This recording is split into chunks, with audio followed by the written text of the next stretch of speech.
to die, live for the power and glory.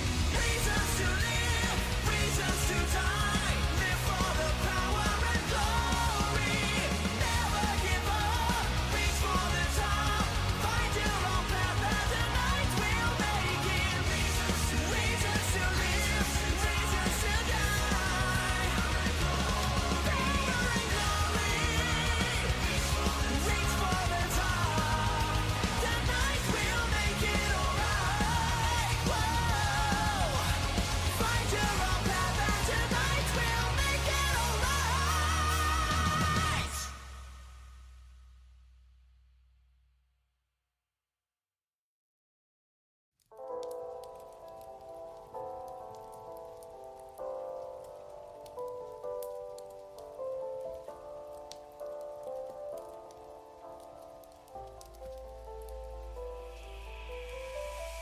Fellow armsmen, I ask you, will you follow me tonight to break their spine and reclaim what once was mine?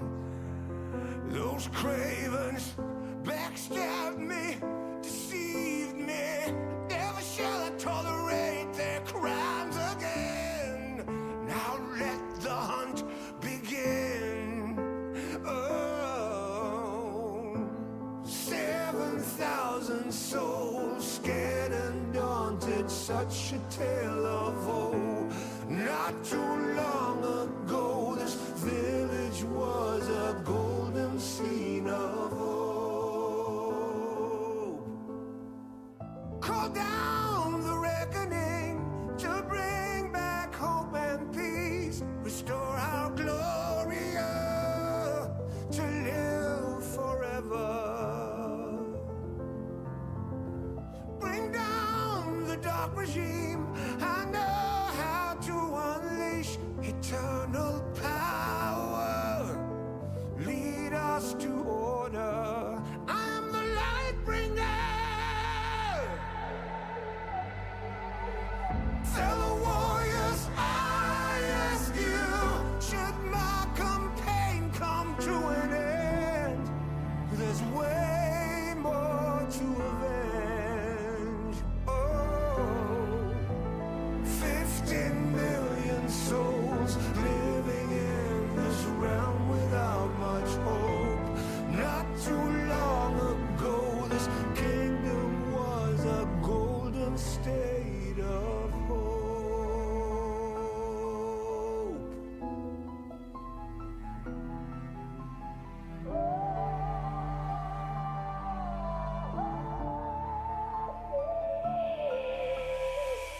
Call down the reckoning to bring back hope and peace, restore our Gloria to live forever.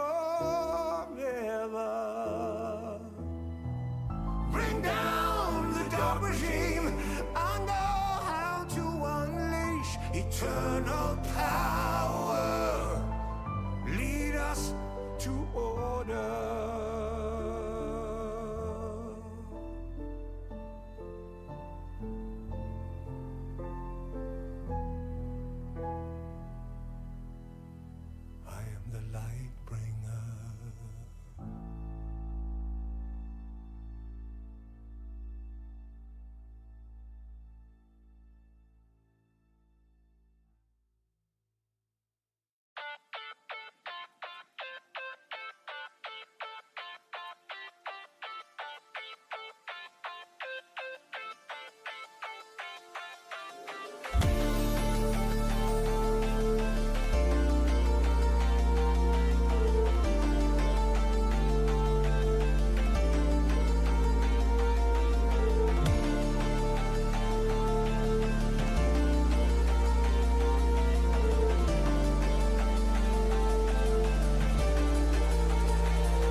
kiss, sweet like poison. You know you make me reckless. I'll run, but you are friction. Your touch feels like heaven. You make me hate all my sins. You are my religion. My religion. I have a million reasons to leave you, but I have a billion reasons to keep you.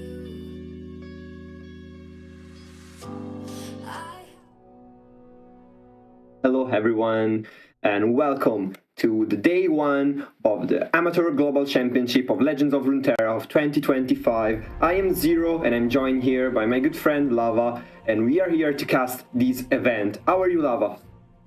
Hello, I'm doing very well. Even though, sadly, I missed the qualification by just a bit, I'm really looking forward to see what the top 24 players of this year can put up.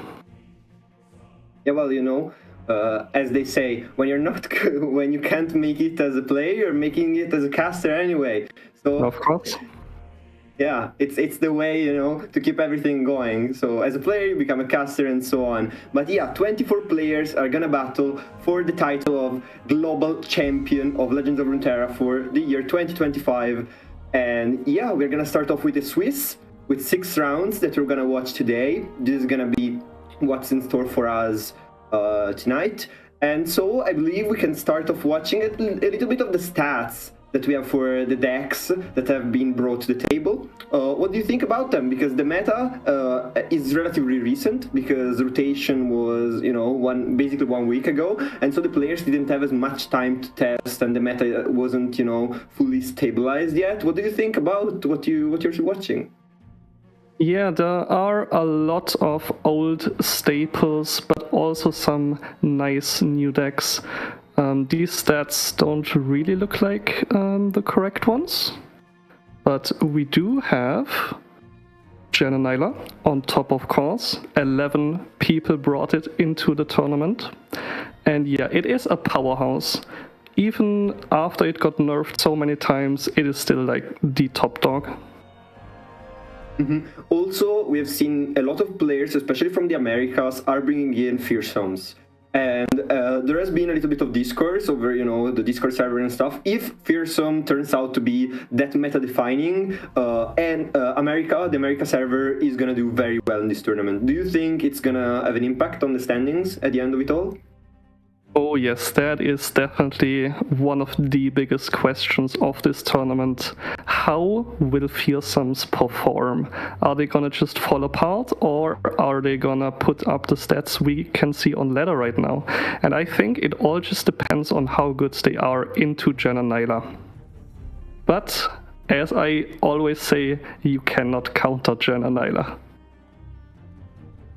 Yeah, Jananila has been one of the strongest decks, period, because of the draw power, the power to, come out on top in almost every circumstance. We also see a resurgence of kind of Ionia, because Ionia seems very strong, especially now. We see players bringing out Karma, players bringing out Seraphine, and here we are gonna go into the first match of today. We can start checking out the decks of the players that are gonna play the first match, and the first of the 2 players is Rossiden, which is bringing out Jace Lux. Jace Lux is a deck that has been surging in the meta, even though many players say privately that don't really like it, but it seems very strong right now. What do you think of it? Yeah, it is the second most brought deck in the meta, and people seem to be really liking it. It just has like a pretty even matchup spread into the whole meta. It can win anything. If you hit Chase on 4, Lux on 5, play a bunch of 6-cost spells, you can just run away with the game. And you do have the tools to pretty much answer everything the opponent can throw at you. Definitely, you have removal, you have the board, so you can just sit there and let your champion level up and do the job for you. And we go into the second deck, which is Victor Heimerdinger. I mentioned before, Ionia looks very strong, and with PNZ, it's, a golden couple that has really never been broken since the start of the game. This deck seems very powerful. We see it's a control that has also a presence on the board, especially when Heimerdinger starts getting those turrets and that value of the spells. What do you think of it, especially in the grand scheme of things? Yeah, as I was talking about champions on 4 and 5, this is the pinnacle of playing Victor on 4, playing Heimerdinger on 5, and you just won the game. And with the inclusion of Nopify in this rotation, it definitely was looking to be the big bad. And I do think most people tried to build their lineups to kind of target Heimer Victor, and one of those decks is Janna Nyla. The king of the meta, can we say it? It's kind of the king of the meta, one of the strongest decks, period. Super powerful. We see just one of a Sunken Temple because it will not stick on the board, most likely. Everyone runs Explorer, everyone runs Landmark Removal, so it will just not stick. But this deck has infinite draw, infinite board. It seems just, you can never, make the engine of these decks turn off. It's so powerful and so strong. Yep, people either ban it or, dare I say, they tried to target it, and we will definitely see how that will turn out today. But instead, Rossiden's opponent, Angel, has cooked for his deck lineup, and we shall see what kind of deck he has brought. And the first one is Draven Katarina. Okay, I'm gonna say, guys, if you think about meta decks, Angel's lineup, that's not it. Angel's lineup is full aggression, and this deck has a lot of red in it and some kind of blue for combat tricks. Oh yeah, Freljord Noxus aggro has been terrorizing the ladder for a long time, but people kind of were giving up on it this rotation because most of the Overwhelm package got rotated out. But it seems that there is still enough, and we will see how that turns out today. Spicy decks instead, it's gonna be this Speeds Shurima deck, which is really interesting. Basically, one cost printer with domination to give men keywords, and you have all the package of Shurima to count down these landmarks, especially reverse row, faster and faster to generate those one cost unit. This deck is very interesting. I wonder if we're gonna even see it being played because it's very aggressive, and probably a lot of opponents are gonna be scared. Oh yes, even with just reverse row, one cost aggro was crazy, but now this is looking crazy strong. And our last deck is Diana Nocturne, another classic. Yeah, classic champion combination, even though in this tournament we have seen Nocturne being brought with Vex and not as much Diana. Angel is the only person bringing Diana with Nocturne as, a champion combination, but Fearsome's very, very powerful. Okay, you don't have the Mistrates anymore in this rotation, but you have everything else in the package. You even have Iron Conquest, which is very powerful landmark, quest landmark, and the spells to boot it all. This deck is so powerful, has got a very strong aggression, and then Doom Beasts and other pings to finish the opponent off. This deck is strong, and if it's gonna show up big, it's gonna be a big boost for America's win rate at the tournament.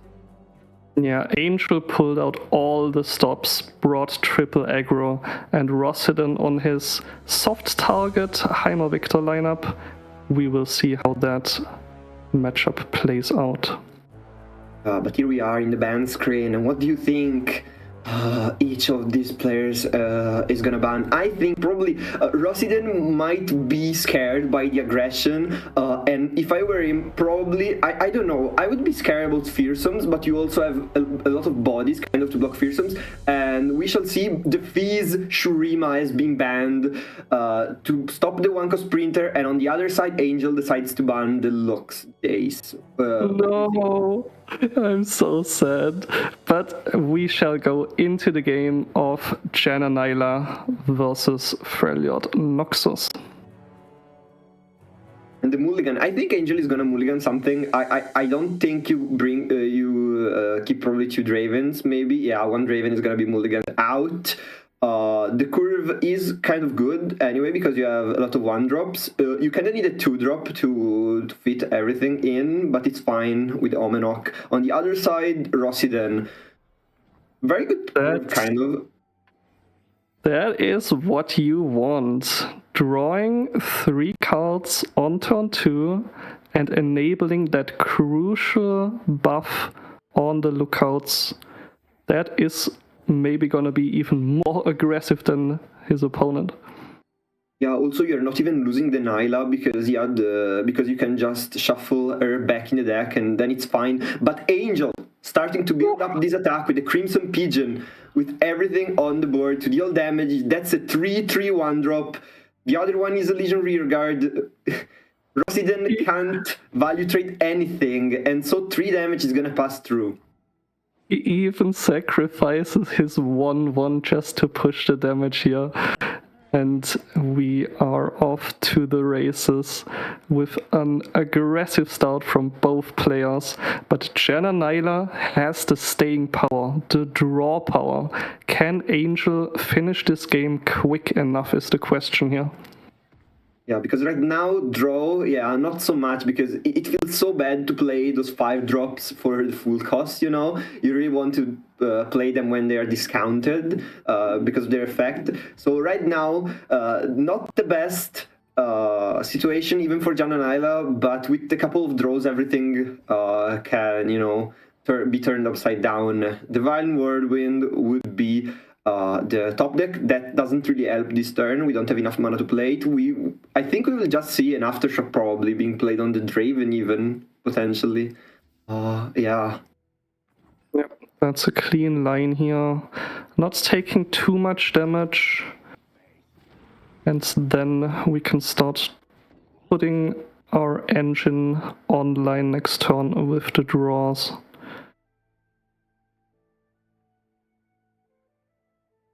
Yeah, I wonder. There's gonna be a Wild Claw coming in probably on next attack turn for Angel. So most likely Angel is gonna just have next turn to develop. We see the Ballista, we see another Rearguard, and then the Wild Claw will try to push enough damage. I don't know if we're gonna get to lethal just yet. The second Wild Claw will definitely help on turn 8 attack token.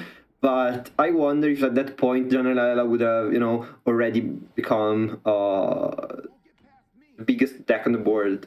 We shall see. I think the situation is good for the aggro though, because Janna Nyla doesn't seem to have drawn a lot of their removal. But as I say that, a couple of draws happen, and yeah, Gotcha is drawn, Divine Whirlwind is enabled, and suddenly, I think this is gonna be a very good turn of defense for the Janna Nyla.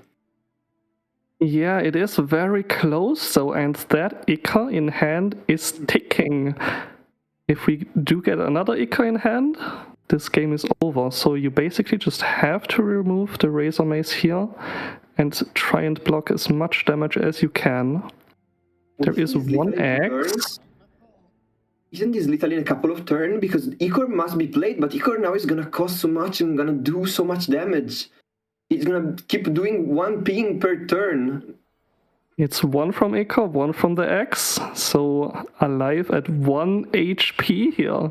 No, the X is not being played. X is not gonna be played. Yep, this makes sense. Rossiden would be just barely alive, and there is no other reach in Angel's deck.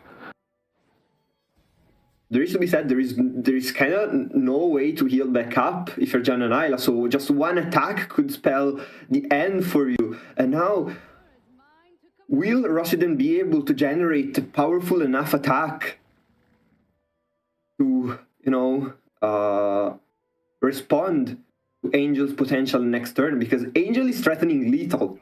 He's threatening open lethal. And I don't think Rossiden has the means to stop it right now, probably. Yeah, we can only really remove 1 unit here.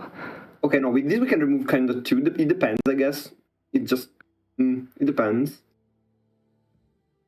The block definitely gives us an easy removal target. Yeah, because now even Aftershock can remove. We don't have to play Divine Whirlwind. And everything else? Okay, we shall see what Rossiden decided to do. Okay, in these next few turns, everything probably will be decided. This Ecor is still ticking down, mind you. This Ecor will be a very, very, very, very big point in this game. We might even see just kind of a random Ecor lethal, by the way. And Rossiden had to spend 2 cards to get rid of that one, because he couldn't get to the 5 cards played. And there is reach in Angel's deck, actually, never mind. The Noxian Fervor is drawn. This game is done. As the ends stay right now, this game is kind of done right now. Angel should be able to reach for the final HP on Rossiden's deck. Rossiden has got to pay 3 mana, the 3 mana tax, to get rid of Icor. And with the remaining mana, there is not enough tools to stop everything. There are no tools.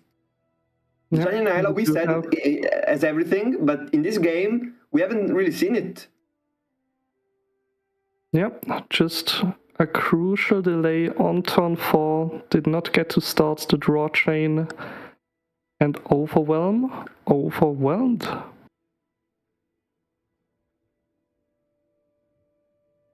Now let's see how Angel will maneuver this. He will go for the Wild Claw Lethal, and that is game 1 going to Angel. Game 1 for Angel and his super aggressive lineup, and now the other deck that Angel needs to win on is that Fearsome that we have been talking about for from the previous sections. Meanwhile, Rossiden needs to decide: do I go again with Jana Nyla, or I switch for Victor Heimerdinger and try to win against Fearsome now? No, it's still gonna be Jana Nyla. We will see Fearsomes versus Jana Nyla. Again, Jana Nyla needs to remove crucial units, especially Nocturne. If Nocturne stays and levels, then Angel can just basically run away with the game on one single swing. And we have said how Angel's lineup is so aggressive and puts so much pressure on your opponent. And if you start putting, even Jana Nyla on the back foot, the game might become very difficult for them. We have seen it. Now, though, very different situation. Jana can swing, 1 Slipstream in the deck. No immediate threat, no damage on turn 1. And not too aggressive of on hand from Angel, but there is the Nocturne, and no removal yet. And we see also the Iron Conquest, of course, being played from Angel. That card is very, very, very powerful, can copy even Doom Beasts later on in the game. Can be very, very, very, very powerful as a tool to reach the final HPs you need to gap for the win. Okay. We are gonna see a spell being played just to activate the keyword.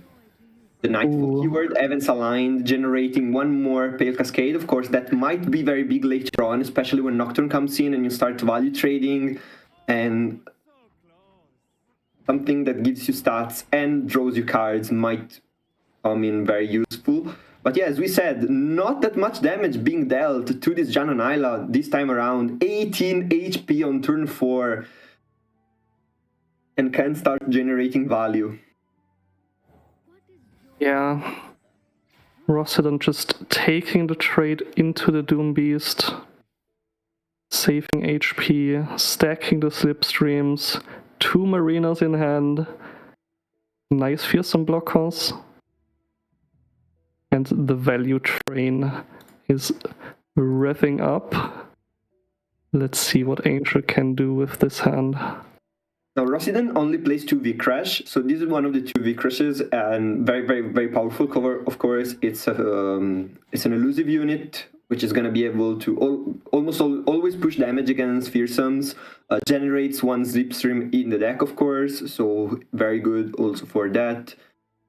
I wonder if we're going to see Pool Shark being played, for this one remaining mana to get one more draw next turn. Would you play the Pool Shark now, or? Yeah, we do have a very nice enabler for the double draw with Miriam. Very safe to draw here. Another nice jump blocker on the board. And next turn, Angel has to look for a big attack. Yeah, but as we mentioned, we see how the Doom Beast printer works. Doom Beast printer with Iron Conquest, being able to summon them again and again. And here it comes Nocturne. Everything is pushed down from 2 attack to 1 attack, so they are not going to be able to block him. Yeah, sadly, Nocturne cannot level just yet. I think he's at 1 out of 5. Yeah. Meanwhile, Diana, we see 3 out of 4 for the Diana level up. Of course, Diana is not in our hand, but she could be very, very powerful, especially since she allows you to trade the Janna, to allow to trade the Nyla very easily with her quick attack and Challenger once she's leveled up. And Nocturne, yeah, just 1 out of 5. The level up condition, attacking wouldn't be enough. We do have the Conquest also summoning a Doom Beast. And now it's 4 out of 5. Still just not enough, but we are gonna use the Ephemeral to deal with that pesky Nyla. Yeah, so 5 damage represented and 5 damage will be dealt to Rossiden's Nexus. 11 HPs for the Janna Nyla player. And now the draw train is going at full speed. Janna discounting everything, free cost marinas, even more draw, removal for the Nocturne, even more draw, even more draw. Yeah, that Nocturne is dead. That Nocturne will not see another day, will not live to attack another time. But whoa, another Doom Beast with Evans aligned. Look at those Doom Beasts in the end of Angel. That's cool, I guess. That's cool. It's getting dangerous because Janna Nyla does not have any healing. Janna Nyla doesn't cheat. Okay, cheats in some way because of drawing, but no healing, no cheating.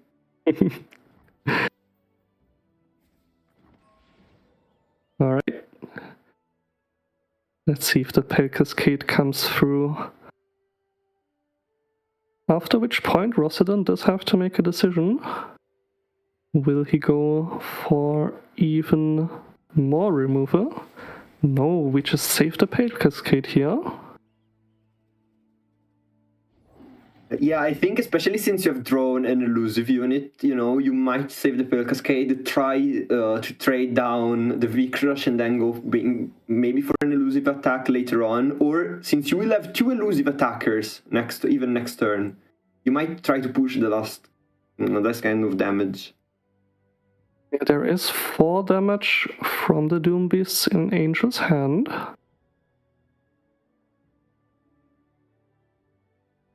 And Rossiden can push some damage finally.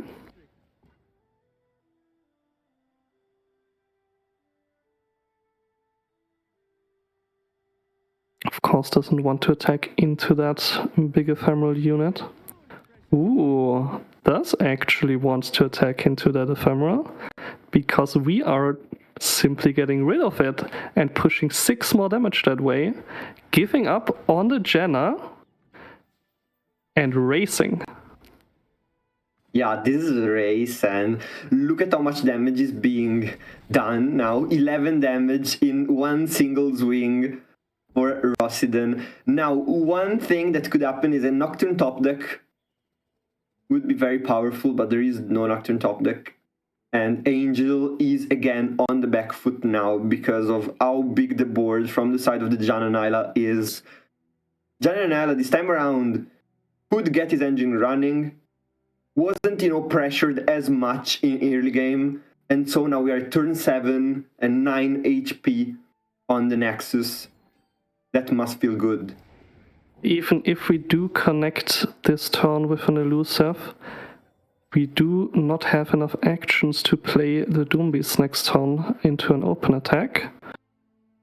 So we try and go a bit wide. Maybe we can block this. Maybe we can top deck Unspeakable Horror to remove a 3-1 here. Pale Cascades will let our units block the Brash, of course. Rossidon, removal of his own and looking into a scary open attack. Yeah, this open attack should seal the deal, or at least come very, very, very close to sealing that proverbial deal. Now, one more ping could save Angel's Nexus, because of course we'll be able to get rid of one of these 3-1s, which is very good for the Fearsome player. But yeah, look at how much draw power is coming in from the set of Rossidon. From 0 cards in hand to 3 cards. One is a Nyla. Nyla's leveled up. Next turn, the attack would be potential lethal once again, and Angel is alive at 1. Angel is literally alive at 1 HP. Oh yes. This is gonna get quite close here if Nyla does not draw any more reach. Yeah, because Cygnus could get us there. Like, Diana is leveled up. Cygnus could be enough. Cygnus with Diana could be enough to get us there. 3 HP 3. is actually enough. Because Nyla only has damage in 2s. And the Ruined Rex, of course. But not here. And we get to see the Diana coming down into elusive. The thing is, one elusive blocker, okay, it's fine. We have the V-Crash. That's gonna, be one useful elusive blocker. The problem is the other one, the Crescent Guardian. Actually, the Crescent Guardian with the Overwhelm might be able to get us there. I don't think 2 Pale Cascades are enough, though. 2 Pale Cascades are not enough. Yeah, the elusive would be just as much damage as the Overwhelm here against all these 2 HP units. But this line is better. This line is better because we have enough mana to play Doom Beast. And so, that's 2 more damage. That's 2 more damage that goes through. Now, if Nyla doesn't block, I think it's lethal. I think either we need to play the removal or the Nyla. Yeah, Nyla will get pulled out of the way by the Diana. Overwhelm will connect. And I think with the Pale Cascades to boot, this is enough. This should be enough to get us over 2 more damage. And that's it. This is just it. 5 damage from the overall units, 5 damage from the Crescent Moon, and then Moon Beast taking the win. This is just over, and Rossidon surrenders, and the aggro lineup from Angel takes down the meta. What a game. And Nyla did get countered here. You mentioned it. Some players might think, okay, it's worth to ban it. Some others might think, okay, I'm gonna target it. And we said, yeah, how good is targeting a deck that has so much draw potential and can get out of every situation? Guess what? You cannot get out of every situation. And Angel just showed us that. Yeah. Rossidon, even though in this second game he got the draw train running, was not enough to defend, not enough removal to survive the onslaught of copied Doom Beasts from the Iron Conquest. That was ultimately what won us the game, what won Angel the game, because without those many Doom Beasts, without even those many, Nightfall procs, because those Doom Beasts were also powerful Nightfall activators, he wouldn't have gotten the win. And here we are though, Jan and Isla, the first deck to fall in the first match of this Amateur Global Championship. Now, we are looking if we are getting into another game, but meanwhile, we are back to our faces. And what do you think after this game? Yeah, we are actually in the next one, Quo Vadis Domine versus Rivage. Yeah, Quo Vadis Domine, a very strong player, qualified through APAC ladder, I believe, but very, very, very powerful player. And Rivage, of course, playing Darkness. And I know already some of the players in the tournament, like Ace, don't really like this deck, but I do. Darkness, one of my historical favorite decks. What do you think about it? What do you think about it in the current meta? Because I think Rivage is the only player to bring it. Yeah, I have not seen it at all in the meta. Of course, it is a deck that many people like to play, but it really wasn't on anybody's radar. Everybody just discounted it as a noob deck that has no agency, and I'm really interested in what Darkness can actually do here in this matchup versus Jace Lux. Jace Lux, we have said already, one of the strongest, at least on paper, decks in the meta. I know some players didn't expect it to become so strong, but once they tested it, I mean, it was clear, it was good into, I'm not gonna say it's good into everything, but it's a very solid choice, very powerful, very solid, and we see Quo Vadis Domine bringing it to the table here. The Glorious Evolution is there in a couple of turns, being ready to being played, unless it's next deck alteration, which could be, I guess. And maybe we just play Contraption here. What would you do if you are Quo Vadis Domine? We just take the pass all day, because Darkness scales, but we have the Glorious Evolution in hand, and I am not sure if Rivage can respond to that efficiently. Yeah, the only one thing I would say with Glorious Evolution in this deck is kind of mess ups with some, because some of the 6 mana spells become 5 mana, and you suddenly are not able to activate Lux anymore. So that's a kind of a bummer, but the value that this card gives you. We do not have a Lux, we do not have a Jace. It is currently just our best win con here, and we will see when Quo Vadis pulls the trigger on that. Exactly. Now we could generate some blockers on the board. I believe the situation for Quo Vadis Domine is absolutely fine, because he's also a control deck. It's turn 6, full HPs, 20 HP on your Nexus. You're chilling. You're absolutely chilling. Yeah, and we just see Quo Vadis Domine is ahead 1-0 in this series. If he wins this, he wins round 1. Yeah, exactly. Round 1 of Swiss in his global championship. Out of 6 rounds that we will see today, and we'll declare what's gonna be the top 8 that's gonna play tomorrow for the title. Yeah, but don't worry, the losers aren't out instantly. This is Swiss after all, and everybody with 2 or less losses should make it. 97%, as I heard before we were talking about it. And so we see Rivage, lots of cards in hand, Senna potentially there. Darkness is at 4. If I'm not mistaken, Darkness should be at 4 damage right now. So kind of at a breaking point, because 5 is one of the biggest breaking points for Darkness, since it can, immediately kill even leveled up Jace. 6, of course, would be even better because it kills leveled up Lux, but it is what it is. Yeah, we do just have a lot of 1 HP units and a lot of pings in Rivage's hand. And will Kuvadis cast the glorious evolution this turn? Ooh, I'm so excited.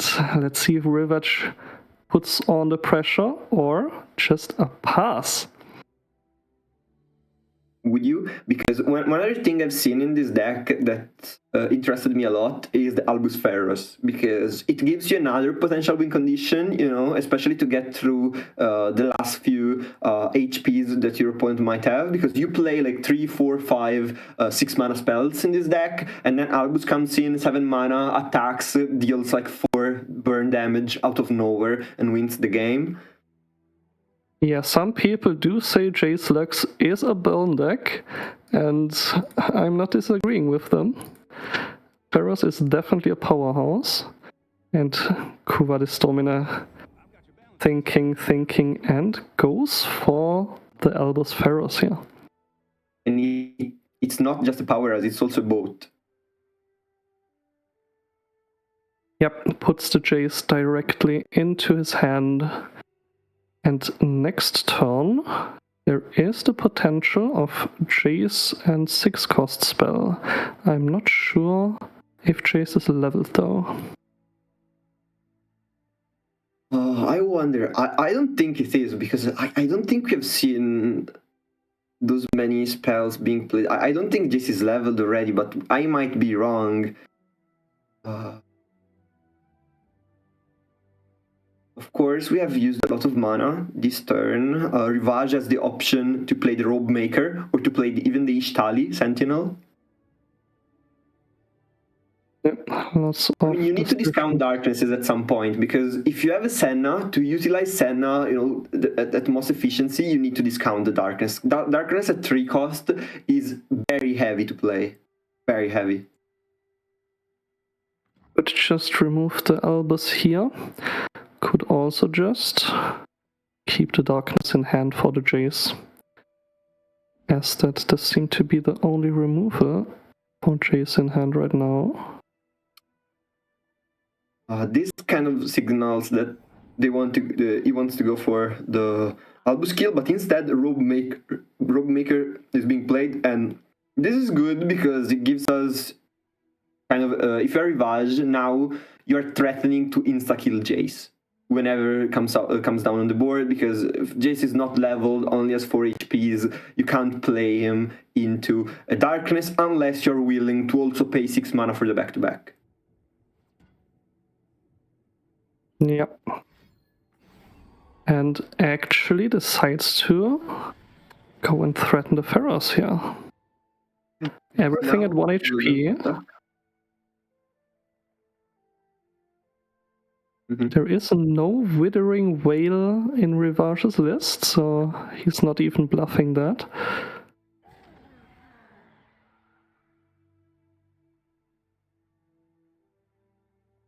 A full attack, threatening 10 damage on the spot. Of course, Rivage is gonna block, Kuvadis is gonna block, and something at least is gonna be traded, at least 1 unit.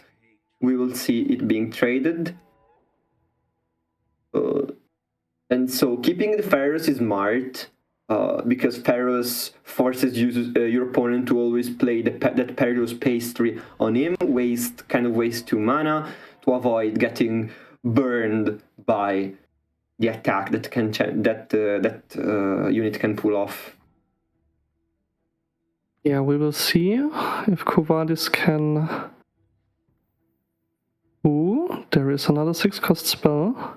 Surely Jace. Honestly, now I don't think you play the Glorious Evolution anymore, at least for a while. I don't see Glorious Evolution being played now, but maybe I'm wrong. Maybe you just play it. Maybe you just play it. Yeah. You would just sabotage your leveled Jace by doing that. And so it just takes the free swing. And Rivage drew a Vengeance.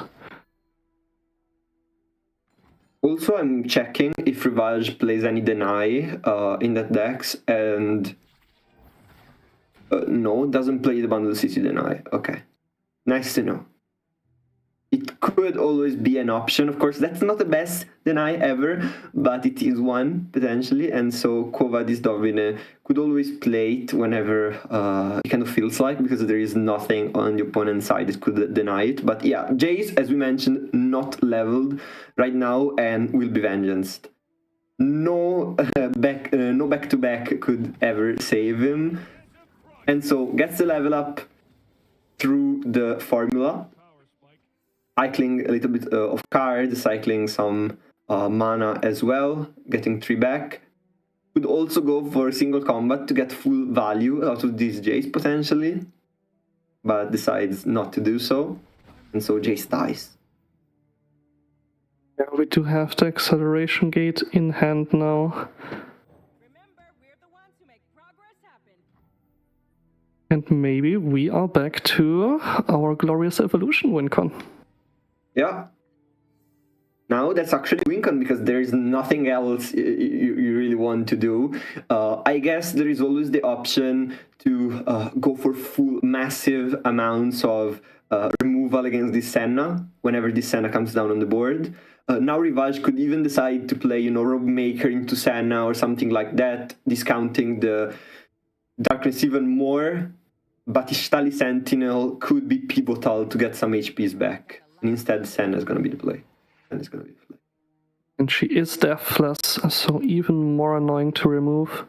And now the threat of fast speed ruination looms over this game, which Rivage is playing one of.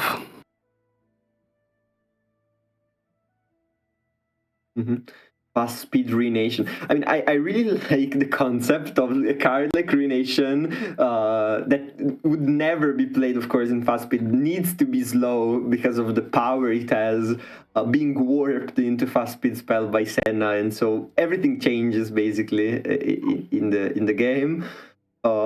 Interestingly enough, 10 mana are still represented by Quo Vadis Domine right now, so the option to play Glorious Evolution GE are still there, but if such a solution is chosen, then all of your units die, because of course Senna is going to be able to darkness, attack another darkness, and I don't think you can go that far because you wouldn't have as many units on the board. You would only have the 6-cost spell to play the following turn to replenish a bit the board.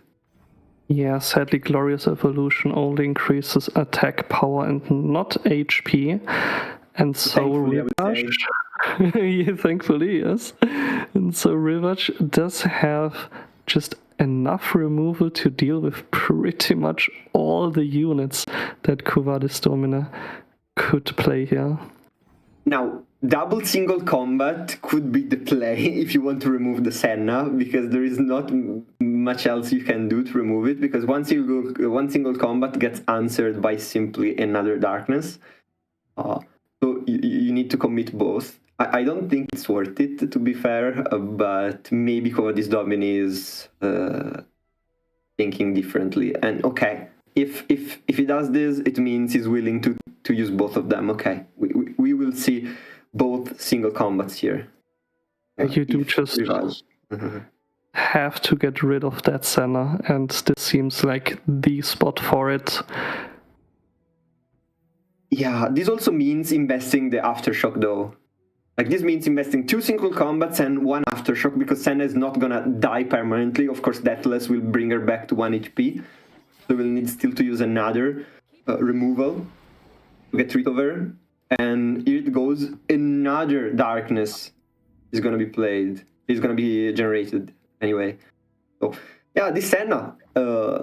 Lots of value from this Senna actually. And now Rivage has got the majority, in cards in hands. But of course, Quo Vadis Domine has still the GE option. The acceleration gate, the back-to-back ways to come back in the game are still available for the Lux Jace deck. But you have to feel that darkness is scaling. Yeah, and Quo Vadis is running out of cards here. Even if there's a Glorious Evolution, What is it gonna discount? What is it gonna buff if you don't have anything? And that does seem to be Rivage's win con here, to just run Quo Vadis out of cards.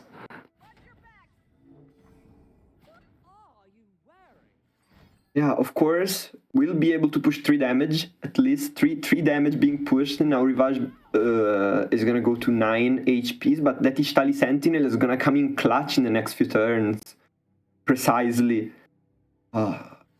giving him the opportunity to heal a little bit back up. There is no hard removal on the side of Quo Vadis Domine at the moment, so that Ishtali Sentinel is gonna stick on the board. And yeah, right now, actually, the situation is very good for Darkness. Very good for Darkness. Yep, even has a glimpse in hand for refill. It's looking really good for Rivage. That's just not what Quo Vadis Domine needs here. Another easily removed unit. And you wouldn't even play it, because if you play it, you just give your opponent more damage on the Nexus, because that Ishtali Sentinel provides us the Darkness that we play now will be 4 damage on a unit and 4 damage on a Nexus. And we finally see the glorious evolution, but it might not be so glorious after all. What good is glory if it doesn't win you the game? Okay, we might... Yeah, now we're gonna see the glimpse. And this glimpse is heartbreaking, actually, because it gives Rivage even more options. Imagine if now Veigar is top-decked.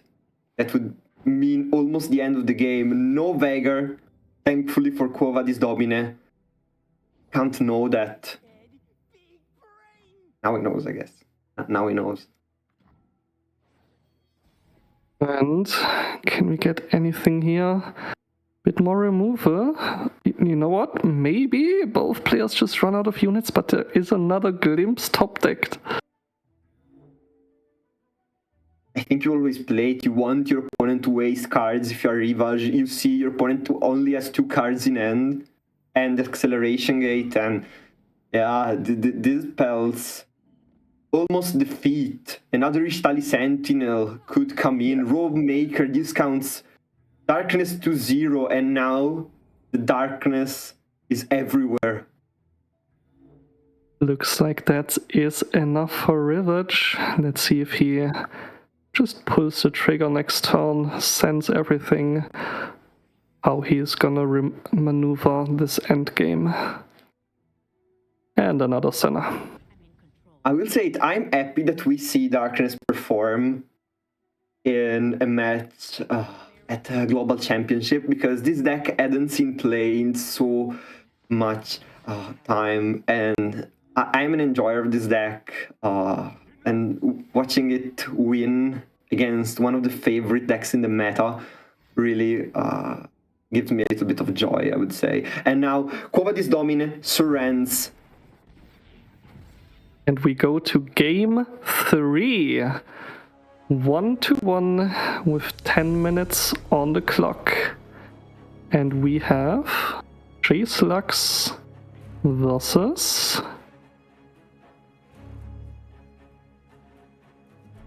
either Fearsomes or Ramp.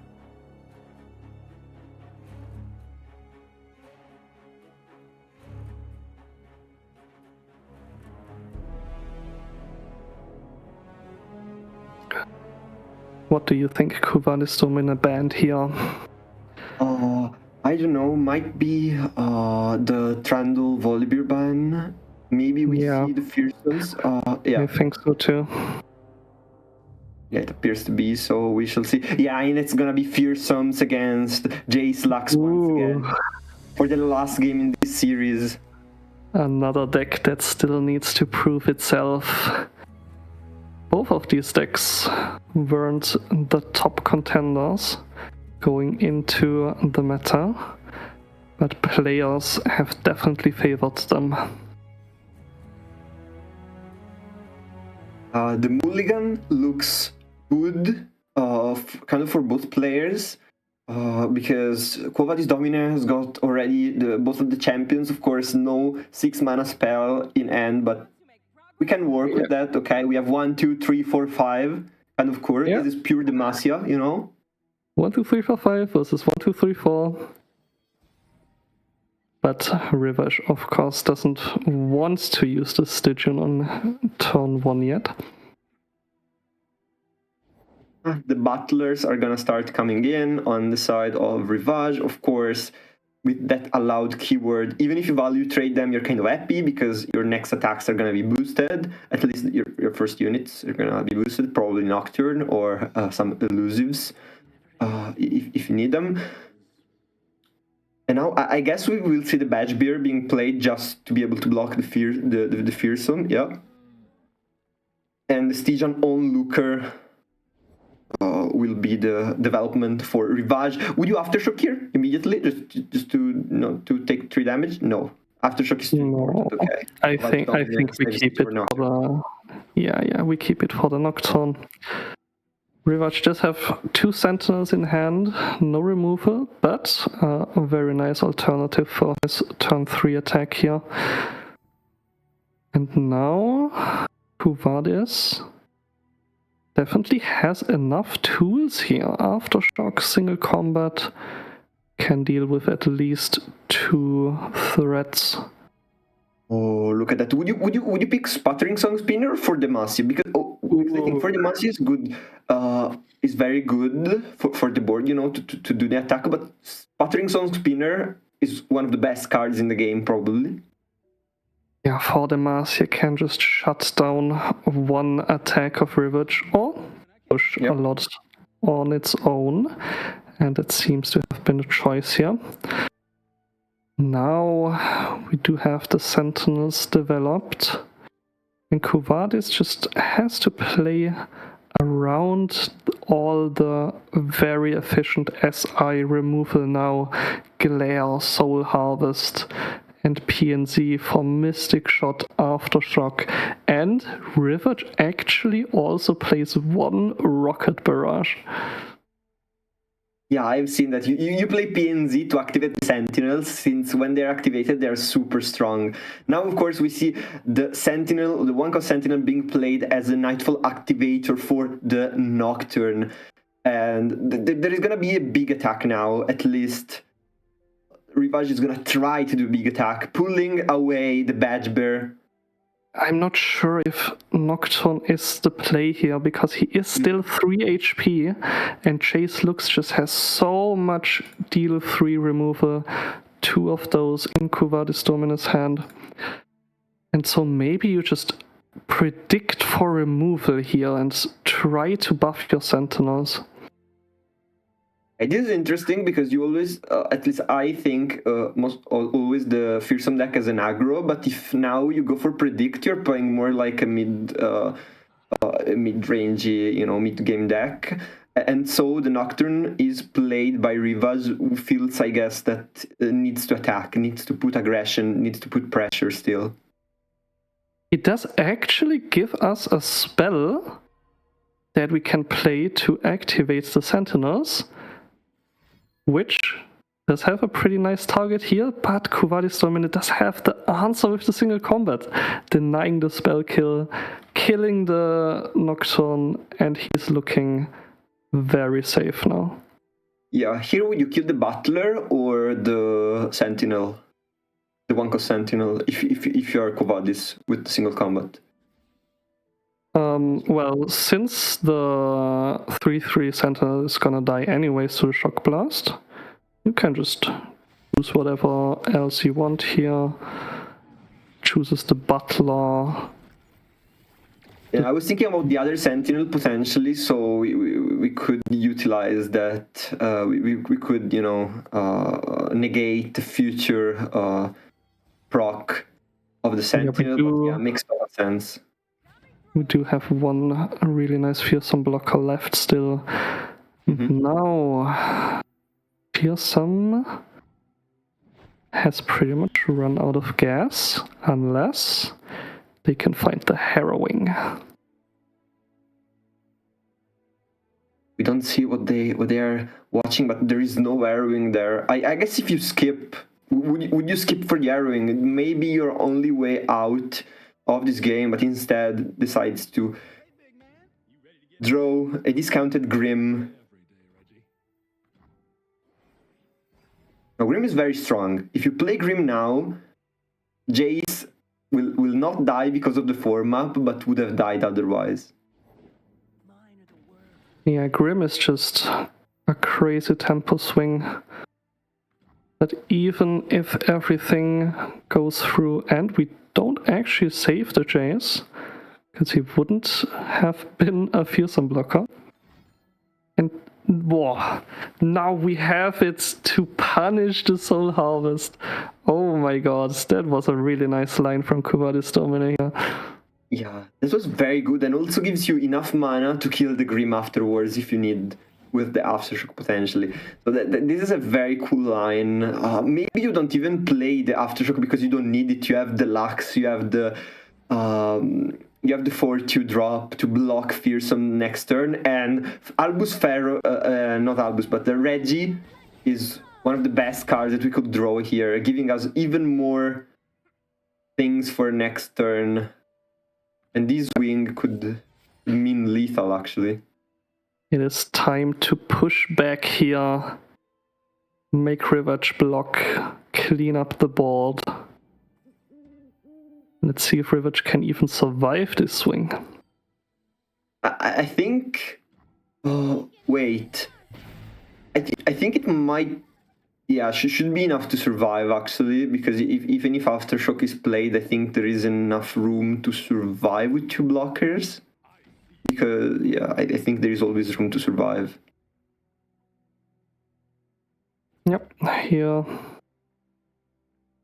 looking to offer the trades our 2-1s into their 2-1s. Yeah, the only thing I don't really like is offering the trade of the 2 of our units, which are going to be traded, but there is no other way. Well, I mean, after the buff wears out, they are not fearsome blockers anyway, so they're not really doing much on the board.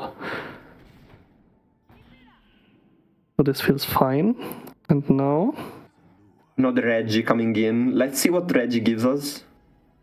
Another for the Massiva, or even Glorious, or back-to-back. Any choice is fine. Yeah, back-to-back is better because it allows you to push lethal next turn. Even another for the Massiva would have been fine, to be honest, but at least back-to-back is more flexible. Yeah, all Quo Vadis Domine needs to do here is to survive a potential harrowing. Right now, I think it would be close, but Rivage did not top deck any, and this might be the last turn of the game.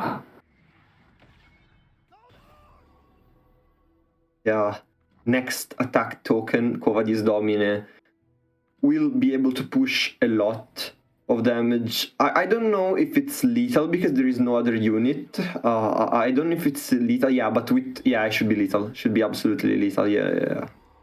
4-map, back-to-back, there is no coming back. And Quo Vadis Domine takes the first series of his run in this Amateur Global Championship. Of course, after the timer hits 0, just as we expect of him. Well played, though.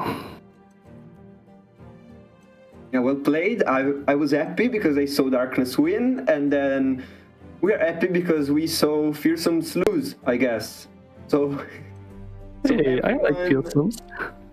Okay, you like Fearsomes. Okay. But at least, a little bit of Shadow Wilds winning, a little bit of Shadow Wilds losing, keeping everything, balanced, as everything should be. Meanwhile, PNZ winning everything. We don't talk about that. Yep, there is PNZ all over Quo Vadis Domine's lineup. Even the third stack Karma set has PNZ in it. Yeah, and of course, Quo Vadis Domine, a very, very powerful player.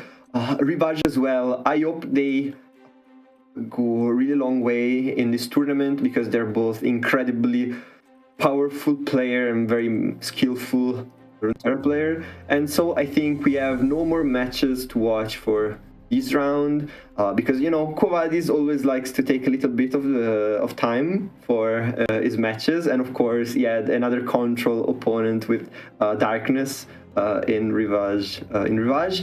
And so here we are. First round is done, and yeah, I think we're gonna go into break. Any final thoughts on this round, Lava?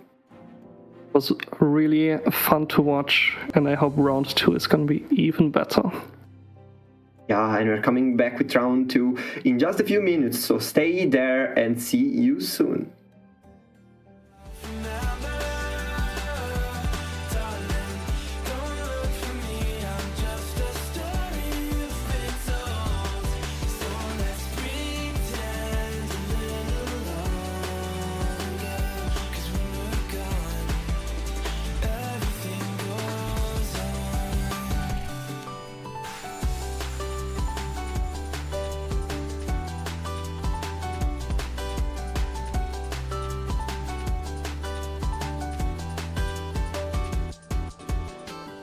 And I'm so scared of getting used to this.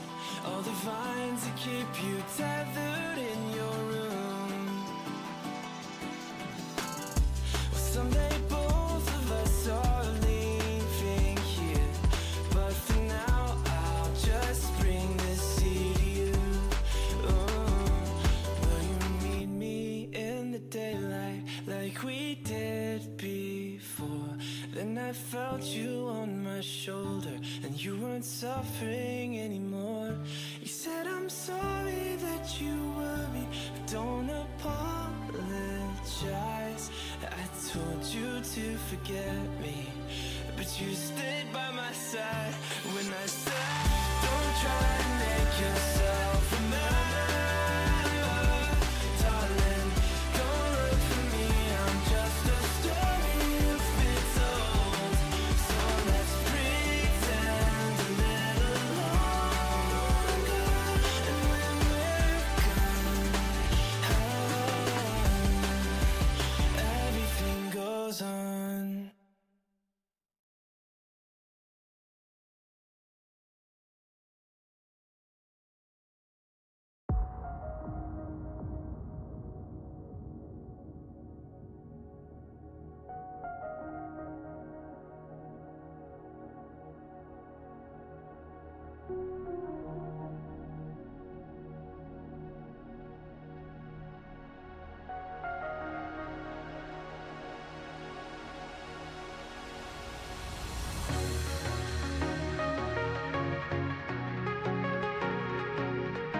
Hello everyone and welcome back to round 2 of this Aegis Global Championship for 2025 Legends of Runeterra. I'm still Zero and with me there is still Lava, and last round, the first round, we watched some crazy games. First one was Angel with an aggro lineup beating Rossiden, and then we saw Kovadis Domine finishing off a very competitive match against Rivage. So that was a very good round 1. What did you think about it, Lava? Yeah, we saw Janna Nyla fall. I'm very interested to see how that deck will perform going forward in this tournament. And then we saw Darkness. That was a very interesting match for sure. But now we are in round 2, and for this round we're gonna watch Trixkit against Ace. And that's a very dope match because Trixkit qualified last week in the last chance qualifier with a very interesting lineup, and she's bringing it to the table once again. So I think we can just go and watch the lineups for this round, and we can start. I think especially Trixkit bringing in this X-Lux Illuminated deck is very interesting, but here it is. The first deck for her is Lilia Xerath. I've never seen this deck. I think it's some kind of landmark printer, landmark distraction deck. What do you think about it? Trixkit is known for Spritlings, and this is definitely a Spritling cook. My god, what is going on here? It's so interesting. We have the Xerath landmark interaction, the Rock Bear Shepherd summoning and counts down, and Absolver, and I'm really looking forward to this. This looks insane. This looks a very good cooking kind of list. And then we go to watch the second deck that Trixkit has brought to the table, which is this Demacia Freljord kind of brew with Morgana, Udyr, and Galio. I think this one is much more quote-unquote staple because it's Udyr, Galio, and you have one Morgana. It's much more staple. You have a lot of units, even one Explorer to, you know, get rid of weird landmarks like Sunken Temple if they appear in your game. What do you think about this instead? Yeah, all of our decks seem to just be playing big units, good keywords, nice stats, some interaction, just pure mid-range. Maybe trying to target Janna Nyla, maybe trying to be good into PNC Ionia. And our last deck, Trixkit, also qualified within the last chance qualifier. Yeah, it's the deck. I was hearing, you know, the casters last week joking about this deck with Vex giving you so much, giving, you know, Udyr so much depression, and I think it was really a thing because this Vex Illuminated Lux deck looked very powerful, very strong. You have the Family Reunion as a landmark that's very, very, very, very powerful, giving, you know, those glooms left and right. You have a lot of board. Okay, because Trixkit, as you have said, it seems that she likes playing on the board big units with these boosts, with this everything that Lux Illuminated can give you, of course. And then we have ways to close out the game with, for example, with Golden Aegis and Rising Light to boost everything and destroy our opponent with glooms. This list looks very interesting. We saw an Udyr get 17 Gloom last week. Let's see if we can break that record.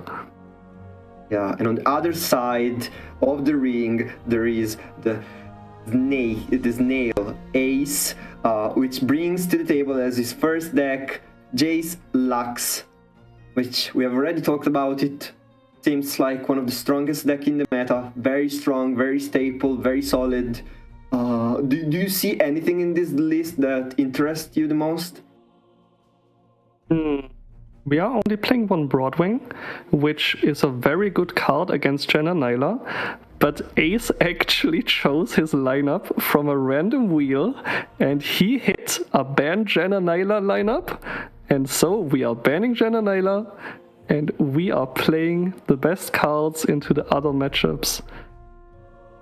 an ace kind of a gigachat going into the global championship with a lineup decided from a wheel. I mean, it's kind of ace style, 100%. And he gets bonus points for this, at least from me. We also need to check out the second deck on his lineup, which is, I believe, one of the favorite decks that Ace loves to play and loves to play all the time, which is Wings Giving with this Bundle City Shurima. And the lineup, I believe, he also plays Nidalee in it. Yeah, here it is. What do you think about it? Oh, you know, Wingsgiving is one of my favorite cards in the game.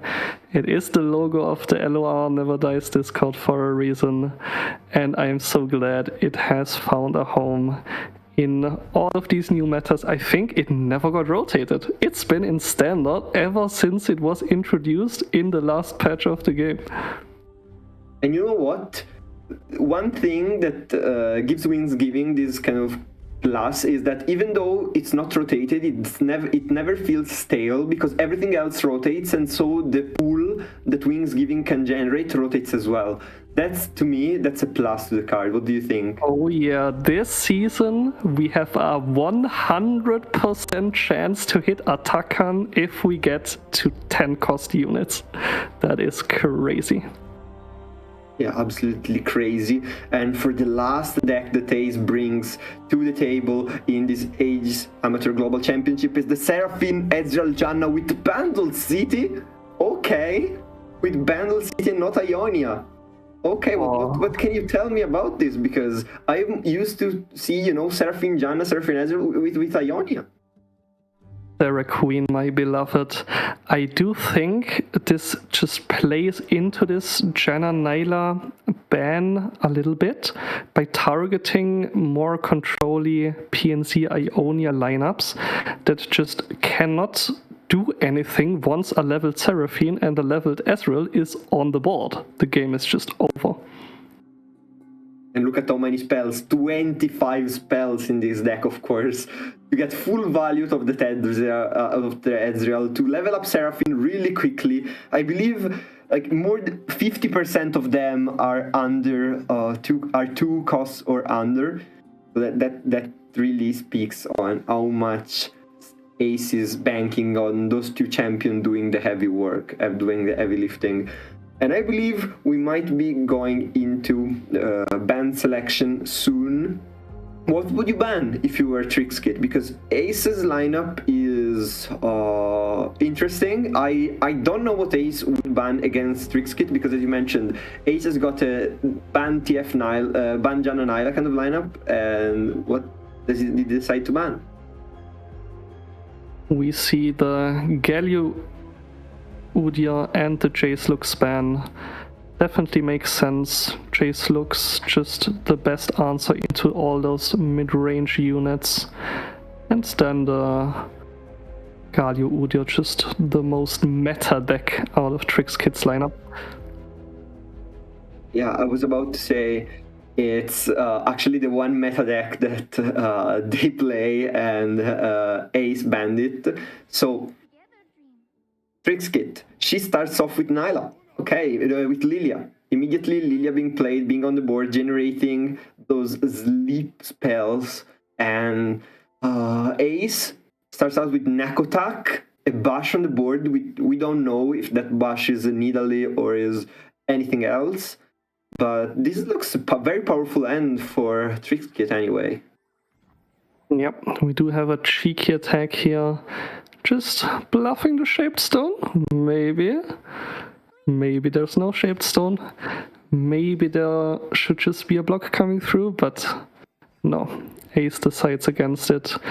And we start filling the board with sprites. We do have the Sprite Mother as well to buff them all up.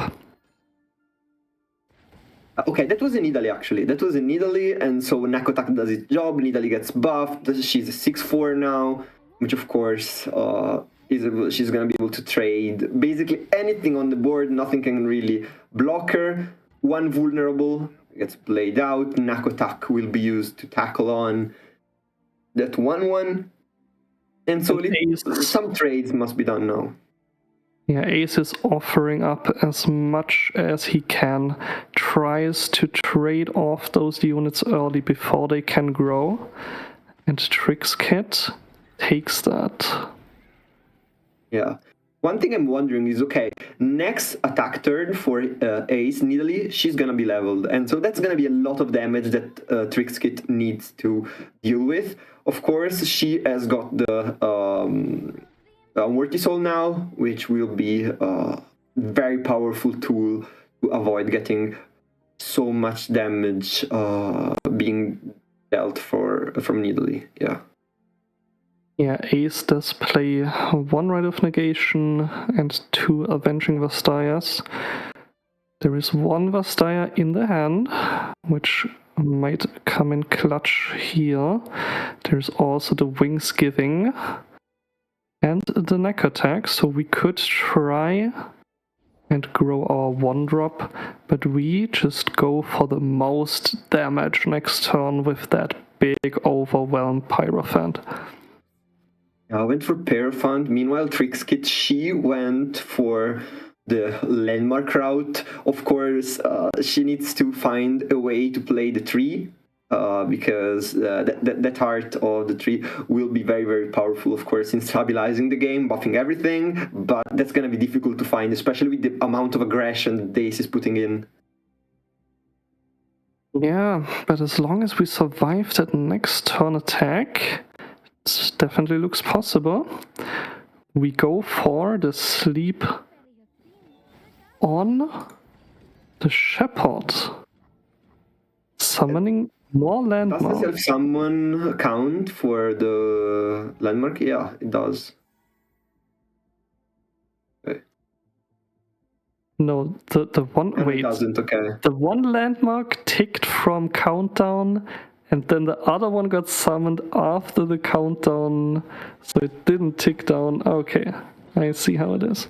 Yeah, it's And a weird here we interaction, I see guess, but leveled Nidalee presenting a lot of damage to impact. yeah, that impact will do a lot, actually, because even the Pyrophant will have potentially impact, and now with the Wings Giving, we can go and transform even more, probably even the Chime unit, so that becomes really strong, really powerful. I wonder what Trixkit can do aside from this Unworthy Soul, because Unworthy Soul is not activated, doesn't have the discount going on, and so this would be 5 full mana to recall a Nidalee. That's a lot. Yeah, the question is here, does she go for it before that bush flips? Because it could be a deny.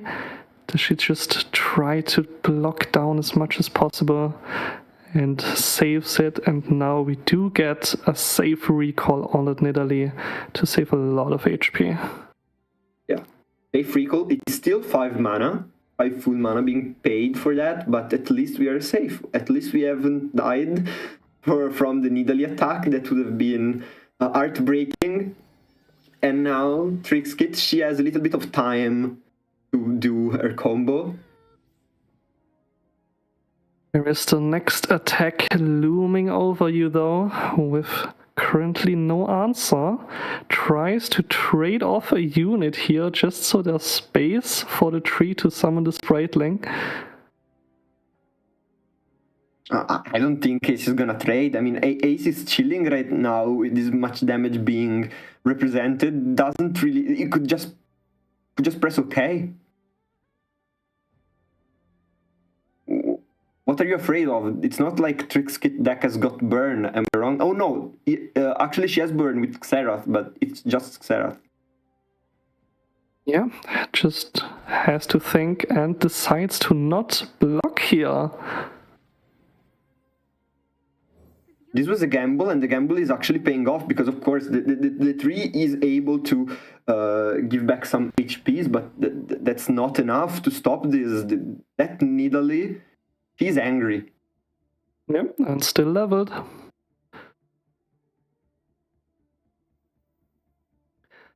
Two 5/5s spawning on the defense. currently not enough to survive here. You could... If the Lilia levels, you actually have enough to buff the 5 health units with double Absolver and Shaped Stone to not let the Nidalee connect. But even with the Wings Givings, because now there is one Wings Giving, there is going to be a Barth Wings Giving next turn as well. I don't know if this is enough to stop an open attack. Like, the open attack will mean also 3 more than 3 impact to deal with. The impact is going to be very, very difficult to deal with here, because it's going to be 2, 1, 1, another 2 impacts. This is just 6 damage just from impact. Yeah, we do just need to hope for something here. But that's the Nightbush. Would have shut down anything anyways, and now Ace is setting up on the Pyrophant. Goes for a 9 drop. This is 10 drop. This is 10 drop. This is 10 drop. This is Atakan. This is Atakan being played. There is no recall. If I'm You not don't have mistaken, there is space no recall. for the second okay, Wings Giving, so it's only 9, but Gorlif is still enough. Okay, thankfully it's 9. Okay. Well, there is no answer for that Gorlif. And impact would have been enough already. And that is game 1 going to Ace with the gigantic 15 HP Gorlif. Can't be blocked by any units with less HP than itself. Did a Nightbush backup versus a Shaped Stone and an Absolver.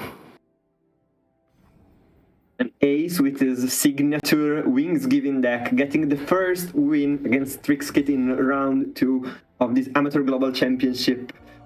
Man, this was a lot of fun. I always like watching Wings Giving because it to me at least, there is a lot of skill involved in choosing the right things out of the landmark and having, you know, the right lines with the Nidalee transforms and the bushes. I think it's very, very, very, very fun to play, and even more fun to watch probably. But now Ace is gonna have to win with this PNZ Bundle City deck, with this Seraphine Ezreal with 1 Janna there just to draw a little bit more. And here it comes. Oh yeah, the question is, can Ace survive long enough, or can Trixkit build up the big attacks quicker? Yeah, we see the Sunken Temple here. I don't remember. Does Trixkit, does she have any like landmark removal? There is 1 Pioneer in her deck.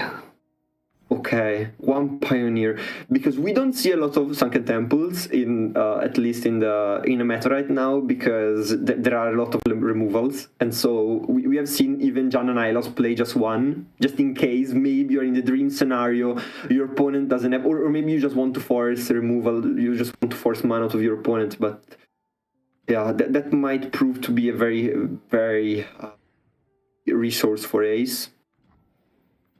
Ooh, Ace hitting the early bird, which would be quite impactful here. Which will be quite impactful here.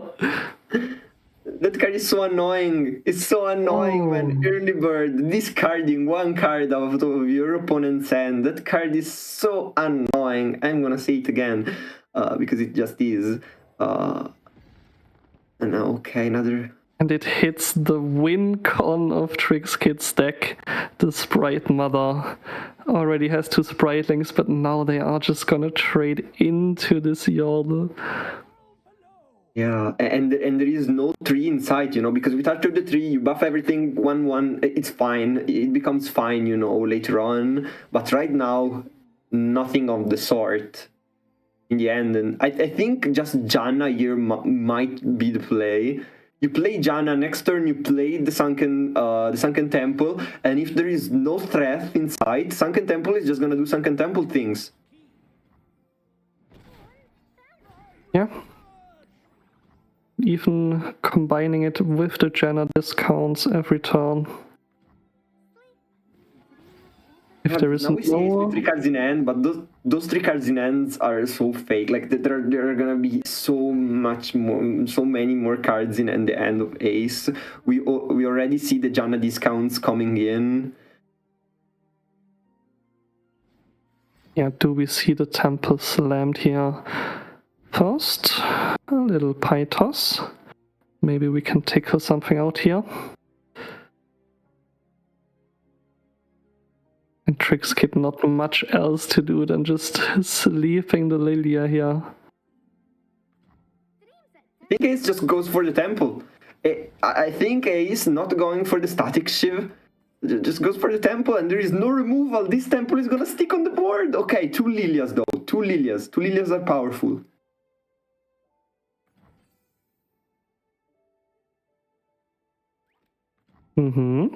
Okay. That is kind of scary now. Are 2 Lilias stronger than a landmark? That's gonna be a question that this game is going to answer, because Sunken Temple, we always say it's so strong, we always say super powerful, but is it stronger than 2 Lilias? And the question is, can we protect the Lilias here? And it's just gonna get harder and harder each turn. This turn, we still have quite a lot. Yeah, once the Lilias level, they can't just permanently buff each other, just sleeping the other one, which gets instantly resummoned and buffs itself. But here we see the lightning coming down, threatening one. We do have a sleep. We have sleep plus absolver, but it's not even enough, I guess. Is it? Oh. Alright, we start with the sleep on the Janna, denying the damage here.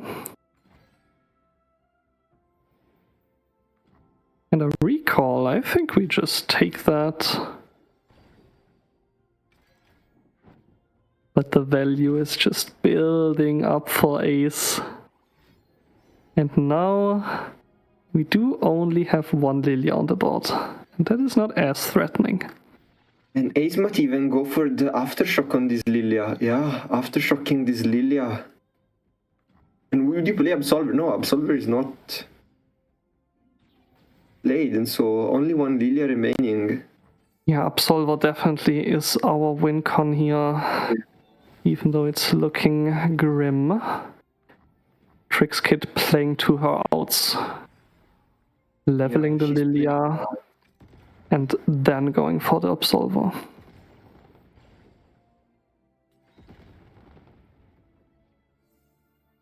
Let's look at Janna. Discounts after discounts. More and more cards draw. More and more cards. And Xerath. He is leveled, I think, but... Yeah, but there are no landmarks. Okay, you have to play Xerath and Lilia to get some access to landmarks. That's kind of slow, because you need all the 7 mana of your turn to do that. There are no landmarks at the moment. Still has 5 mana open, which is threatening so much after 3 rounds of Temple. And each round the Temple gets stronger. Like, Temple gets stronger and stronger and stronger the more you let it go. It's an engine. It's literally an engine. It shuffles and shuffles and shuffles, and everything gets discounted so much. You can't let it go out of control, and right now it's dangerously close to go out of control. Still, though, Trix Kid, both of the champions potentially leveled, I feel like, or at least Lilia is very close to leveling up. Now glaring, this Xerath just gonna go down to 3 attack, 4 health. Yeah, and it all goes back to that Sprite Mother discard early. If we just had that as the sleep target here, I think we could have been fine. And now both champs leveled. We do have one last Absolver push. One Absolver push, is it gonna be enough though? I wonder. Might actually be enough, but we need to see what this round of shuffling for the temple lets Ace do, because Ace has got stuns in the deck. Let's see if he can draw them again. Okay, Minimorph. Minimorph is there. And yeah, look at this.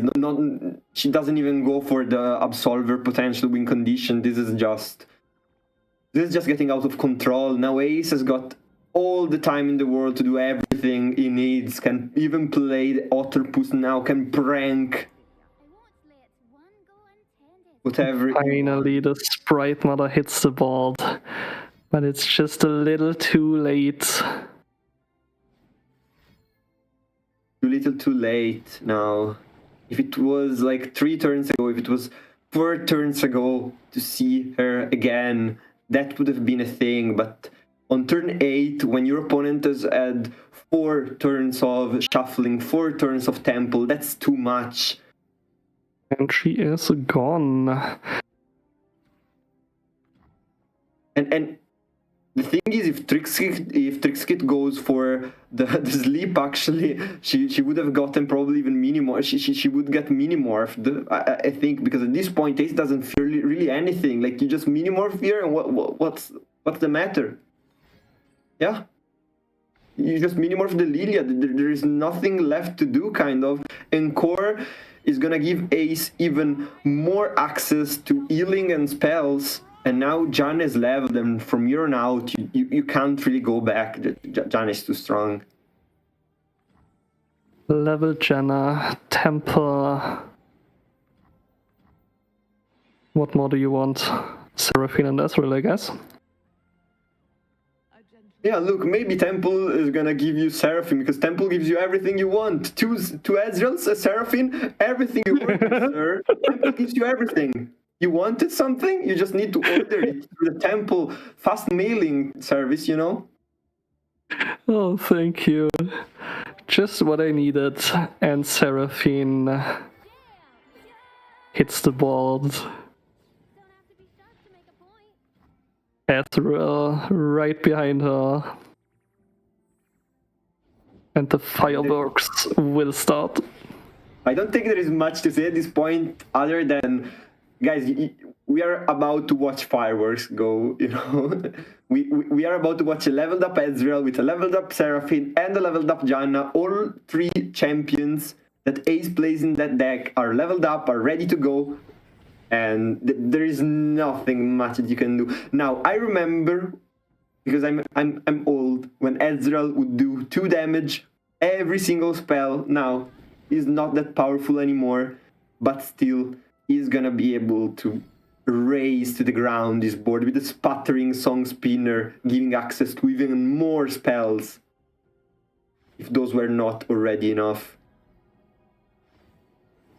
Even Ancestral Boon. Imagine playing just Ancestral Boon. Yeah, because I have all the champions, I can just turn everything into... Ancestral Boon was the one turning everything into Invoke card, or no, it was the one probably buffing your old deck or something, if I'm not mistaken. Those are the kind of cards. Yeah, but there's not much to say here. Look at this. Yeah, we do still have 9 mana, but can do nothing. Like 9 mana and can do nothing.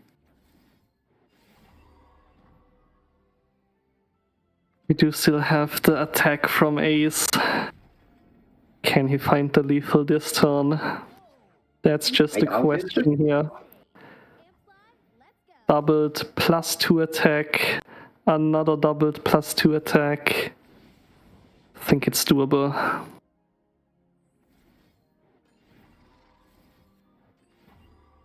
yeah, now definitely there is not the -4 lurking in from the side of Trixkit anymore, and so these two spells, if are both played from the side of Ace, are gonna seal the deal completely. There's not much to say really at this point. Oh wait.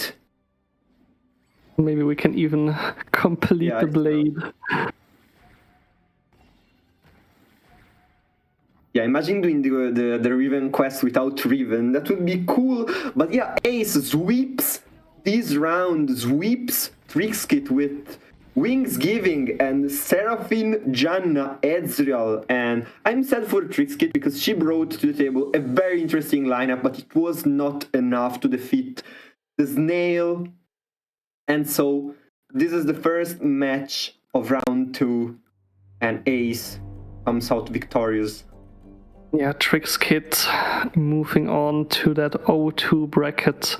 But if she manages to climb back 4 wins in a row, still has the chance to move on to day 2, the top 8 tomorrow, and play in the double elimination bracket for the grand prize of $800.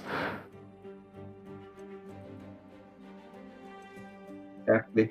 So we have seen this kind of matchup. We see the BC decks winning against Ionia. Is that something that you, especially like here, would you expect it? Because we see a kind of different kind of Ionia in terms of what we expect from Ionia. Usually it's Ionia PZ, even though this combination Ionia Shurima is usually Azirelia. But in this game, Trixkit didn't quite find the right kind of Ionia that she would need to win. Even that great grandmother, as you mentioned, was immediately discarded off by Ace. Yeah, by a controller just generating the early balls. That must feel so bad. Because without that, it looked quite winnable. But Janna into Temple, into stacking discount after discount after discount, into card draw, was just too much to handle. And that's the reason when Sunken Temple is meta, everybody runs 3 of any explorers they can find, right? Because Temple is that kind of card that if you let it on the board for 2-3 rounds, the game is over. Like, you have too much value, you cannot stop it. Yeah, and that's why usually most people here play the Temple with Ionia for Nopify, which is definitely one of the most hated cards in this rotation, especially because it can so efficiently protect the Temple from the landmark removal that is going around in Pioneers or Aftershock. Mm-hmm. Also, why do you think Wings Giving is not being brought by like more players? I think Ace is the only player bringing out Wings Giving. We have seen it. We see it as a powerful deck. Even it has a very nice, consistency thing in this rotation with the 100% attack and turn with the tank cost. Why do you think it's not being brought as much? Yeah, Wings Giving is actually brought by 5 players out of the 24, sitting kind of in the middle at the 5th most broad stack. And it is definitely, it just feels like it has no counters. It's like similar to Janna Nyla in that regard, where it can just win every game and its flaws aren't that obvious. And even if like an enemy has early landmark removal, that's just not enough against other aggressive curves that the Nidalee package can provide, even if the Wings Giving does get removed. Yeah, that's very interesting thing that you've just said with how Wings Giving feels similar to Janna Nyla. And yeah, here we are with Ace going up to 1-1 in the Swiss bracket, and Trixkit remaining at 0 wins for today. Of course, as you said, if you have 2 losses, you can still be good enough to access to day 2, because of course the 4 2s are still gonna pass to tomorrow in most cases, like 90% of the cases, as I've heard. But yeah, here we are again. It appears like all of the games are over now. This round definitely faster than the previous one. And what are your final thoughts on this round? Yeah, I mean, we saw a pretty interesting deck, but sadly it did not perform. It was just dismantled at the right spots at the right time. Yeah, definitely. And I wish we could have seen in action the Vex Lux Illuminated deck, because that deck was very that deck was very interesting last week, but we couldn't see it this one. And we shall see if we watch that and many different more decks in the next few rounds, because I believe for this round we are done, and so we are gonna see you in the next round, in round 3, in just a few minutes. So stay with us and vibe with the music. See you soon.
You're the rain on my happy days. Dark cloud, you're the storm in the rain.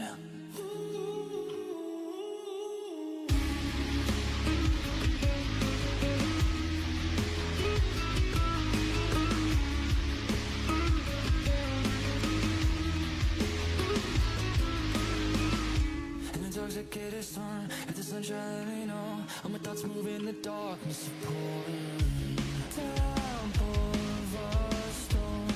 My soul is. Should I pretend like we're just dancing in the sunlight? And I'm done waiting, and every day until I realize you're the rain on my happy days. Dark cloud, you're the storm in the rain.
Hello everyone and welcome back for the third round of the Amateur Global Championship of Legends of Runeterra 2025. I'm still Zero and here with me there is still Lava. Hello. And here we are for round 3. Are you fired up for this round, Lava? Oh yeah. Last round we did saw some spice from Trix Kit get defeated by Ace the Giga Snail, and now we will be moving on to round 3 of the 6 rounds of Swiss. Yeah, after this round we will be halfway through the day, and so it's important for the players to keep up the pace, keep up the momentum if they're already winning, and keep winning, because only, from 4-2 onwards you are qualified for day 2 for the top 8, but if you are below you will not play tomorrow, so they need to keep up the pace. And the match that we will watch this round is actually Newman versus Y Rebellion. Both are at 2-0 scoreline, and the first one that we will see the deck of is Newman with a Karma set. What do you think of it? Oh yeah, PNZ Ionia, Temple, Triple Notify. Whew, that's what everybody is afraid of in this meta. And I see one Art of the Tree. How important is Art of the Tree in Karma set? Yeah, it's definitely a very spicy pick. You usually see that in Heimer Victor, but it definitely just adds another win con to the deck that needs to be answered before turn 10. And the second deck, very spicy, Seraphine Shadow Isles. Yeah, this looks like a Seraphine deck that just wants to kill you and your units, because usually, Seraphine decks are more, okay, protect Seraphine, level her up, control the board, but this one is very aggressive in the stance it takes to control the board, with all the, of course, the Shadow Wilds removals, and also protection, because it runs one off of Mistcall. So one of Mistcall means if Ezreal or Seraphine or Victor even dies, you can bring it back to life, and that's very neat. Yep, and even more Temple. The third deck, also playing Temple, but this time only one. It's a trend. We have seen John and Ayla today playing only one Temple, maybe because they don't feel like it's worth it. They want to be more aggressive, they want to have more aggression, more slots also for aggressive spells, maybe burn to finish off the game, and this one is definitely one of them. Newman playing the Nyla Janna, the king or the queens of the meta, if I may say, and with one wizened Helmsman though, and his opponent, Y Rebellion, another Ionian Joyer, this time with Master E Nami. Oh yeah, I'm so looking forward to this deck. It is what kicked me out of the last chance qualifier in top 8, and I did lose to it in Swiss as well. And it's so nice. We've never really seen Nami in the meta after her rework. She now requires 5 spells being played with a Nami on the board to level, and this deck is very explosive. Yeah, very explosive. Master E gives you discounts, making the level up easier because you run, low-cost spells anyway. Meanwhile, the second deck that Y Rebellion is bringing to the table has also got the PNZ build watermarks, and it's another Janna Nyla, another... I think it's the same list. I think it's probably completely the same list, actually. No, I'm pretty sure Newman is on Aftershock. And yeah. It was 2 Aftershocks. Yeah, 2 Aftershocks. But yeah, again, we see the one of Temple. It's just there to make the opponent have to consider what to pick on an Explorer, because having 0 Temples in the deck just makes it easier. But with 1 Temple, if they don't pick landmark removal and you get Temple, they just lose. Yeah, we've seen how strong Temple is actually, and Y Rebellion even more so, not running the Aftershock, not running the landmark removal.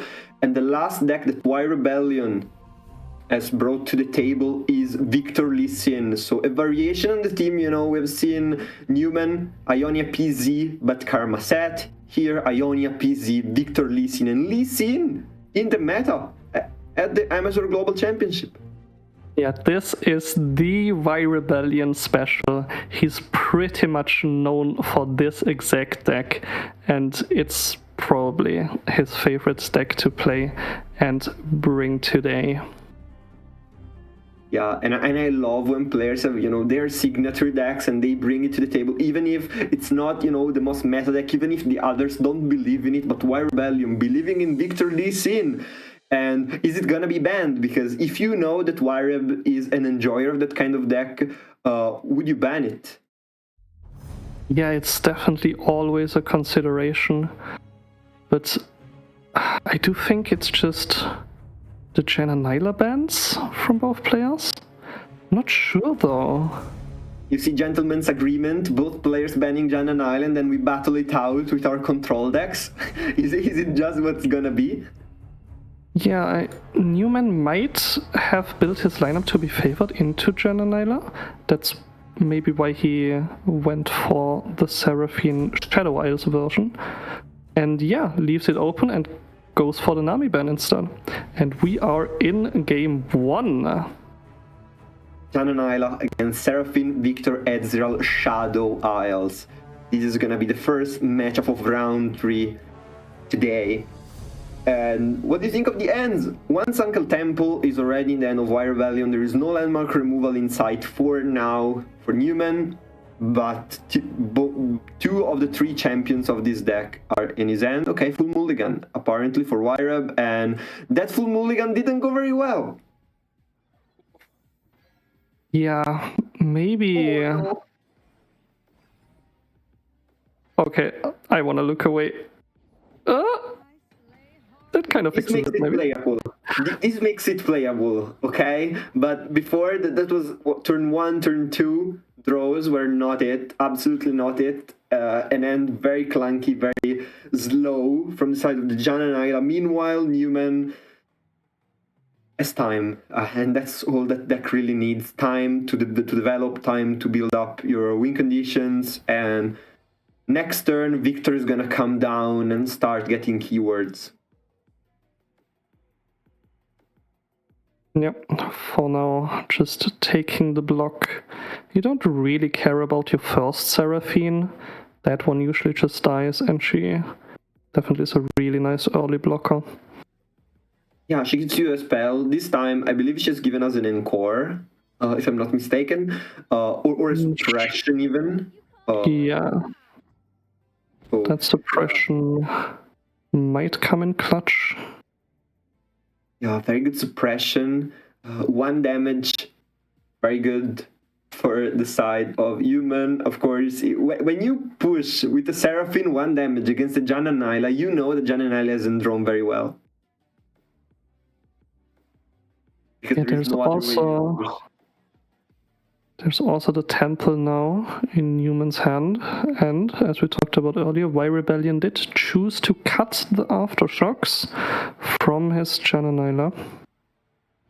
Yeah. Right now, thinking on what to updraft, and decides on 1 Janna and 1 Whirlwind. But that rocket is gigantic. Rocket Barrage shutting down the engines that were about to be developed from the side of Y Rebellion. Now, yeah, of course, the draw can come in, potentially, but that's not a lot, and especially you don't have a Nyla on the board to give you discounts anymore, and that's so bad for you. Now, Victor would be played, and of course, Victor is kind of unchallengeable now, unless you're willing to spend full mana to kill him, which is fine, I guess. Yeah, full mana is gonna be spent to kill him. Oh, to kill both? Okay, this is good, actually. This is very good. Yeah, Newman decided to go for the Victor this turn instead of the Temple, respecting the potential Windborne Marinas that could come down this turn. But Y Rebellion definitely takes that, because his hand is just full of removal and value. Yeah, full of removal value. Not landmark removals though, so we might see here actually the Temple being played for the side of Vyrab. That's an option. Temple from Newman, Janna from Rai Rebellion probably. Maybe a Cloudwinder. I think an option is also to play the Seraphine and keep up enough mana to kill the Janna. But no, okay, now it doesn't make sense anymore because of course there is not enough mana to play the Janna, and Temple comes down on the board and will start shuffling everything back and forth. Yeah, I would have liked to see the Bullshock first, just to see if Newman plays the Temple here, and then it would be safe for the Janna to come down. And now my Rebellion has to pressure this turn. But can he? The problem is, you can pressure, you can probably play something, wait for your opponent to develop on the board and then Rex afterwards. Janna has been drawn finally, and this Janna is leveled up. This Janna might be one of the keys to swing the momentum of this game for Wire Rebellion, because right now Newman is in a very good spot. Yeah, the Nyla will come down, definitely the key piece of the Janna Nyla deck.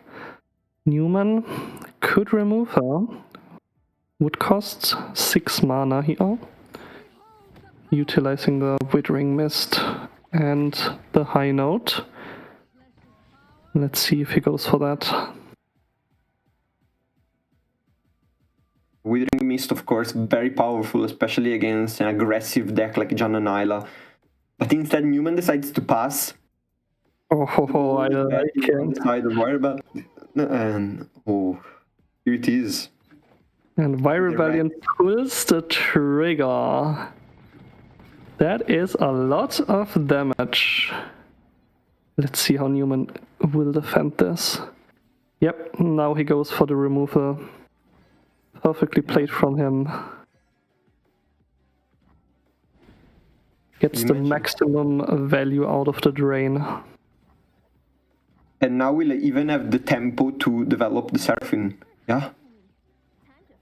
Seraphine being developed, and now Temple shuffling everything again.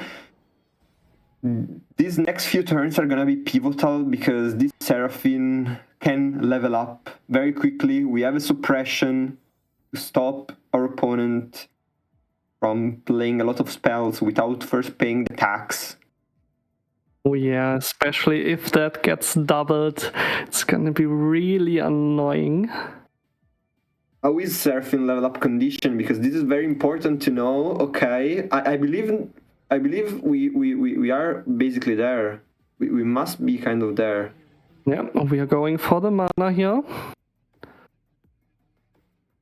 Going for the Emptying the mana means hand. we are ready to level her up. Going for the mana means 100% we're going to level her up, and that's not gonna be pretty for Wire Rebellion. The Sputtering Song Spinner is gonna double basically every spell.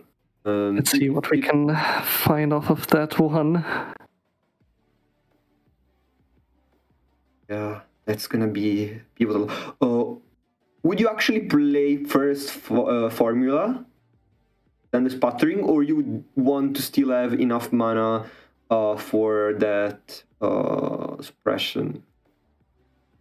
The Formula is not doing much this turn, but would set up the next turn defense a lot more.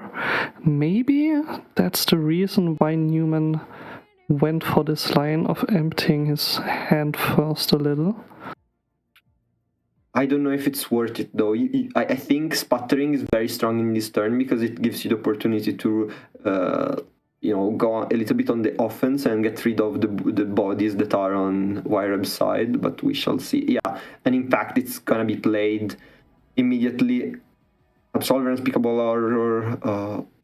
or this is the thing. He's thinking about it because Absolver with Seraphine is always funny.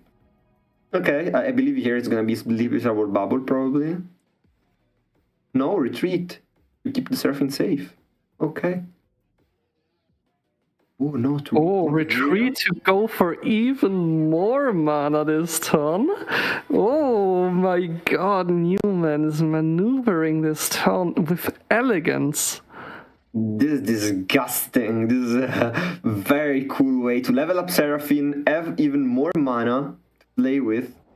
Hear me, you are not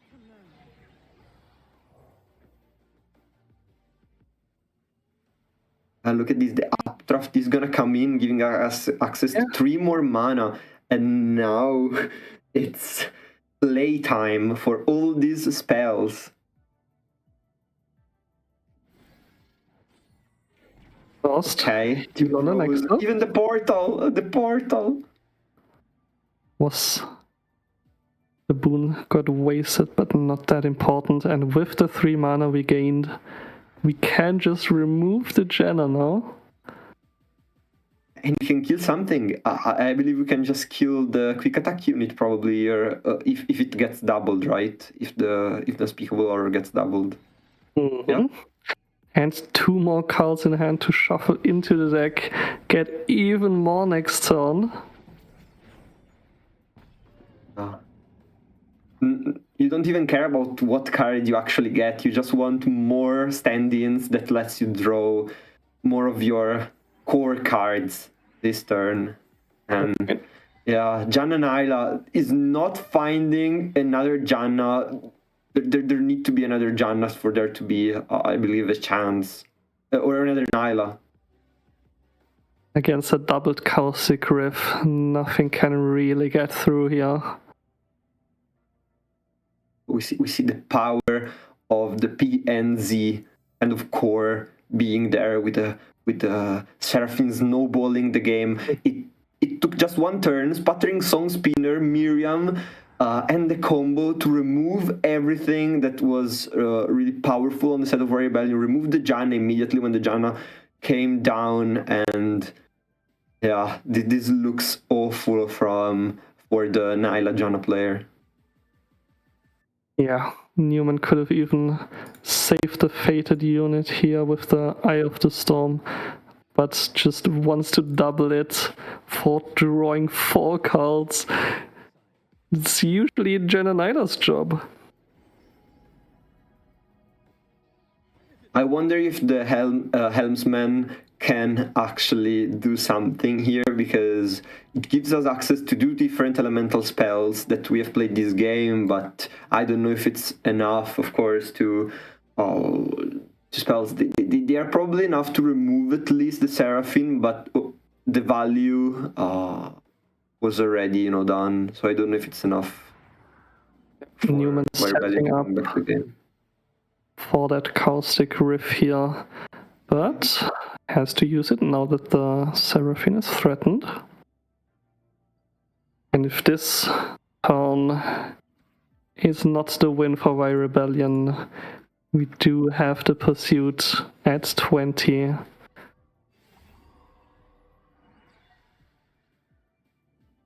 Oh, doubling on the draw first, even. Doubling the draw, always very strong, always very powerful, giving access for Newman to even more cards. The Seraphine might be dead, but everything else isn't. Yeah, she did her job. And now Janna Nyla is out of resources. Does have some draw. Will just basically seal the deal, because now everything is going to be shuffled again, and we have said time and time again, this temple lets you go out of control, and this is what happened this game as well. I do not know how the Janna Nyla can come back now. Yep, 5 uncontested turns of Temple. Warrior Rebellion definitely regretting not putting in the Aftershock now. And this looks over. Yeah, and Warrior Rebellion just resigning, just top right, as we say, and there is not much to say about this game. Like, Janna Nyla couldn't find its footing, was very powerful for like 2 turns, but then Temple came in. The Temple value was too strong, and Temple, you let it go 1, 2, 3 turns uncontested, it just gives you the win in the game. And now Newman left with Karma set to win a single game to bring home the series, and Karma set is very powerful. Yeah, another temple deck. Let's see if there is gonna be another temple drawn for him.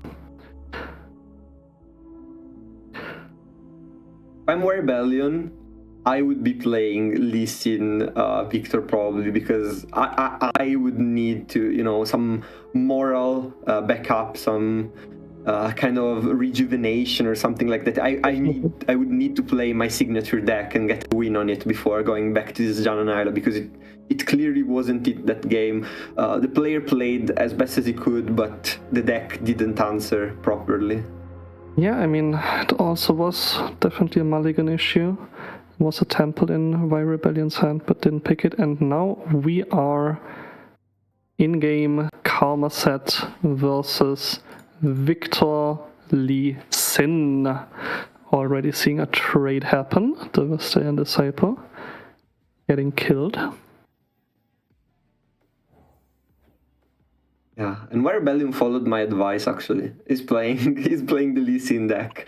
But the draw is not, you know, even here the best, but turn 4, this is a matchup that there is not much aggro going on, so it's fine even if you have more heavy cards in your hand, I guess. It's fine. Yeah, there is definitely a clock on Vi Rebellion. Mm-hmm. Because if that Karma gets to turn 10, you are dead. And that's the power of Karma. Like, we always talk about Seraphine. Seraphine is so strong, Seraphine is good. Yeah, but Karma does that on every single spell. Every single one. And it's not really comparable. It's much stronger overall. Yeah. Yep, just need to survive the first 9 turns. And that is definitely looking like a hand that can play very defensive. Also threatening now with the set, but gets stunned. Victor is safe. Spirit and Fate. That is a lot of stats. That is a lot of stats. I don't know how many, you know, spells where Rebellion has to proc Fate potentially, but that would be even more stats if that happens. So that's good for them. Of course, we are turn 6 out of 10 for the Karma level up condition. Lee Sin needs to get on the job, and he needs to get on the job fast, or things are gonna become very ugly. Yeah, there is actually the Lee Sin champion spell, which just proctivated already in Vi Rebellion's hand. Definitely an option here. Mm-hmm. And he actually plays the Lee Sin before the Victor. Gives him Challenger with the Victor spell, but Lee Sin just gets stunned out. No units getting killed in these early turns. Denied by stuns. Wait, isn't this enough to kill the set potentially? Isn't this enough to kill the set with the Lee Sin spell being played on the Victor? Also getting Fury? You can definitely threaten him, but Newman has a 5 mana open. So you need to consider a lot of things. The twin disciplines here. Yeah, you need to play around a lot of things. To be fair, in this kind of control matchups, you need to play around so many things, and it's always, you know, you always play while looking at your opponent deck list and saying, okay, you might have this one. I need to be very careful when I commit this kind of attacks, because it could blow back to my face. And not the card, of course. Yeah, for sure. It's definitely what Vi Rebellion is doing right here. Is the trade worth it? Instead threatens with the tail of the dragon. Yeah, interesting thing. Of course, Mystic Shot will be enough to get rid of it. We know it, but it was an interesting play. Of course, shuffling back another Lee Sin into his own deck. Speaking for Rebellion. Temple could come down, but I wonder if Temple is too much of a tempo loss this turn. There isn't really that much else to do for Newman. could draw first with the Miriam. I wonder if Newman just goes for the trade on the Victor, trying it, but just for the sake of it, but doesn't look like. So let's see what keyword Victor gets, and it's quick attack. I mean, you need to get rid of this Victor now. Like Victor quick attack, Fury is gonna snowball. No, we just pass and pass and pass. One Lee Sin's level up as well.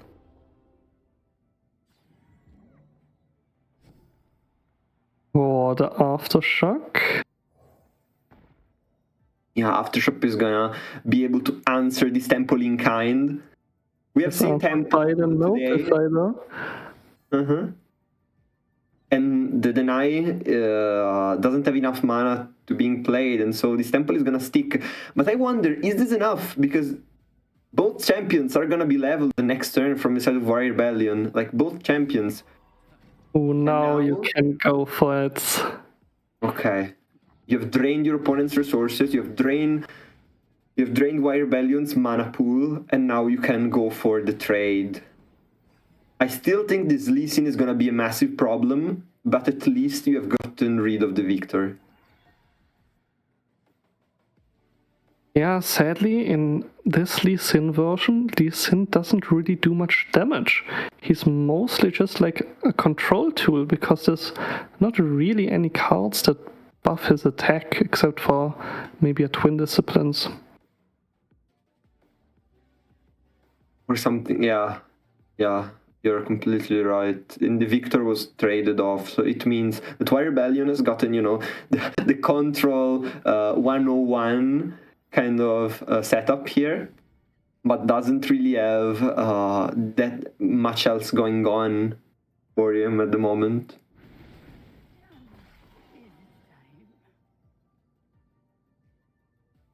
Right, that rocket does clear a lot.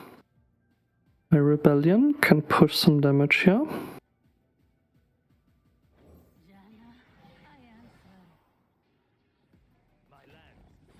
Newman is simply keeping his cards high here. He could have gone for mana refill, but doesn't feel pressured yet. Yeah, because with mana refill, I believe he would have had enough mana to play the lives, and with the lives you could have saved even more HPs with 9 lives. Could have also stunned the Lee Sin maybe, but no, just values the cards going into turn 9.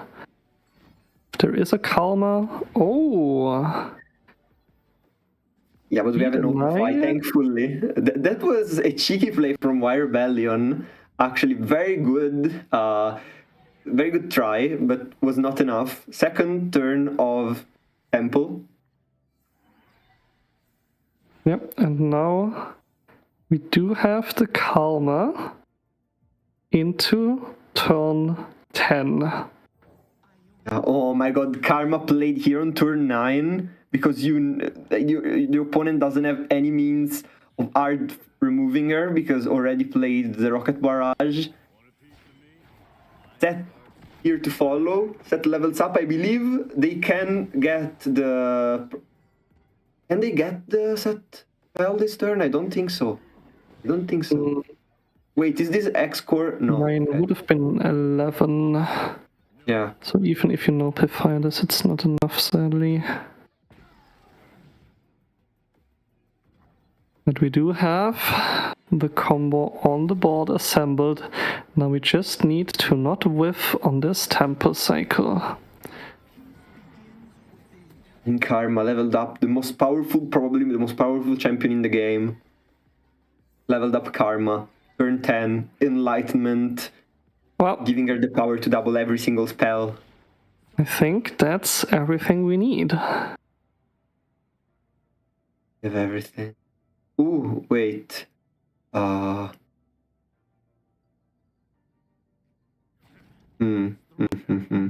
Probably it is.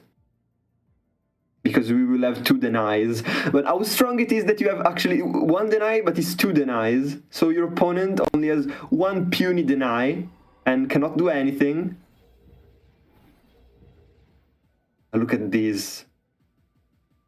I believe Rebellion might be very close to just surrendering, because if you can't remove immediately leveled up Karma, the game is almost lost on the spot. That champion is too powerful now. The draw is gonna come in and the temple is gonna do its job once again. Look at these, generating more cards just to let them be shuffled in the deck by the temple. And yeah, this is Actually, definitely something, yeah. going for the showstopper. And that seals the deal. Yeah, that seals the deal. Rebellion might just... not even playing the showstopper, by the way.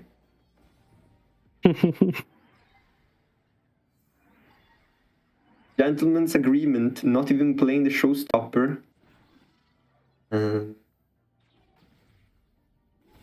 I wonder if Rebellion is gonna play it out until, you know, his Nexus run to 0 HP, but there is really nothing much to say. Look at that Karma, and there is nothing threatening her, really. Time to coin. Another twin to save her. Draw, draw, draw. Refill all the mana.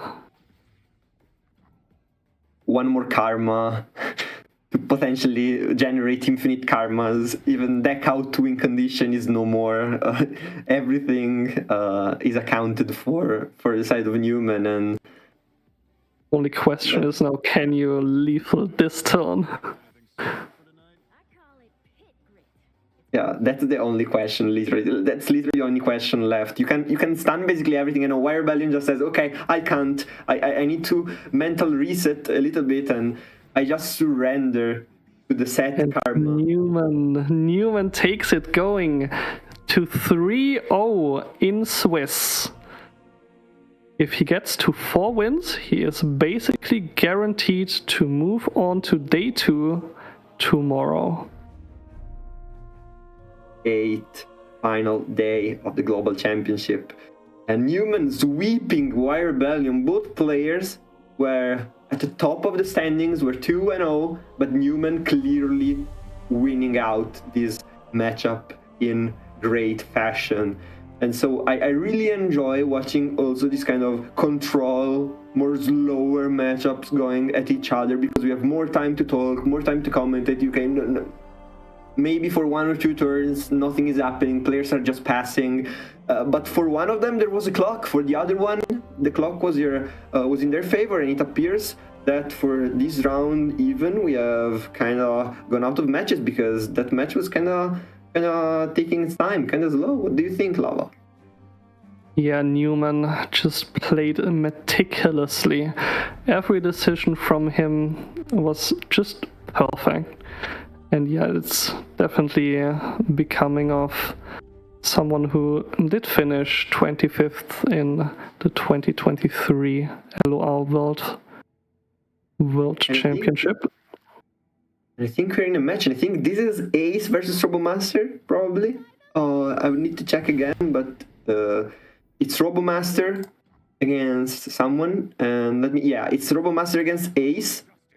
Both players at 1-1, I believe, at this point, and it's Master E Nami against Jace Lux. What do you think about this matchup? Ooh, I mean, apparently we're in do or die territory already.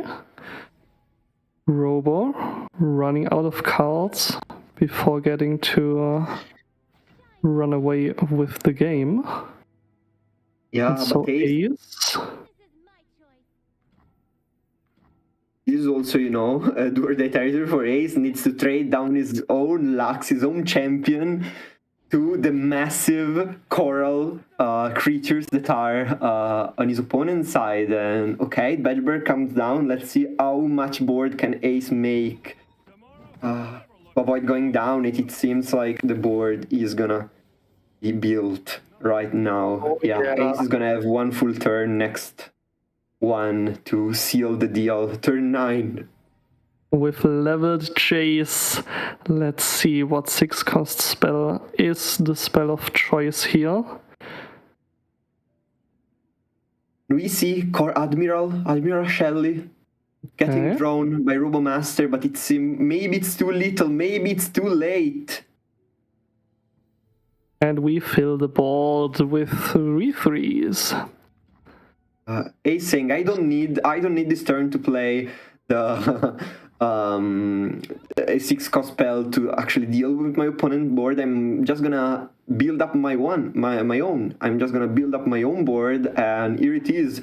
And we see Jace has got actually a lot of removals. Double blasts are gonna be able to get rid of everything basically here next turn. Yeah, also keeps the Badger Bell back, playing around his loss condition of Robo's elusives here. Yeah. Ooh, and even just playing immediately the single combat, not taking any chances against that Shelly, because we know, I was there, you were there when Zoe and Nami hit the meta, and we have learned how strong can Admiral Shelly be. Oh yeah.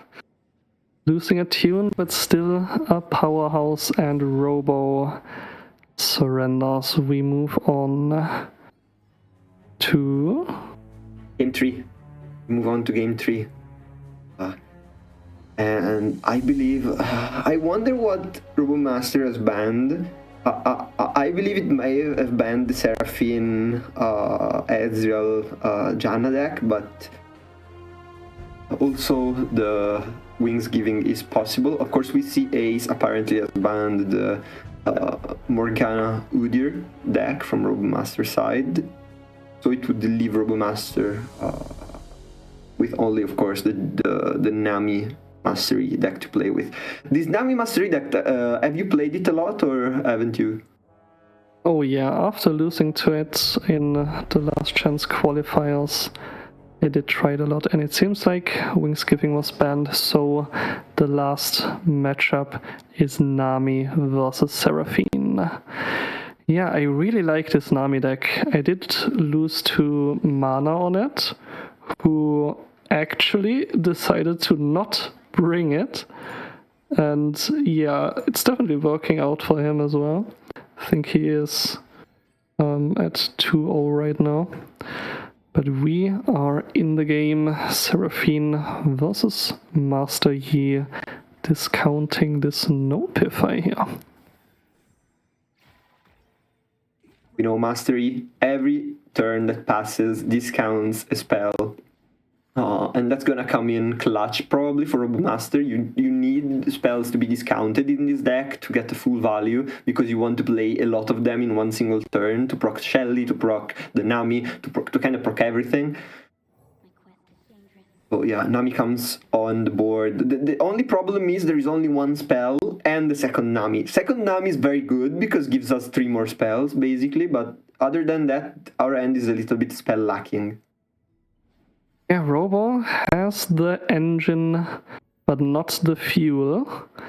Ace setting up a kill on that Nami before she can get out of control. Maybe Robo just lets that happen. Oh, goes for 2 spells this turn to heal her up. And that 0-cost Nopify is back up. Obviously, back-breaking here. Ace doesn't even try to kill her. Oh. Ace is probably gonna try to kill the V-Crush, I guess, but that's not gonna work if Robo decides to invest the Nopify into it, which is fine. I think we're even more so lacking spells right now. Okay, so Nopify could be just invested to save Mastery, but now there are no more spells for a while at least. One will come from the Explorer, but other than that, we need to draw them.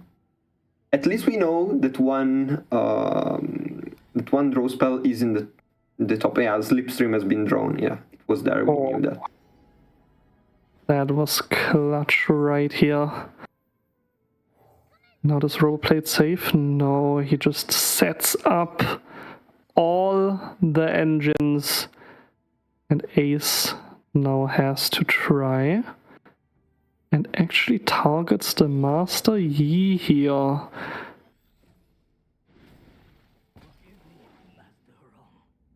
Yeah, because so he has Perilous Pastry, can target the Crush as well. Oh, just quicken the Shelly, which is very good because it's a value trade in mana. It's a lot of mana being saved. 5 mana against 3.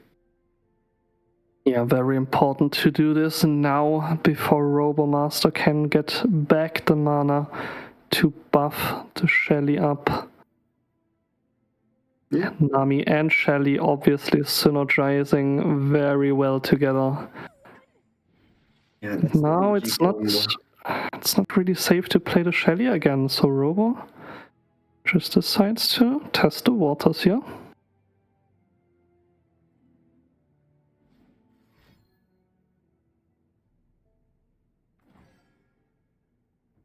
Yeah, Perilous Pastry.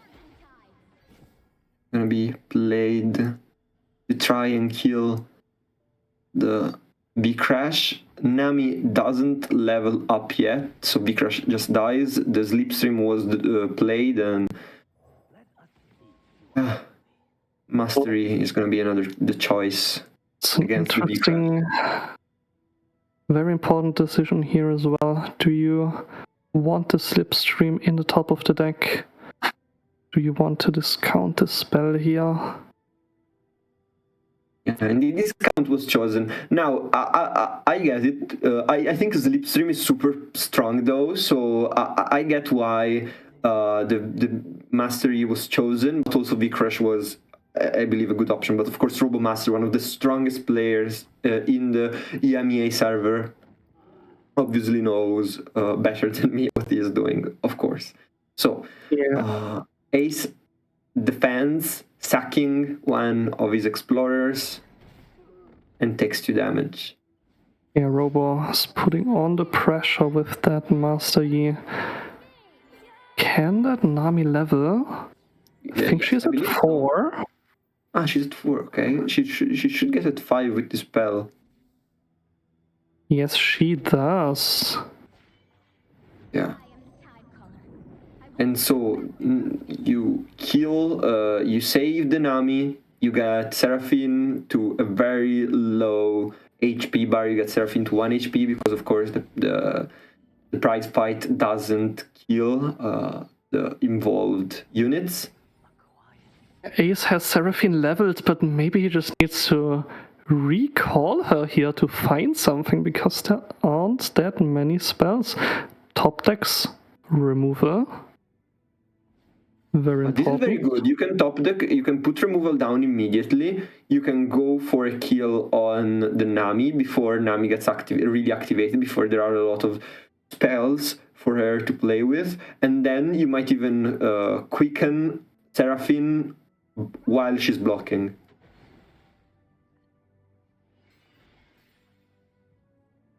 Oh, Robo does find protection here, but it's not enough, dealing 4 damage to that Nami here. And 2 deal 3 spells in the top of the deck now that do not get doubled by Seraphine though. And there we see the Quicken, hoping to generate a draw spell. And Okay. no, but it generates a spell that can potentially go and kill the Mastery. Of course, we know it's not enough, but it was a nice try. It was a nice try. Yeah, 4 damage and onto the Mastery. Ace is out of cards and has pretty much sabotaged his top decks here. No, because not this turn though. This turn we But can't he only play has that. 8 mana.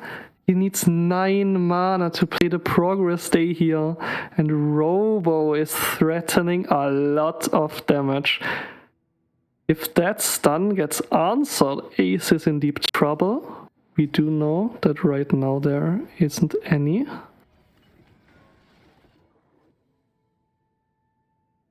Can Ace come back here by surviving this turn? A nice question. Let's see. I think this is a lot of damage because Robomaster has also the option to just push damage with the Twin Disciplines.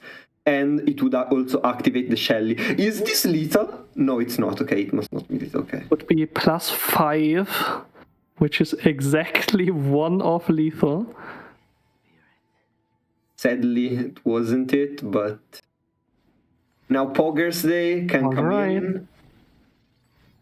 But it might be too late, actually. Might just be too late. Oh, now she can double the deal 3s as well. Yeah, but you can only play one of them. You can only play one of them. Not play both. You can play one this turn, one next turn. Which is fine. This Shelly is dead, but there are 2 more Shellys coming right up. Oh no. And if you thought that one Shelly was bad, just wait, because 2 Shellys are even worse. Retreat! Even save our Admiral.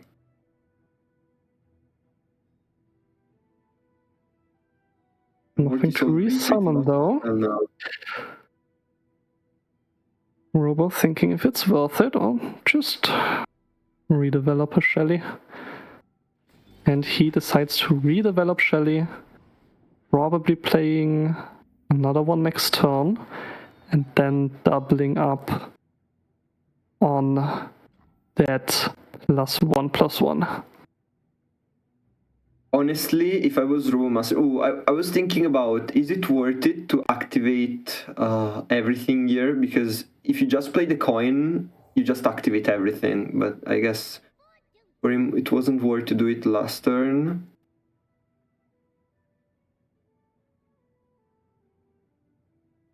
And now Ace has to deal with everything before the buffs come through, but I don't think that he can. I think the buffs are gonna come in and will be probably too strong.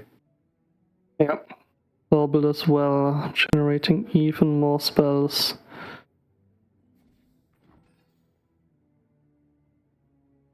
Yeah. Barbelfish looms over as a menacing threat. And there's not much to be done. Look at this, look at this, look at this buffs. +2/+2 to everything, +1/+1 to the Shellys.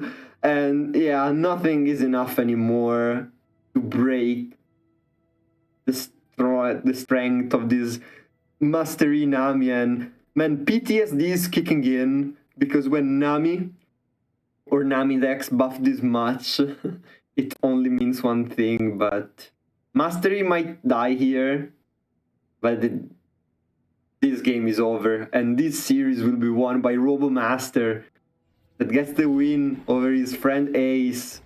Oh, Yeah. That was a neat little finish by taking advantage of the fact that Ace started this spell chain, putting the only blocker back to the hand, and finishing this game. Robomaster wins and moves on to 2-1. Robomaster wins in style here with a Nami mastery. I hadn't seen this deck, I hadn't seen Nami in a long while, but it was nice to see her being played until the admirals were dropped, and I started having flashbacks. Oh yes, I'm also having flashbacks, but they're definitely fun ones. I love Nami, and I definitely love seeing her succeed here. But yeah, Ace losing, going 1-2, 1 loss away from elimination basically. And we will be going into Swiss round number 4 out of 6 after this. Yeah, there are no more matches being played. Everyone has played their matches.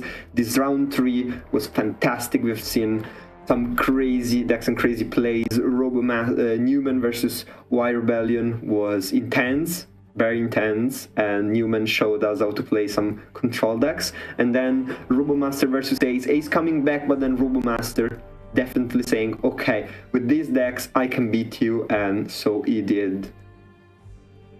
Yeah, these PNZ Ionia and PNZ and Ionia decks definitely so skill intensive, rewarding our players playing at the highest caliber here. Yeah, and that being said, we are gonna come back in a short time with round 4 of the Aegis Amateur Global Championship, and so see you soon.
Hello everyone and welcome back for round 4 or the Aegis Amateur Global Championship. I'm still Zero and with me here there is still Lava. We have just witnessed 3 rounds of amazing Runeterra being played, and what do you think of them, Lava?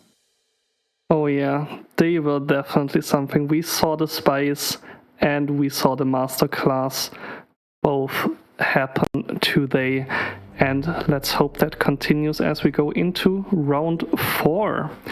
We do have 3 players who are undefeated currently: Shadox, Wad, and Newman. And sadly, we have to say goodbye to 3 players at 0-3 in Amy, Trixkit, and Rosidon. Yeah, sad for the players that went 0-3, but they can still try to play and, get a better finish, get some experience in there, because of course you're playing against some of the best players in the world, the best players in the world, and this will give you experience and boost you for the next season, of course, for next year.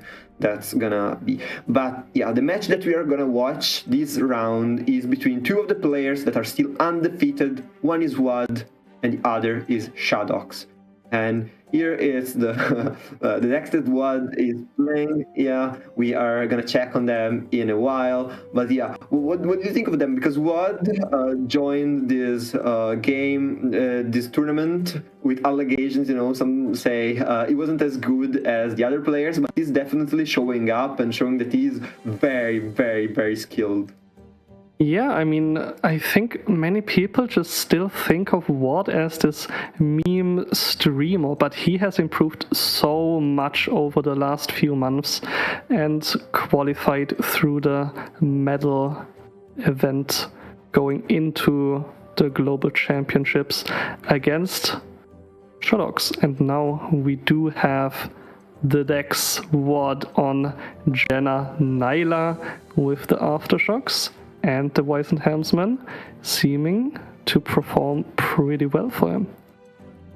Yeah, we already talked extensively about this deck, so we are just gonna repeat. This is one of the strongest decks of the meta. Infinite draw power, the temple is there, and if you can get it down, it's super powerful. Of course, Aftershock to counter other potential temples. You have Miriam, you have the Wizened Helmsman for the top hand if you ever need him, but of course you work with the Rin Rex as a 5 cost to destroy your opponent's board and then swing in, attack, and win the game. The second deck that Wad is bringing to the table is, though, an Ionia PNZ kind of deck when you're gonna pan towards it, and I wonder what he's playing. The other one, I think we've seen it, it's Wingsgiving, and we're gonna take a look at it later on. But this Jenna Nyla is dominating, even though we've seen it lose quite a bit. This one is instead Seraphine Karma set. So Karma set, but more like Seraphine set, because a 3 Seraphine, 1 Karma, and 2 set. What do you think about it?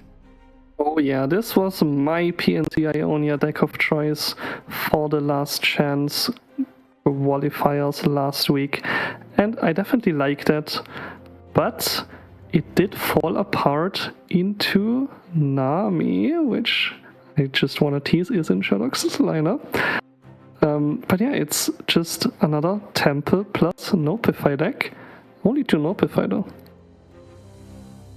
Only 2 Nopifies, 1 Aftershock as the option, of course, with the Portal Pioneer and stuff, to destroy your opponent's temple. 3 temples running, because of course you want to have them as fast as you can on the board. No bar. No bar in this kind of lists. Why is bar not played? What do you think? Yeah, bar is mostly like for Ezreal combo stuff.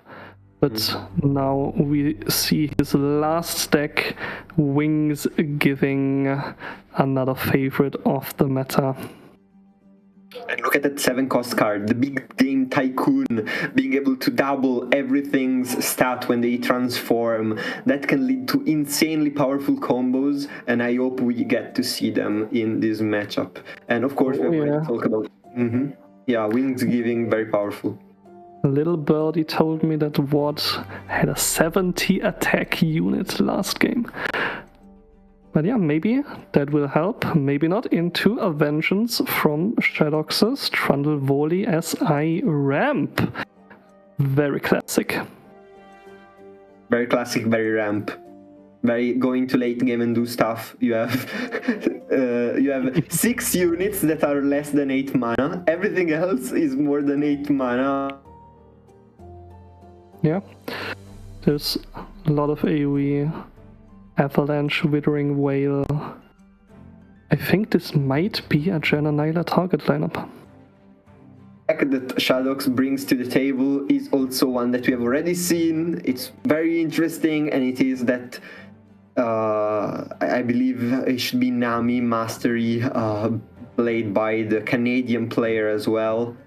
You said you like it so much. Does this one have any, one-offs or things that you like even more? Oh yeah, I love this deck. The only interesting card is like Sonic Wave, which wasn't in the original version. But yeah, the rest has cemented itself as just being the standard way to play this deck. And we've seen what it can do last game. Yeah, we've seen it really clearly. 3 Barblefish, 3 Shelly, and with Nami you go and you can't miss it. And the last deck that Shadox has chosen to play with at this Amateur Global Championship is a Demacia Freljord list in Udyr Galio, with only 2 Udyrs though. Why 2 Udyrs? Yeah, it's crazy actually. I mean, the deck is very formidable heavy, so you mostly need the stances more than actually having the Udyr. I remember last week a bird told me that the decks had 2 Udyrs in it because somebody mistakenly, copied the deck code, and that deck code had 2 Udyrs. But I don't know if this is the case. I don't know actually. But yeah, we are in the deck selection screen, and what do you think will be the bans for both players? Yeah, I mean, I think Shadox is good into PNC Ionia. Like, he looks like soft targeting PNC Ionia and Janna Nyla, so I think he's gonna ban the Wingsgiving. And what? I don't know, maybe he's the most scared of the Demacia Freljord just running away with stats. Yeah, I guess that's a very plausible line. Trundle Volibear is ever a consideration? Yeah, for sure. Very powerful. Also hard to deal with. I think Ward can just ban all 3 of those decks. Mm-hmm. Meanwhile, for Shadox, you say it's more streamlined as a ban option? Yeah, I think he's gonna ban Wingsgiving. Okay, we shall see if that's what they've chosen. Of course, we have seen a lot of these decks being very powerful. We have seen the Nami Mastery win, we've seen, of course, Nyla Janna, and Seth, Seraphine, and Karma. Even if not in this combination, they are always very powerful. Instead, the Shadox decides to ban the Janna Nyla, and Wad bans the Udyr Galio, as you mentioned before. Actually scared of a good Janna Nyla player. And so we will get Wingsgiving versus Ramp for game 1. Yeah, what do you think of this matchup actually? Because Ramp just wants to, control the board, they kill everything, I ramp. And Wingsgiving though needs some units on the board to get its value. Yeah, I do think Wingsgiving can pop off earlier than Ramp can stabilize, especially if there is this really nice answer of Prowl for Soul Harvest. Shadox just taking the safe line instead, not wanting to run into that. And yeah, Shadox's removal just doesn't line up very well into Wingsgiving. Mm-hmm. Maybe an Avalanche might help if we get stopped that, because we have seen Shadox runs, I believe, Avalanches, and I hadn't seen Avalanche in a standard deck in a long time actually, but it's always been a staple card. I remember when Avalanche did damage to the Nexus, by the way, but yeah, that was a long time ago. Yeah, so this definitely helps. Landmark removal, definitely the first thing you need against Wingsgiving, because deck is obviously called Wingsgiving after the landmark. And here, what? Deciding to trade into the Challenger and get the transform buff before neck attack dies. Yeah. Obviously, he knows there's a landmark removal in Shadox's hand now, but maybe he can find a nice way to weave in that Wingsgiving in a turn where Shadox can't really afford to spend the 2 mana on the landmark removal or set up a deny before that. I mean, yeah, now the question is, Shadox, is he going to play the Vengeance? Because I think this is potentially his Vengeance turn, because Risu is very powerful, of course. 7 attack, 3 impact unit. Nidalee also has got impact thanks to the Chief Knack attack, and this turn is going to hurt unless you play Vengeance. And even then, you're paying 6 for a removal and you're still taking a lot of damage in. Yeah, maybe you just throw the Trundle under the bus here and keep the Vengeance. You can also use the Vengeance right now while Ward is not keeping up enough mana for a deny. Yeah, because later on deny is gonna feel less useful, because of course when your opponent has gotten down, you know, a bush, you always have to think, okay, is it the deny one? Is it the Avenging Mastaya? Is it not? That's gonna be a question. And Shadox decides to probably trade his Trundle off here. Does leave enough mana to ramp as well this turn. Yeah, Trundle, as you mentioned, was thrown under the bus for 1 more mana gem. We will see if this is worth it or it's gonna come back to bite him. Wingsgiving, a second one, has been found for Shadox.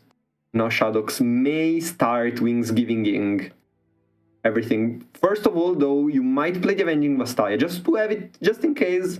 It's probably a good idea, is it not? Oh, instead, no. Yeah, these are the very interesting turns here. What? Just pulling out the landmark removal. And this was the critical mana point where getting out that landmark removal denied Shadox from playing an 8 mana card. Obviously, Shadox doesn't have one in hand here. Ooh, okay, and this is so good because now we can buff. Oh no, we can't. Oh no, because it was chosen Elt, of course. Thankfully, it had chosen Elt, and so Wingsgiving cannot be played. The first act of the story cannot be played this turn. Yeah, could have used it on the Nidalee, but she is gonna level here. Yeah, and the situation is not that good for Shadox. Like, no units in sight. I mean, you can, of course, you have the pillar. You may even play out the Wild Mysticism. That's gonna come out as a 6/6 with Overwhelm right now. But yeah, Nidalee levels up. She's gonna deal a lot of damage. And with the spear as well, that's gonna hurt. I wonder if Ward is gonna use the Changeling and transform the Nidalee. Nope. Just gonna go for The Grubble Snub. Yep.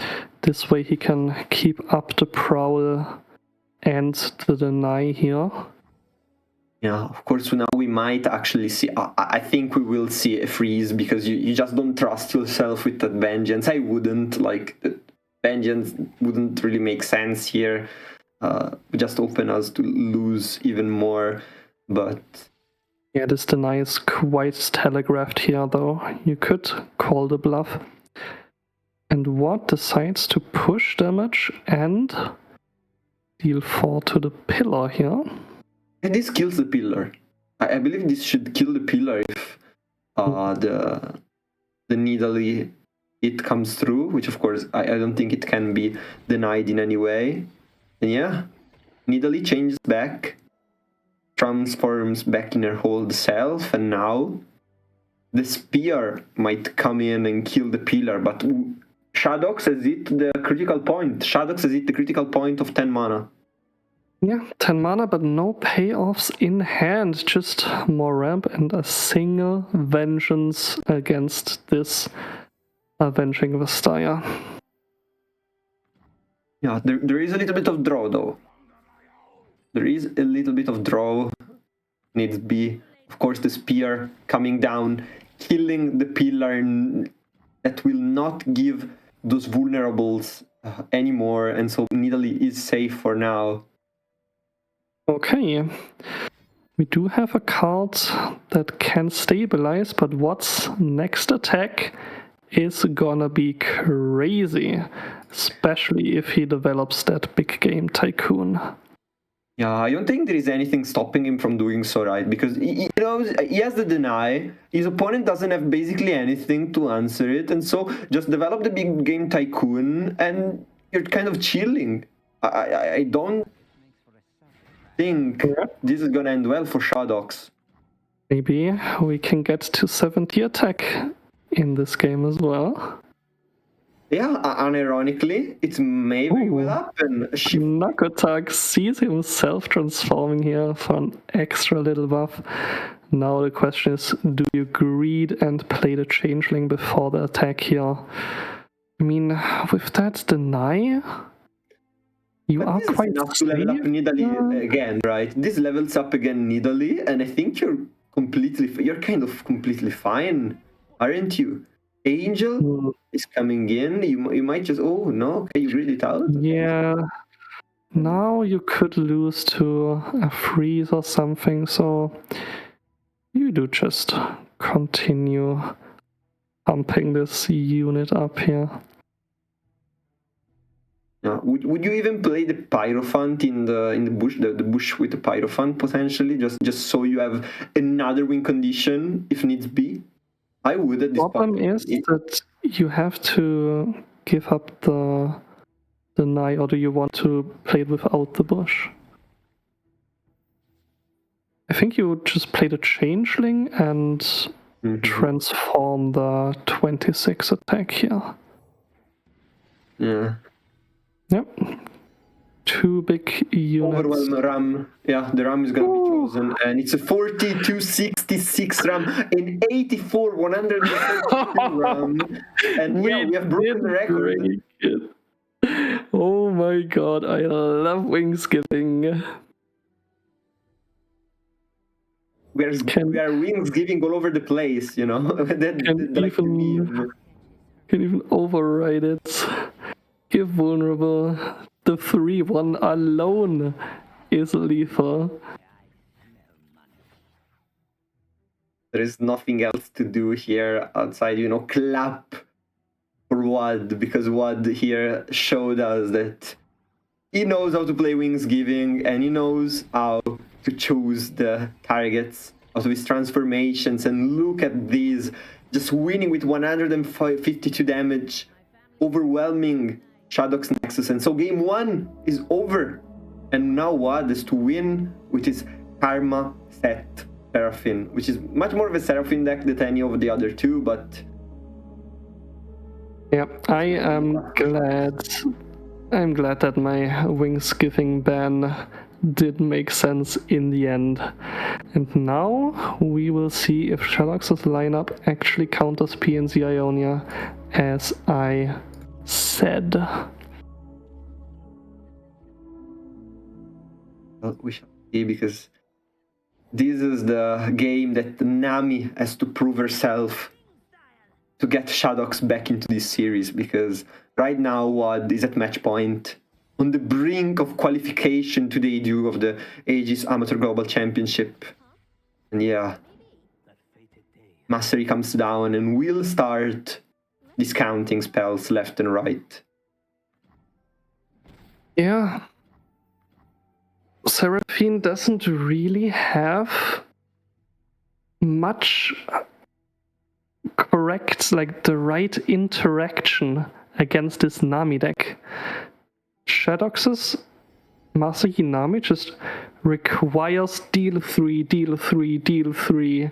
Like all the units are on 3 HP, and then they have the Ionia protection as backup. It's just so hard for the Seraphine to interact with that. Yeah, we shall see if they actually can do this, because right now there is only the thermogenic beam that can potentially pierce through everything that Ionia can do, but even then we see Unworthy Soul discounted at 4 mana. Would be enough to save Nami if Nami's played. Yeah, this thermo is not enough. I wouldn't play it probably immediately, because yeah, wasting 7 mana like this is not like, the best. There is also one deny in Shadox's list. Could try and play something else before you go for it. It could be worth maybe. Not many great options though.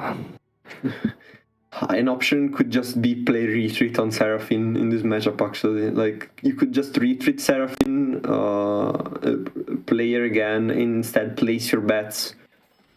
Is the choice. And now though, there is 10 cards, and so you have to play the coin because you have 10 cards in your hand. Yeah, we'll see if he tickles a little bit of protection out of Shadox here. Decides to go for the pass. Shadox still has 1 mana to burn here. And Decides to burn 2 mana. Goes to 2. Does Watt pull the trigger now? He does. Force Twin Disciplines. Perfect answer here. On the Shimon Wind, whoosh. It's gonna go the buff of the Nami. And Shimon Wind, one of the strongest cards actually in the game, if you remember, like one of the strongest card period. Very, very powerful. Now, gonna show us why. If the Shimon Wind can hit the Nexus. Just more draw. Great draw engine here. Slightly wasting the Nami buffs because it will recall itself, but definitely worth that. No, what can try Caustic Riff here? Shadox, so many answers though.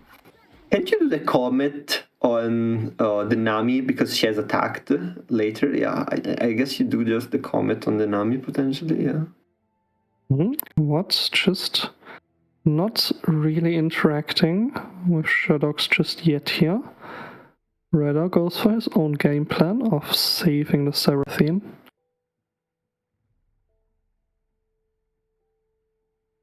Would you burn the 1-cost spell with Unworthy Soul here if you're Shadox? Oh no, decides instead to push more damage. Pushing damage.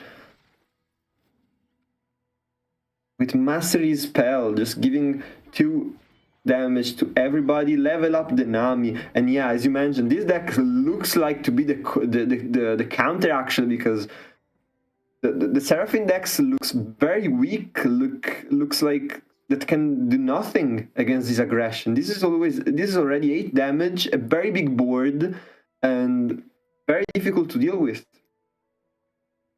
Yeah. Oh, that Caustic Riff is gonna get punished by a single spell, and what knows that? Because the Vastayan Disciple is the weakest unit. Yeah. He knows that, but sadly nothing that he can do. Like, he knows, okay, this game, I can lose it. That's my counter. That's... Oh, but Shadox doesn't opt into playing it. Maybe doesn't want to waste that many buffs on the Shimon when it's gonna get recalled either way. That can be an option. Okay, I see. We're playing 5D chess here.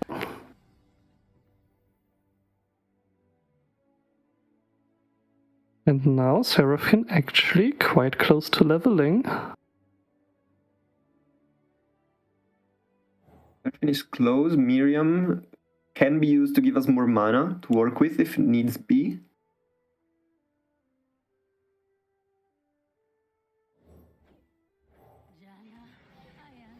Yeah. Yeah. We have 7 mana to work with, so we might. I guess this game, the engine is starting to pop off. We can't really do much. Okay, time trick to look into answers in our deck. Maybe a song spinner, is it next turn? Maybe we need the song spinner next turn.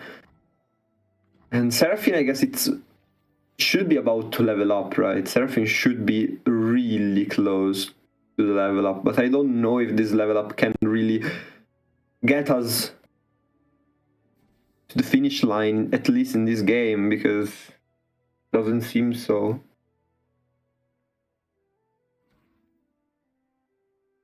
Yeah. What, having to try and remove something here?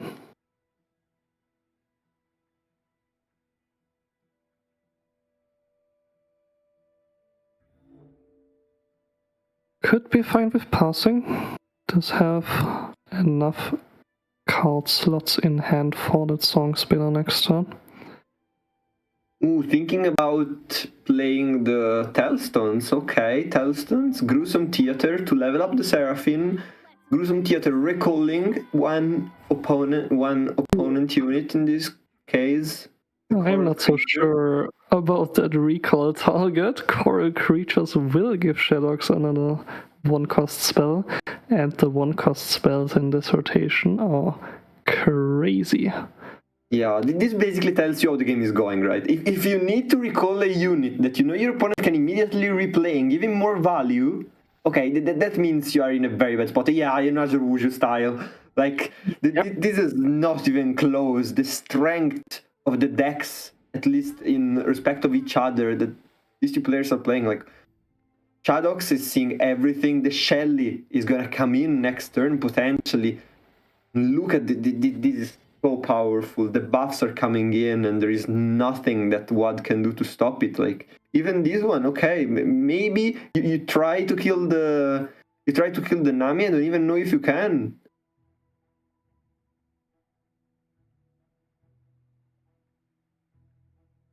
If you can save one, what would you save here? The Nami or the Mastery? Here I would always save the Nami. Yeah, could also just let it die, replay the Shelly next turn. How much mana do we have open? 4 mana.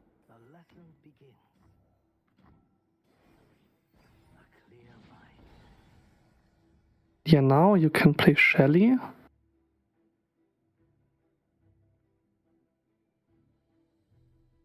And the Wuju style. And you were talking about removals. WAD just got his Rocket Barrage, but Rocket Barrage against the board of Shadows, okay, those units are all like 2-drops, 1-drops, but they are so big that even a Rocket Barrage can do basically nothing against them. Yeah, now you can go and kill Shelly, but what good does it do when you have everything else on the board that's gigantic? Like, it doesn't even try. WAD doesn't even try to go for the Shelly kill.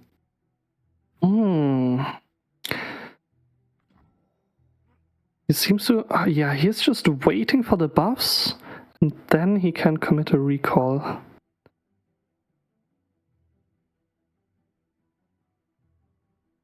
Yeah, but the buffs might be too much. Like, if you distribute them well enough, the buffs are still gonna do like 12 damage to you. And okay, you go down to 3, but what else? What next?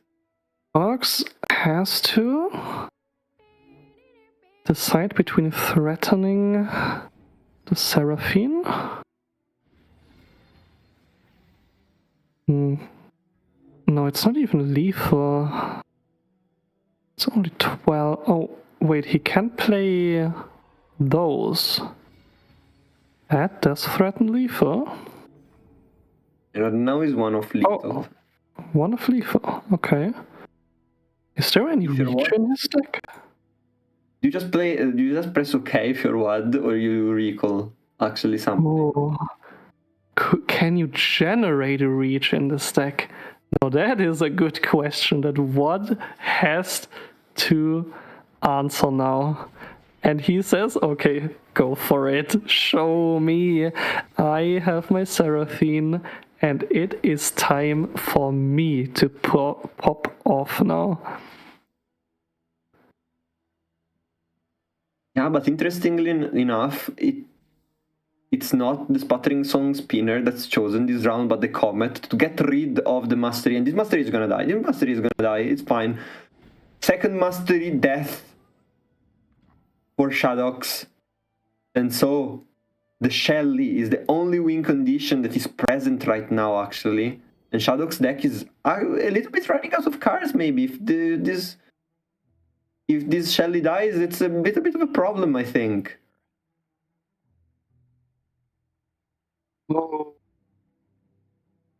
Wait.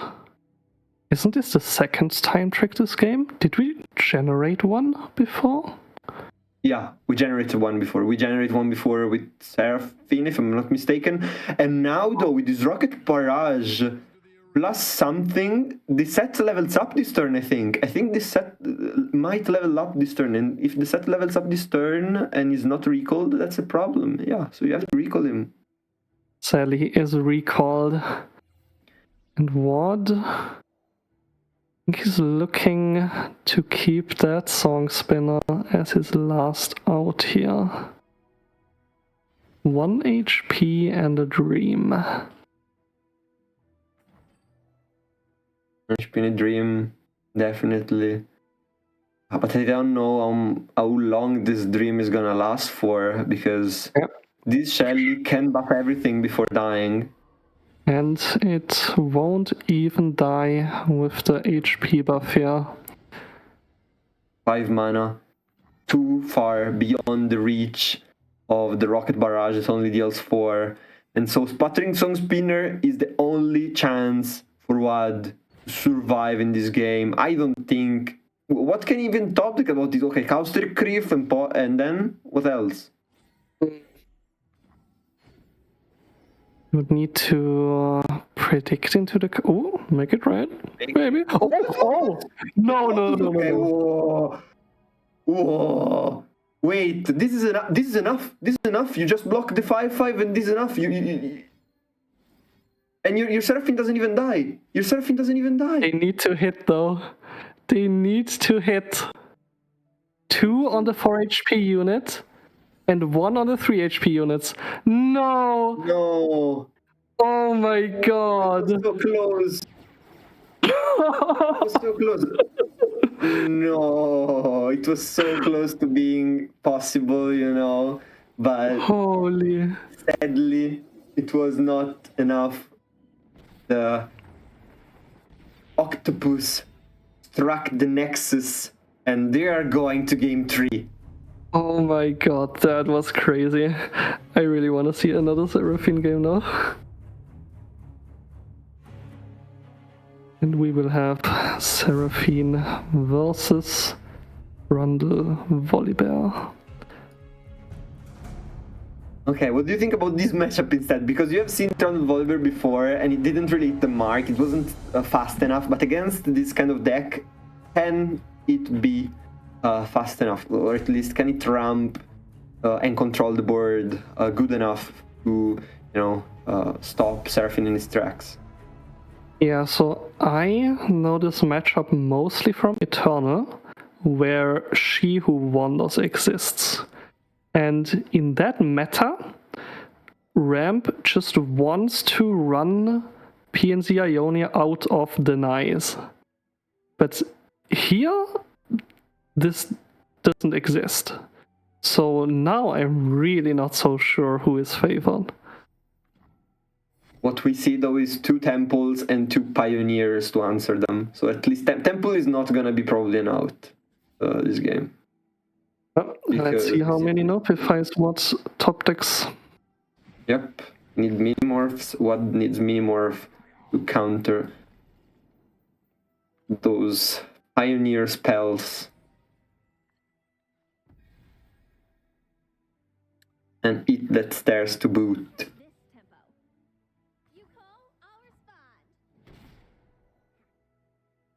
Also, Pioneers are gonna be able to trade down the Seraphine the Seraphine is not gonna last long on the board.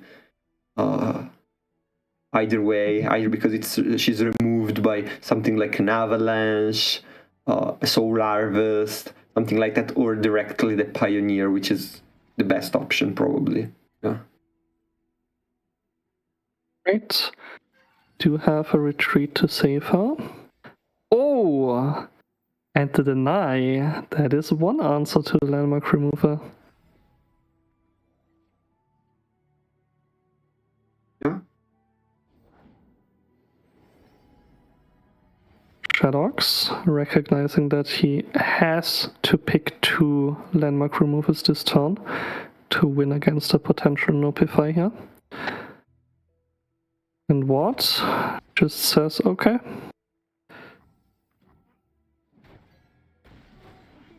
But Give me those. if they have it, they have it. I mean, they've chosen 100%. Yeah, one less. Hit that stairs is another landmark removal though. And third Pioneer, by the way. Oh Third Pioneer no. coming in. This is a lot of mana that what is burning. Let's say this is a lot of mana that what is utilizing this way, and now completely going empty of mana for the third exploit with, and some emotes being, some emotes. I would flash my emotes too in this situation. You are in a very important match in the global championship, and your opponent just draws 3 Pioneers in a row and goes Pioneer into Pioneer into Pioneer, can trade down my whole board and kill all the Sunken Temples, and I would just be sad, very sad. Yeah. What is just gonna get aggroed down at this point since he wasted so much mana? The challengers not letting him jump block here. Yeah, there is nothing to champ block, and those 8 Tates are eventually gonna come in, swarm, and do what they do best, which is destroy with the Overwhelm. Even though this isn't an Overwhelm deck, so it's not a Recorrex deck, sadly. I would have wanted to see a Recorrex decks at the Global Championship, but we haven't seen any. We did see one Freljord Nox. One, yeah. The Driven Katarina from Angel. And now Watts decides to halve that overwhelm damage here, but has no value in hand with that temple gone. He goes for the Aftershock to kill the other landmark, because you cannot let them hatch. You cannot let the 8/8s swarm the board, or they'll be completely uncontrollable. But hit that stairs, joins in, and this is a little. If there wasn't anything to be done, that's 20 damage, by the way. Yeah, this is 20 damage, just represented on the board, just like that. Of course, they're not gonna hit, but that's still something. Enox is gonna run Ward out of recalls now. Yeah, and there is no place for your bets in the hand. There is nothing. So even now, the one way probably what could win is top decking Karma. Top deck Karma. Maybe Karma can survive. You've got some recalls. You might be able to survive. But I think that's the only out potentially. Yep. Or like place your bets draw, formula, sputtering song spinner. Ooh, Shadox decides to go and push the damage here. Yeah, but this Leaping Bud is gonna come in and try to deny even that damage. So one Freljordian Tailstones is gone, but Wad is feeling really bad about this kind of trades. You're just delaying the inevitable, at least that's what it feels like. You're not really filtering your win condition or your clock, you're just running out of cards, running out of hope, running out of everything, basically. Oh, what can we get here? There's a Volibear though. And is Volibear almost, I think, should be not kind of leveled Okay. up, but Okay. That is some card draw. And we can replay the Seraphine. if we come back from this point, that's something. That's something else. And we make the impossible possible here. Okay, Rocket Barrage. can We we don't need get? that. Ooh. Do you choose the karma? Do you actually go for the karma? Because I don't. Oh, I this don't is know. such a hard choice.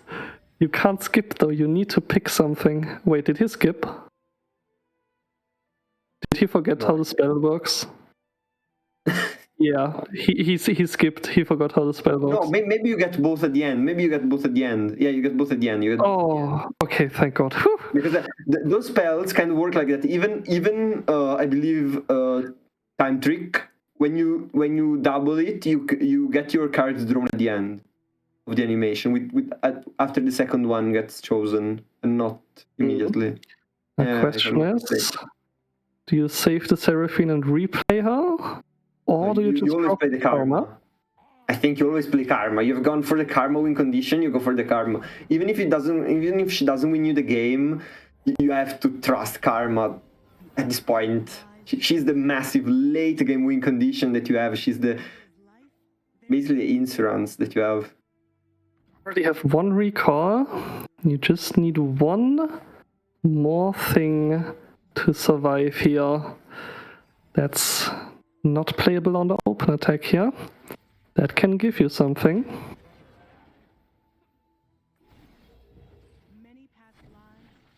Oh, that's a recall! Oh my god, this Wheel of Ionia! No, Oh I my can't God. believe I can't believe we're watching this. I cannot believe. Is it enough though? Because Karma is gonna die. Karma is gonna die. Okay, we accept it. Karma is gonna die. Yeah, Volibear can just be replayed. Deal 4. And 4 to the Nexus.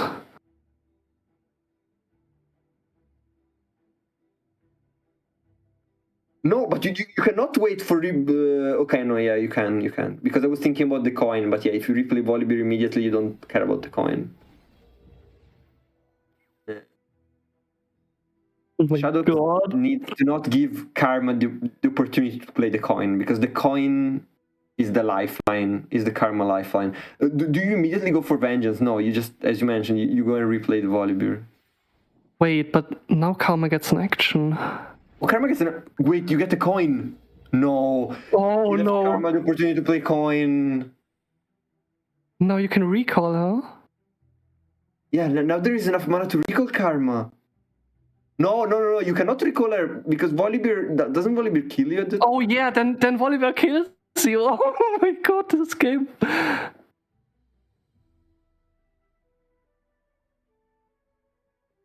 My god. Place your bet cannot be played. Do you play just parallel convergence? Yeah, not parallel convergence, the thing. I don't even remember what it's called, but...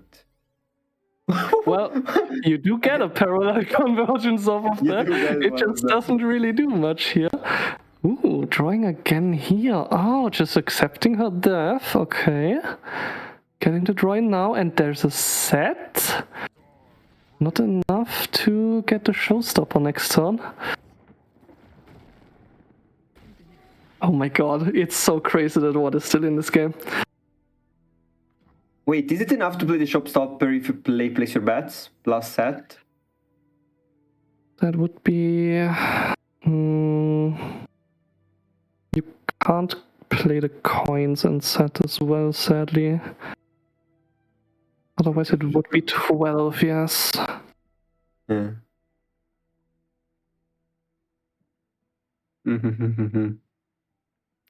With no... Wait, no, he does have a stun. Okay. We can pass. Let's see. We can tap cop. We can pass copium. Shadox? Okay.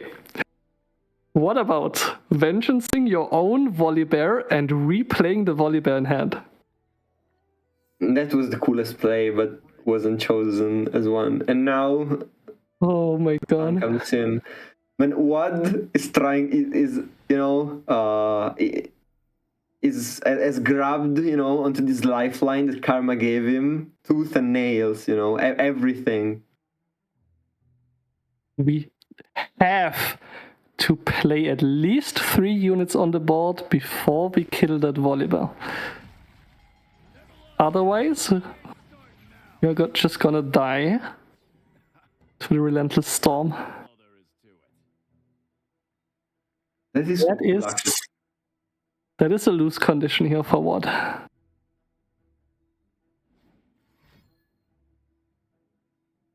Okay, what is this? Okay. Avalanche. Oh. Shadox recognizes that. If what uses Showstopper on this Volibear here, he loses the game. Yeah, but I think it can. He has to do that, you know.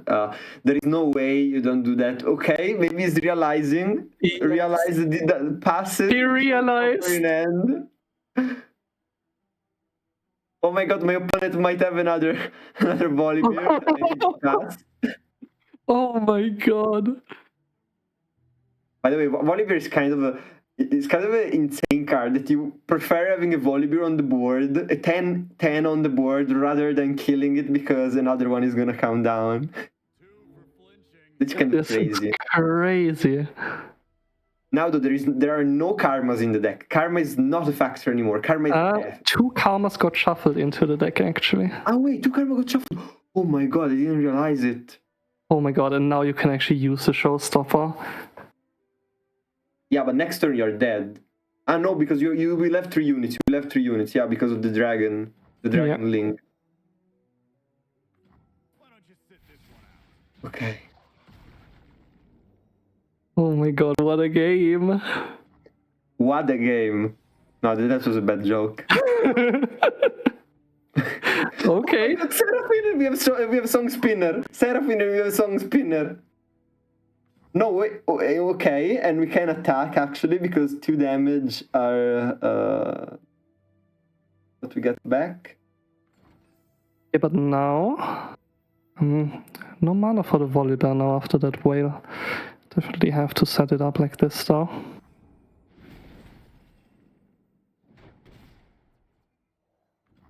Now Seraphine. Seraphine is coming down. Yeah. If Ward uses this parallel convergence and then levels up the set on the attack, he can get 2 Showstoppers, I think. That's a play here.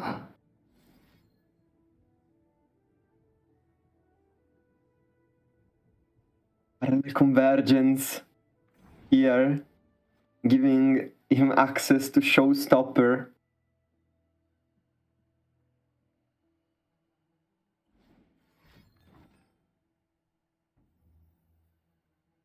Now set is as good as dead. So there are no second Showstopper being generated. There is no second Showstopper generated. There is an Encore though that's gonna come down. One of these 2 8/8. The Showstopper can kill a landmark or can't?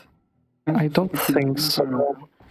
So it's kind of pointless here if you cannot destroy them. Can use Aftershock though.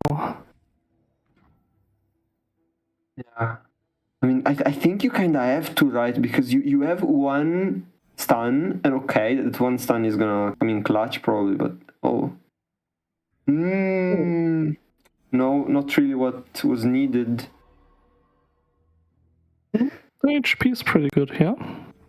Yeah, 9 HP is better than 8 attack. So 1 can be blocked by Seraphine, ironically, but the development from the side of Shadox, that might seal the game.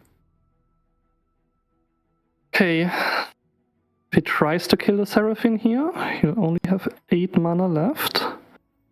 So no threat of the Volibear lethal here. Okay. And what is bringing this back actually? This game is being brought back from being very almost completely lost. Only one card can be played here. Eat That Stairs might be it. Eat That Stairs destroying 2 units. But of course, with the stun. Oh. Website. Okay. Warm up. Okay. Those are really good, especially played on the lifesteal unit. Wait, what? Wait, what? I believe he missed. It missed. Yeah, I think he missed. Oh, did he time out? Misordered. Yeah, either misordered or timed out, and yeah, because when you do that, your opponent just presses OK and everything goes on, and you cannot play anymore if bar spell. So I think. Oh, sadly, so tried close. to do it. Yeah, it was so close, and I think he would have done it. Actually, I think he would have done Yeah. it. Yeah. If he used these spells on the lifesteal unit here, he could have survived. Wow, what a game.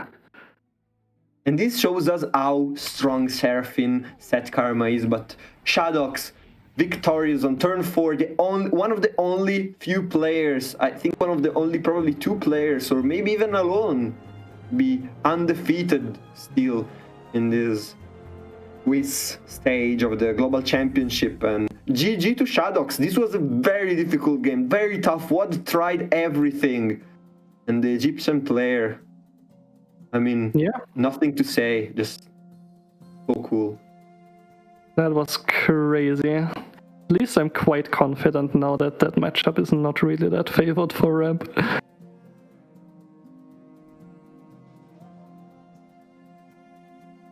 Oh man, I want to hear from Wad after this game what happened there, because that was heartbreaking really, and I don't know if we have more games to watch, but yeah, that was completely insane.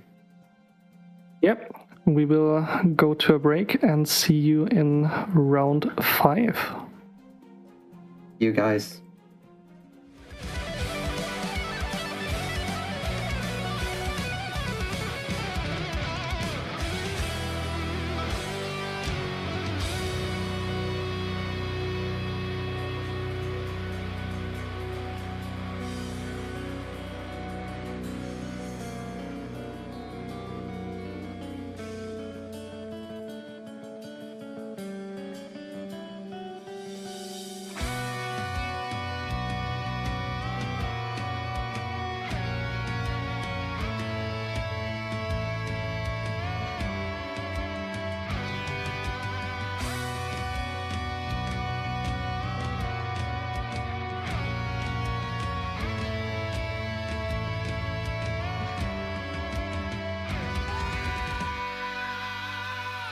Call down the reckoning, bring back hope and peace, restore our Gloria to live forever.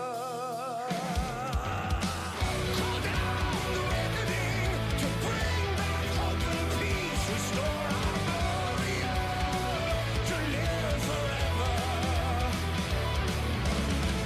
Bring down the dark regime, I know how to unleash eternal power. Lead us to order. I am the light bringer.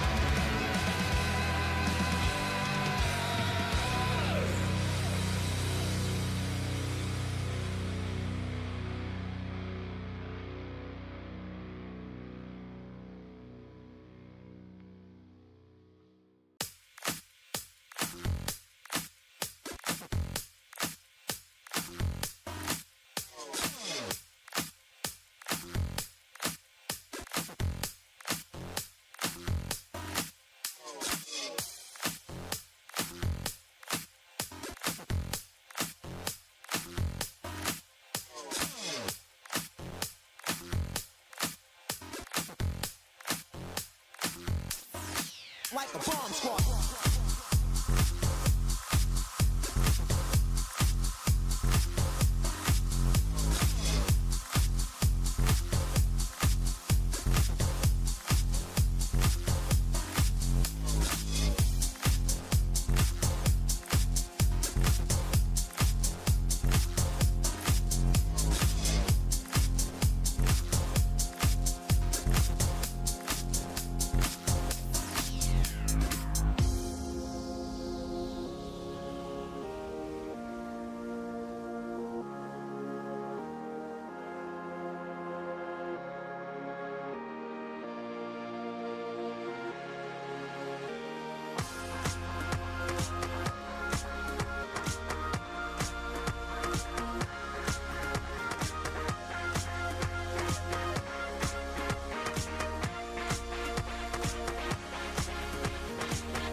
Hello everyone, and we are back with round 5 of the Aegis Amateur Global Championship, and what a round 4 it has been, with WAD almost bringing back one of the most insane games I've ever seen, but the timer didn't let him. Like, that was heartbreaking for me. I wanted to watch him win. What do you think, Lava?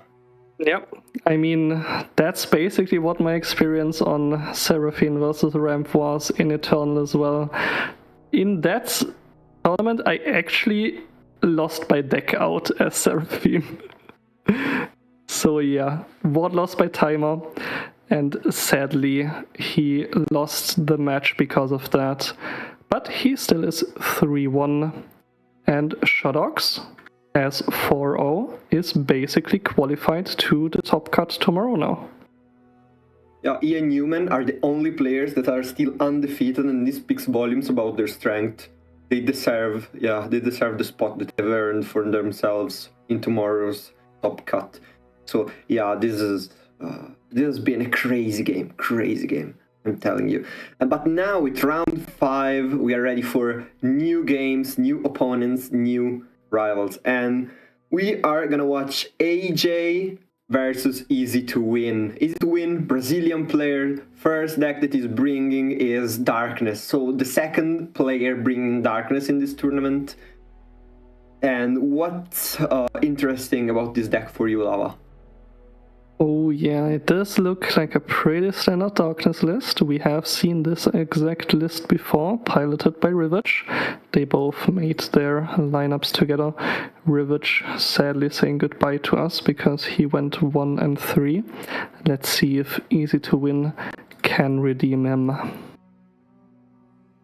Of course, we see the one-offs in this deck list, the Mist Call, Withering Mist, and Piercing Darkness, both for protection and heal back up some HPs. We see this easy to win lineup, triple Shadow Isles. In fact, the second deck that is bringing to the table is partnered with PNZ.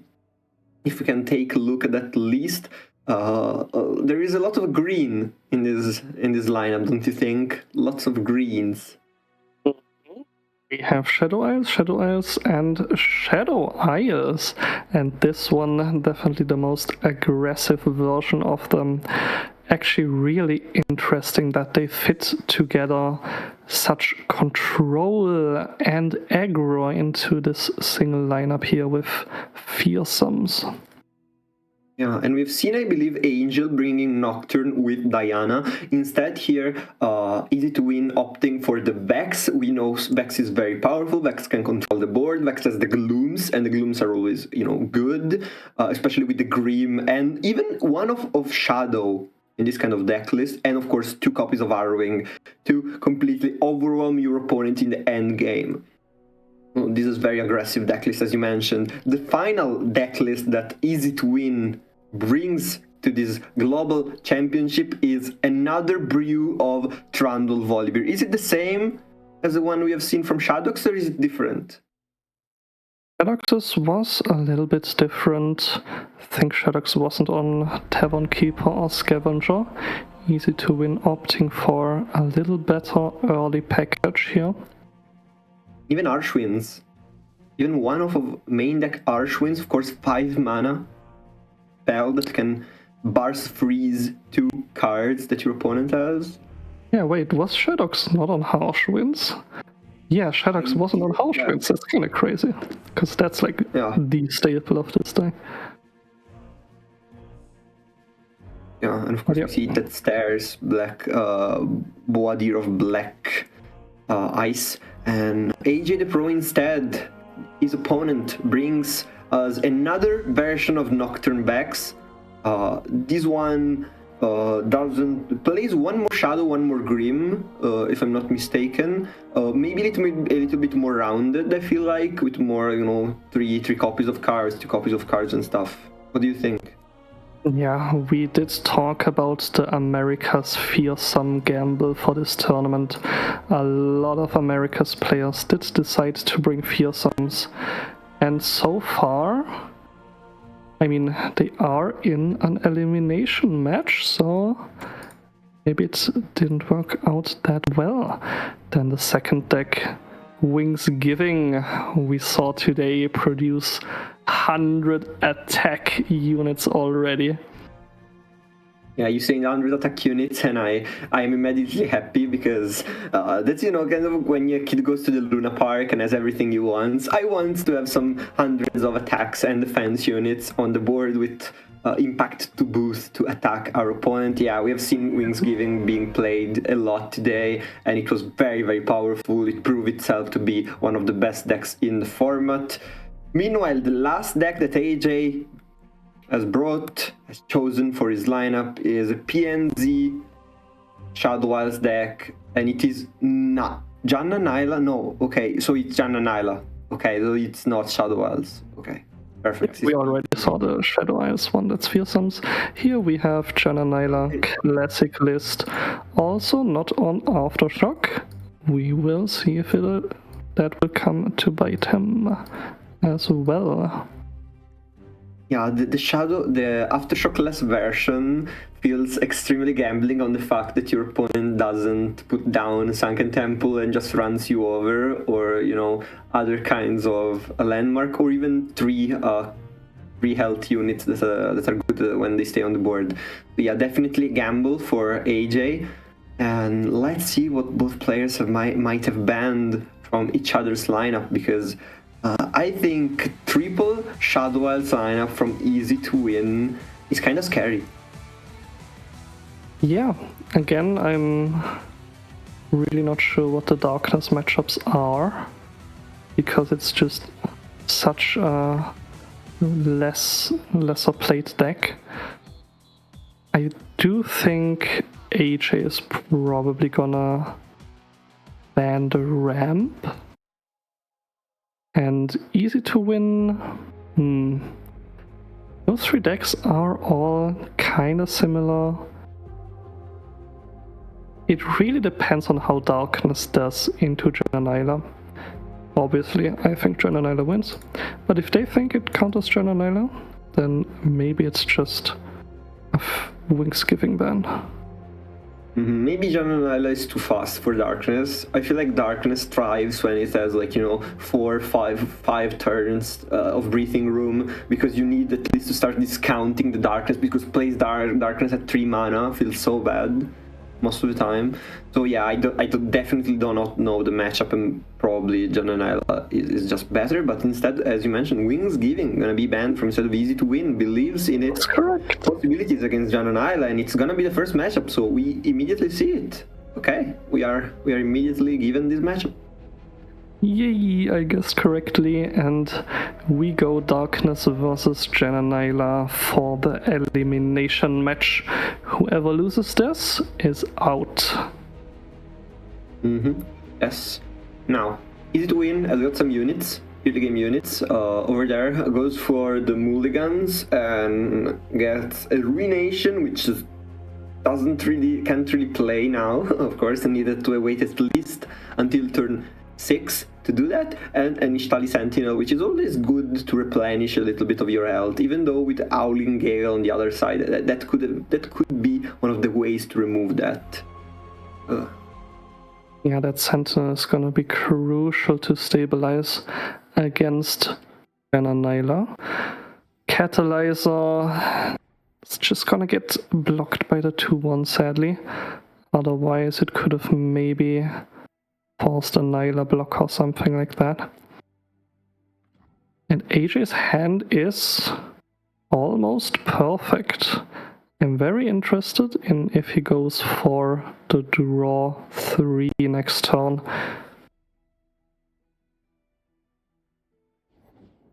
This is interesting. No, he decides to play immediately the Janna, potentially even to open attack. And yeah, attacking with Catalyst, getting chump blocked.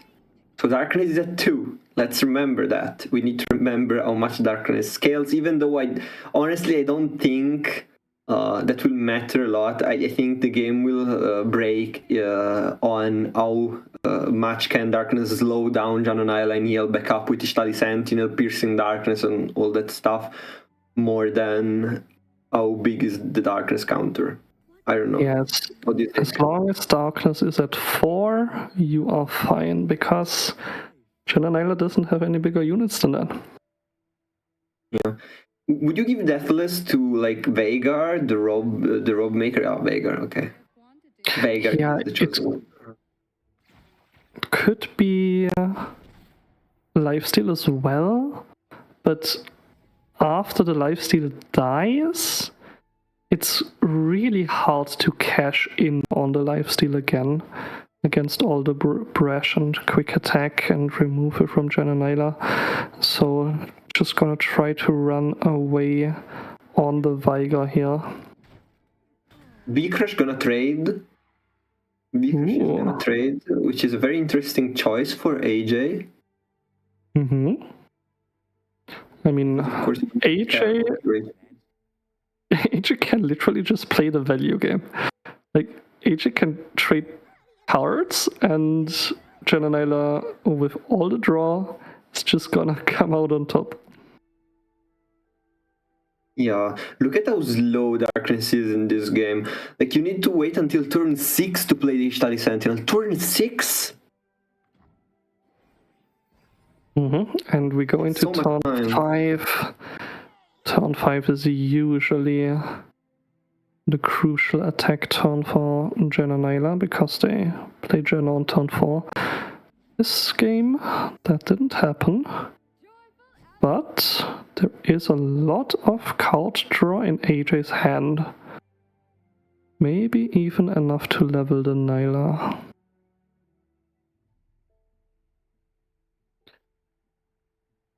AJ, gonna look at Easy to Win's list now and look at what kind of AoE there is. And there is only a Ruination, no Withering Wail. Which means this Marina is just free to develop, but can get answered by a lot of pings. Yeah, especially the Withering Mist here is gonna do a lot, you know, like you develop the Mariner, it's a 3-1, you Withering Mist, you get back 2, you get back stuff, like that's gonna do things, because that's gonna be important. AJ is really planning out this turn here, can refill so much mana with Mariam, so much draw in hand. First Mariam draws, not used to refill mana. First one has been chosen to use for the draw power. I believe AJ with this tells us that he wants to level up Nyla this turn. 100%. Leveled up Nyla is very powerful, of course, deals a lot of damage here. I think that might actually be possible. Of course. If AJ taps below 4 mana, Easy to Win is just gonna send that Soul Harvest onto the Nyla. Otherwise, it would just be countered by that Eye of the Storm.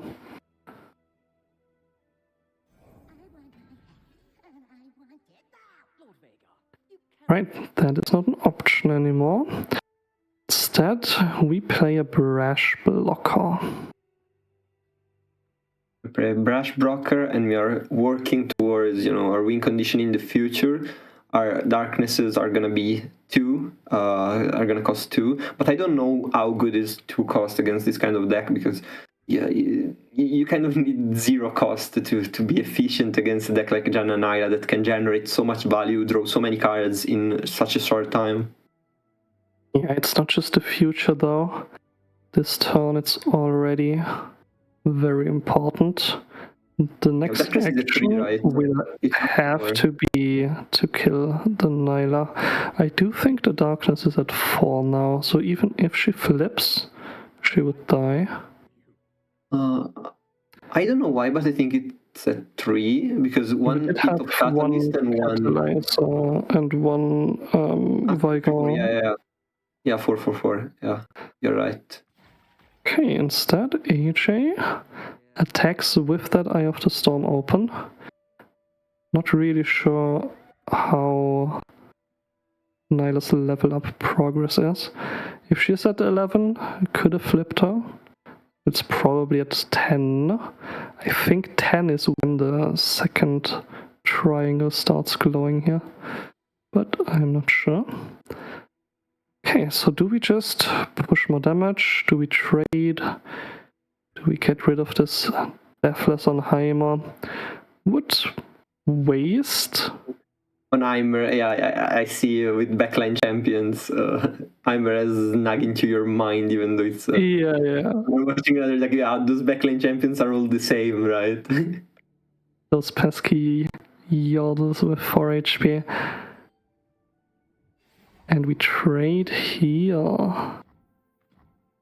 Yeah, if we tried to go for the Vigor kill, there was 2 Pythos in Easy to Win stack that could have answered that very cleanly.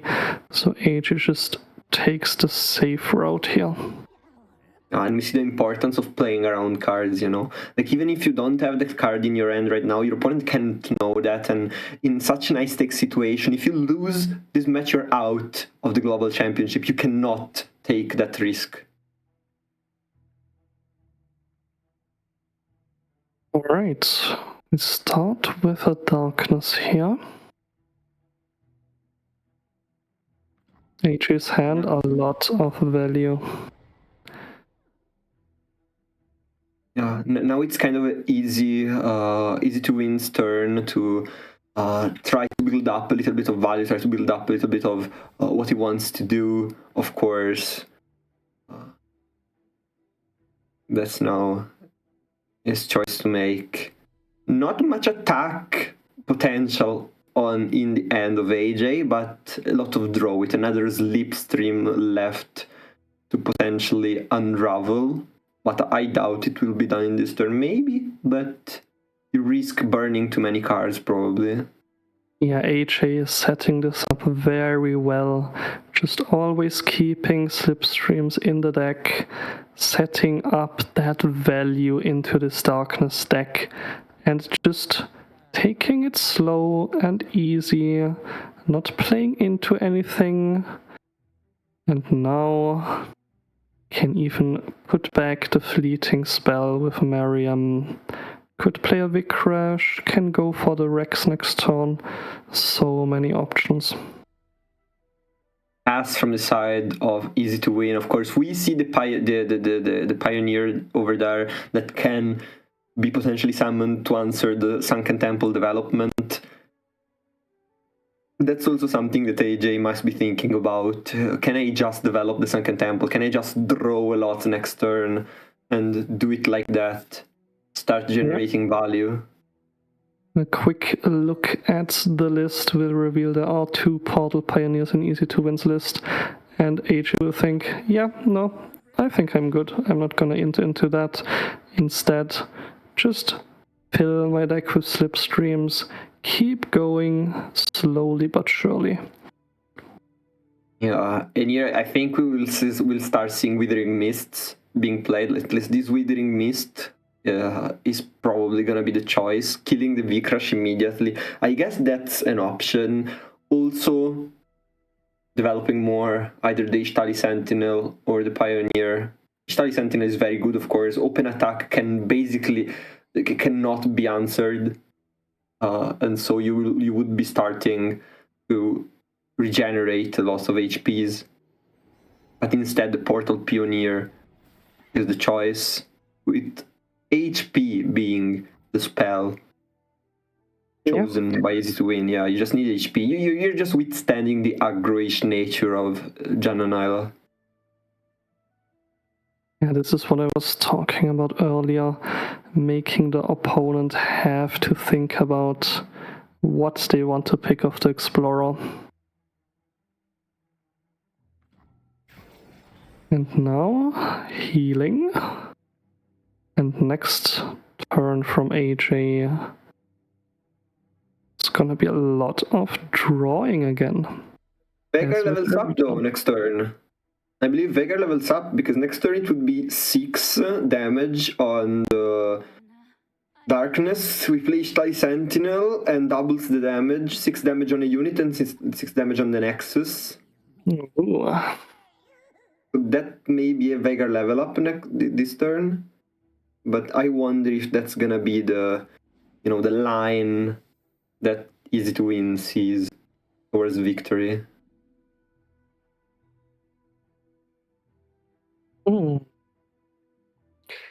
AJ only really has 1 Mystic Shot right now. Could play the Rex to deal with the Veigar. Would lose a lot of fleeting units though.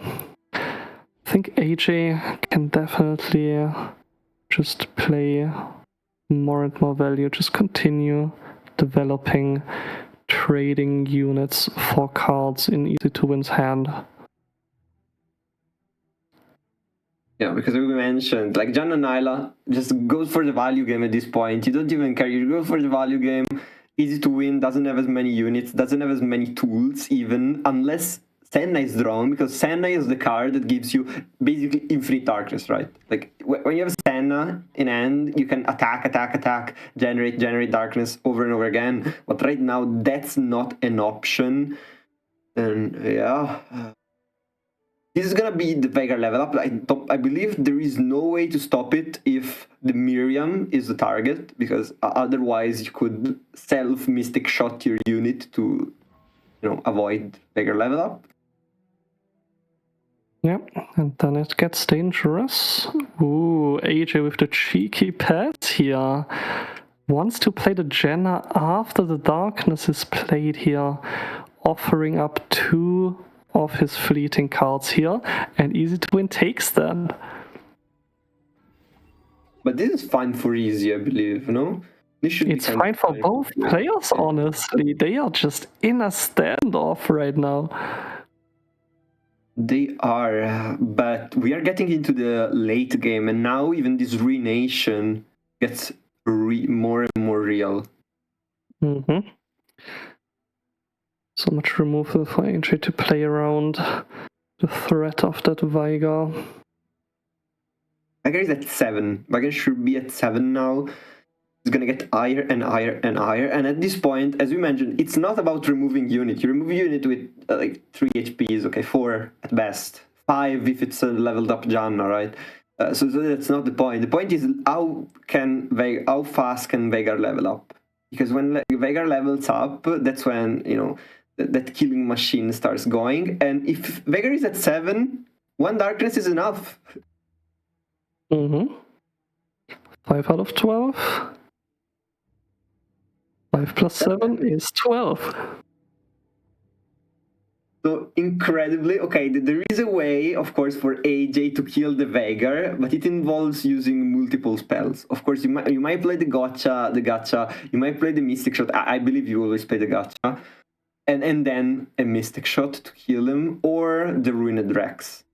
Maybe Rex is the play here, actually, because it also allows you to avoid the Stally Sentinel doing too much damage. But instead, Veigar levels up, and the Master of Darkness, Master of Evil, little Yordle that's on board of the mech starts doing its thing.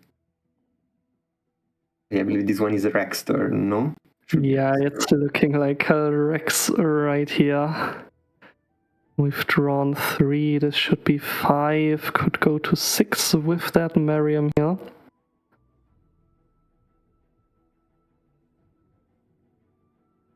Rex is so strong. And here he comes, and doesn't it fail? Oh no! Does not hit the Veigar. And now, to be fair, you might even just use the healing spell on the Veigar. Potentially. Okay, not gonna do it, but it was a possibility. Okay, Aegis still feels kind of safe. The big suck might be played on the Rex. I would play the big suck on the Rex. The piercing darkness. He really wants to. AJ can just remove the Veigar, but isn't threatened just yet.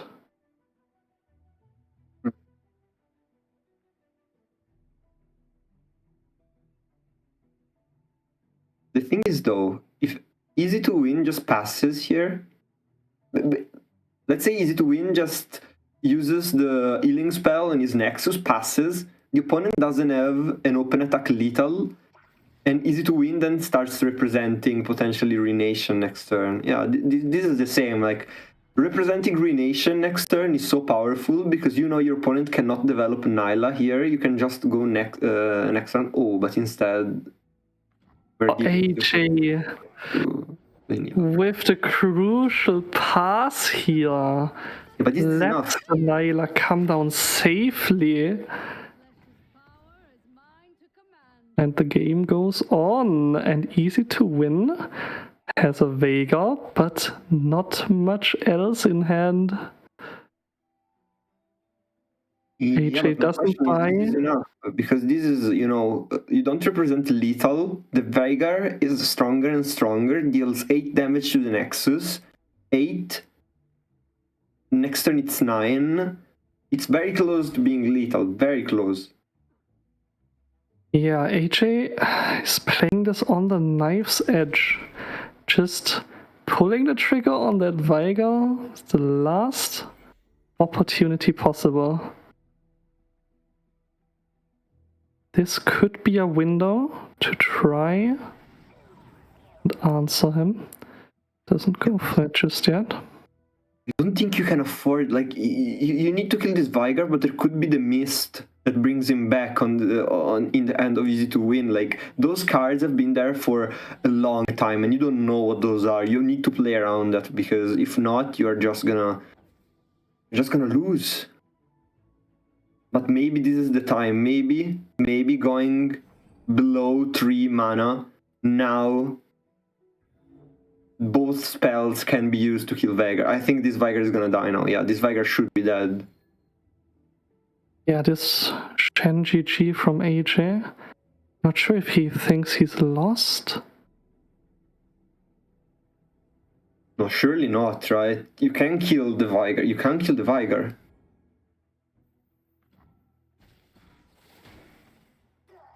Viger comes back with only 1 HP, not 5. It's only 1 HP. And now you have the first action to kill him. Then Viger can kill the Nyla, but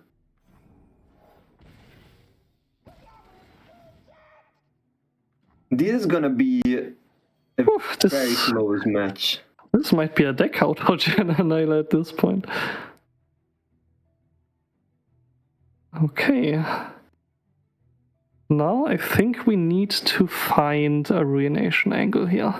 But that is very hard to do against a good player, so he just rips it.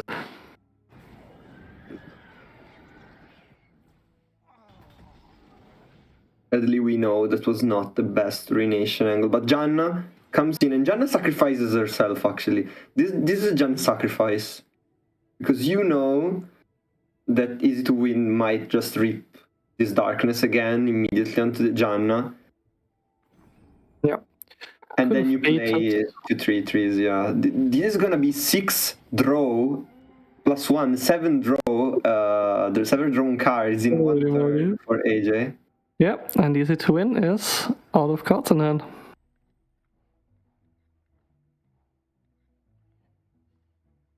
Oh, Is it a deck out? I don't know if it's deck out. Senna, very crucial here. I think he's probably at like 10 cards in deck or something like that. There must be something like that. Of course, we know it's barely not enough for lethal, right? Because it's 1, 2, 2. Wait, isn't this burn lethal? There is 6 burn damage in Aegis hand, yes.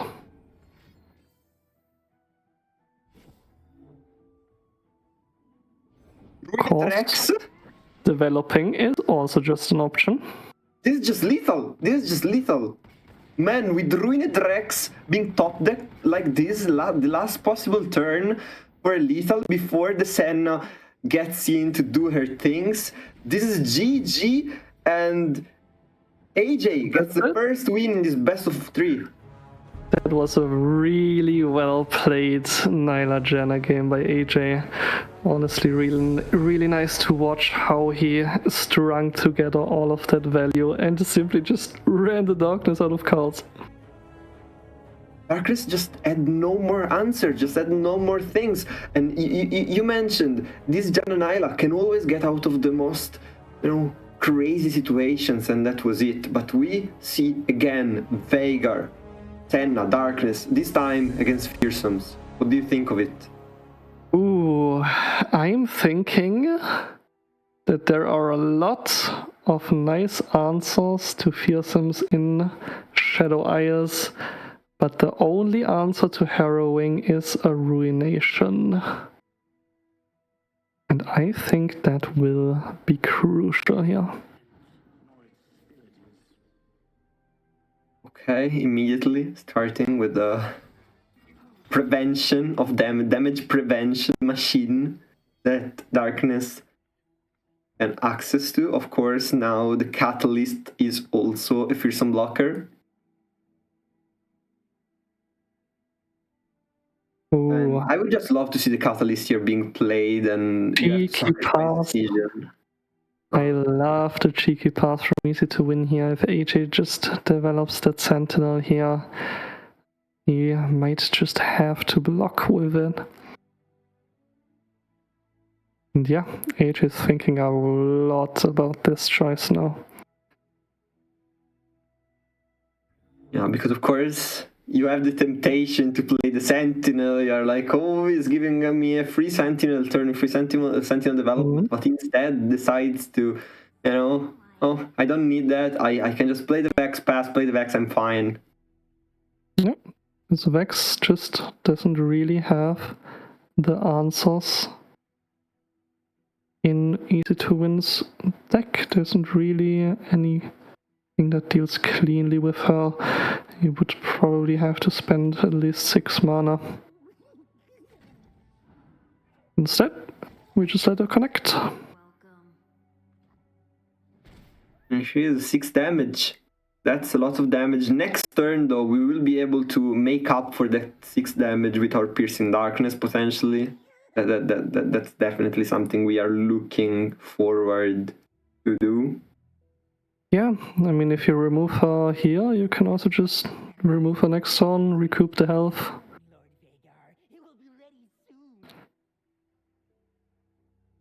Also, Darkness is at 3 now. With the hit of the Catalyst, it will be at 4, and so Darkness will be enough to get rid of the Vex. Yeah, AJ going for the cheeky Sentinel proc with the Mystic Shot. Let's deny that this turn though.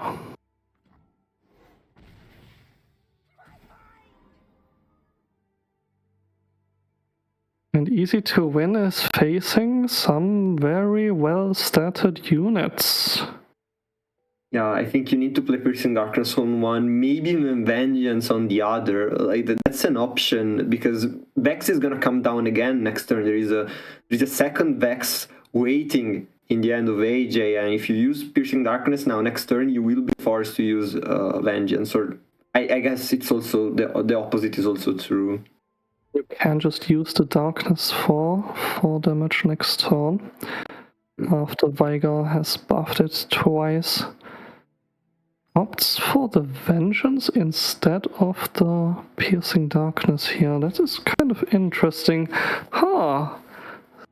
So he was expecting like just at least one glimpse and thinks that AJ would just use it here and that then he can cash in on the lifesteal later.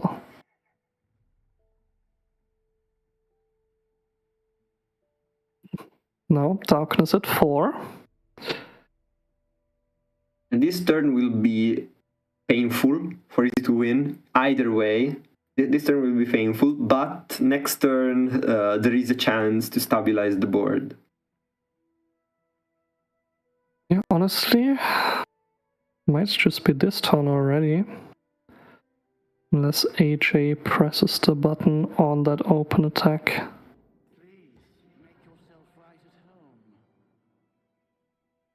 Yep, instead he starts developing. Maybe fishing for that Darkness on the 5-4. So he can play another Vex.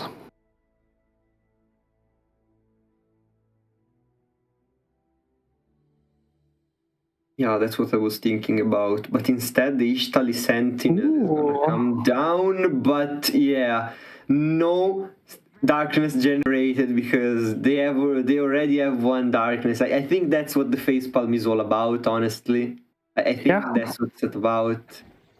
And the Gloom this is a lot of ruins. damage.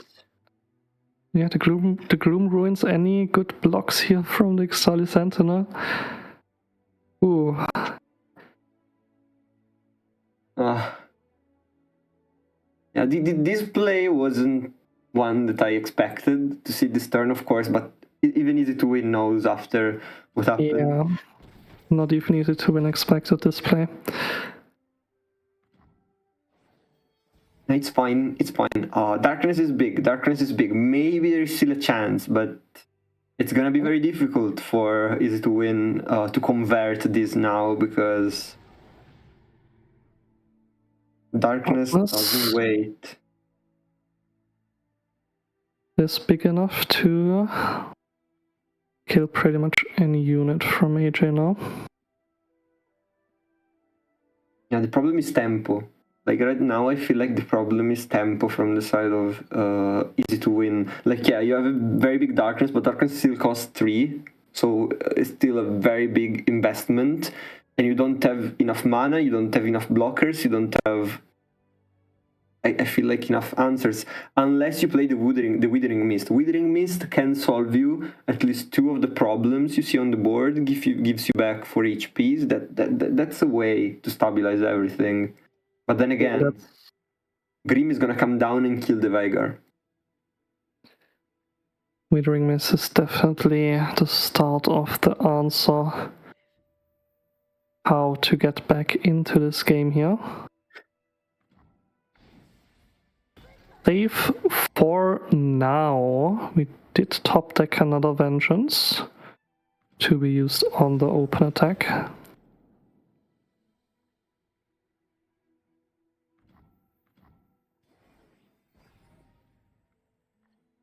Do you think it's gonna be an open? I think we are gonna see some development most likely.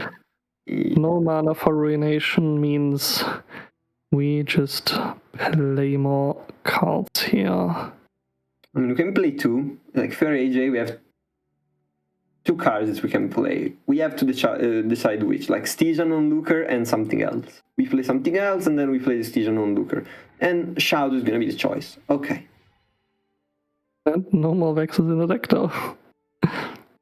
Yeah, the bot doesn't bot anymore. Easy to win now. Knows about at least one card in AJ's hand. And maybe this turn is the Piercing Darkness trigger. Could also get another Darkness in hand. Yeah, but first you do this, like, I don't think order matters because you don't have a fearsome blocker either way, so I don't think order matters. You just get hit with 9 damage, you go down to 8 again. No, this is 11. Okay, this is 11 damage, you go down to 6. It's even worse. Oof. Yeah, the Dark Bulb Acolyte can be buffed to be a fearsome blocker, but all that removal in AJ's hand is gonna get activated, especially this Quietus he just drew.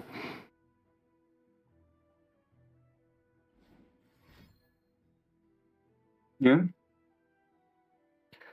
AJ thinking he can just use it on the 3-1 here. Yeah, start glooming, drawing more cards. The Dark Bulb Acolyte comes in, but can't really do that much right now. Yeah, it gives you darkness. You can kill the Grim, but another Grim will follow soon. And the Butler to boot, and another Vex next turn, and you only have so many answers for a lot of threats. Yeah, might just be the Mist's call here. Oh.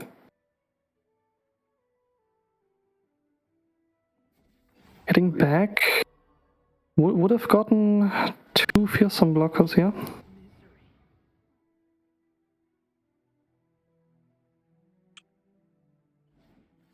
Instead, that Vex now has prime targets to gobble up.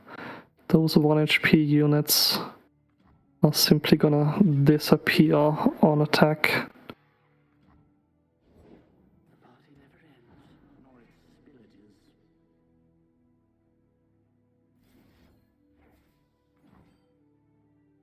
Alright. 2. Okay.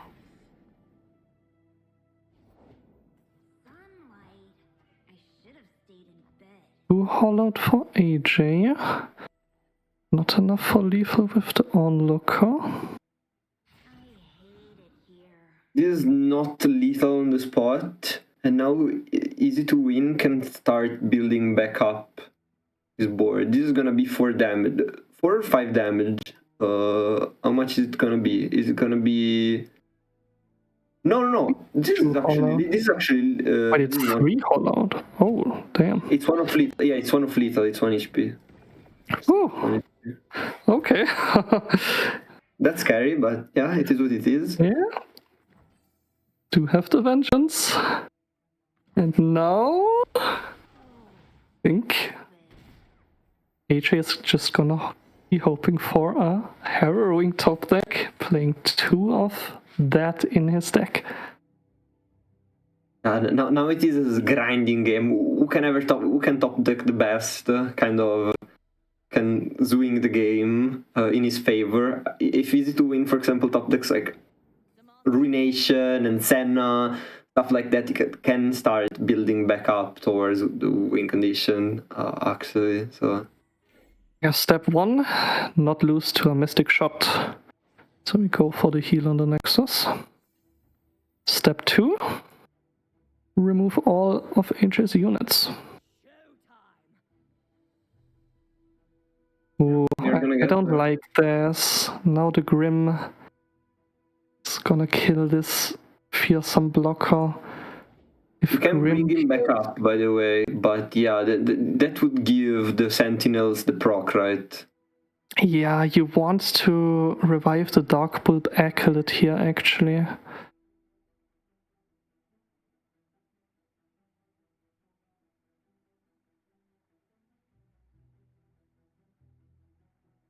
Okay, yeah.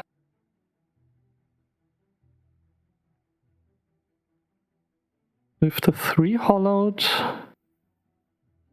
each of these units here is represent lethal. Easy to win with 2 I believe fearsome it's not blockers. lethal.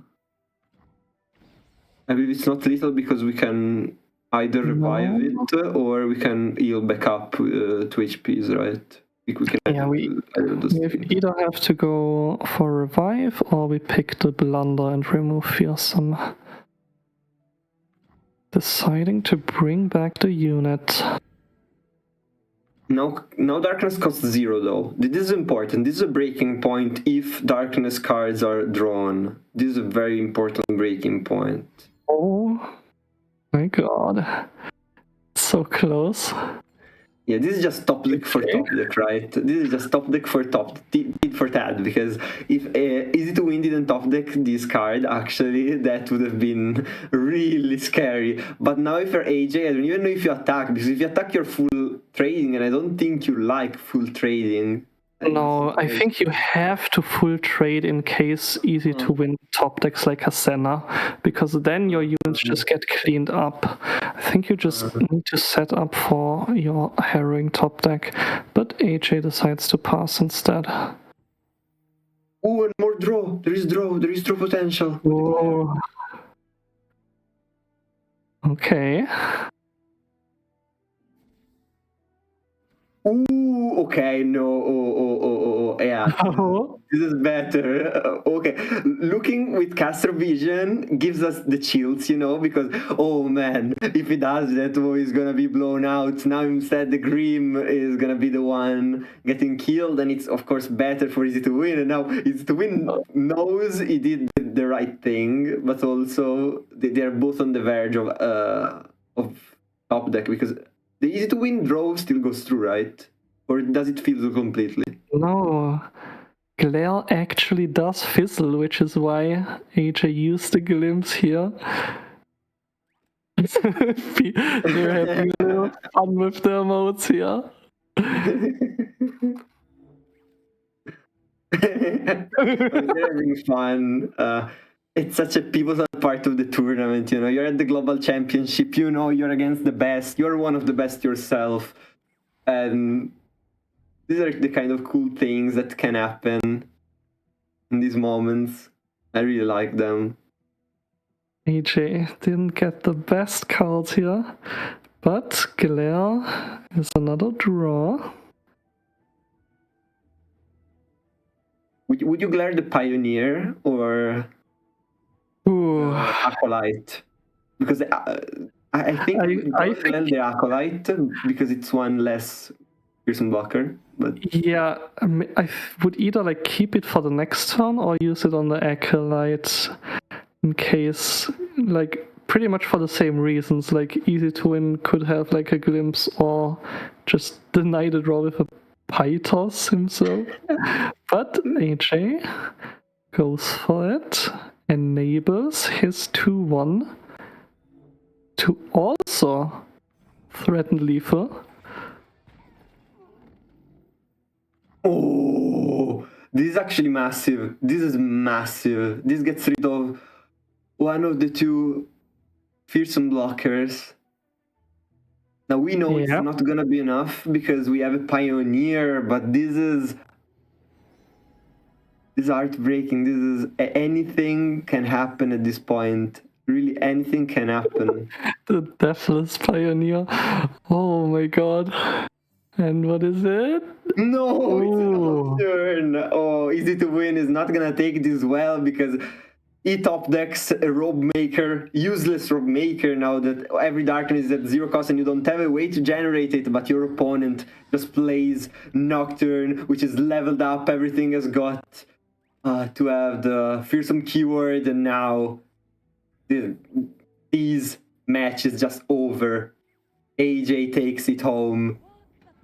Yeah, it actually Whoa. came down to 2 attrition matches against Darkness.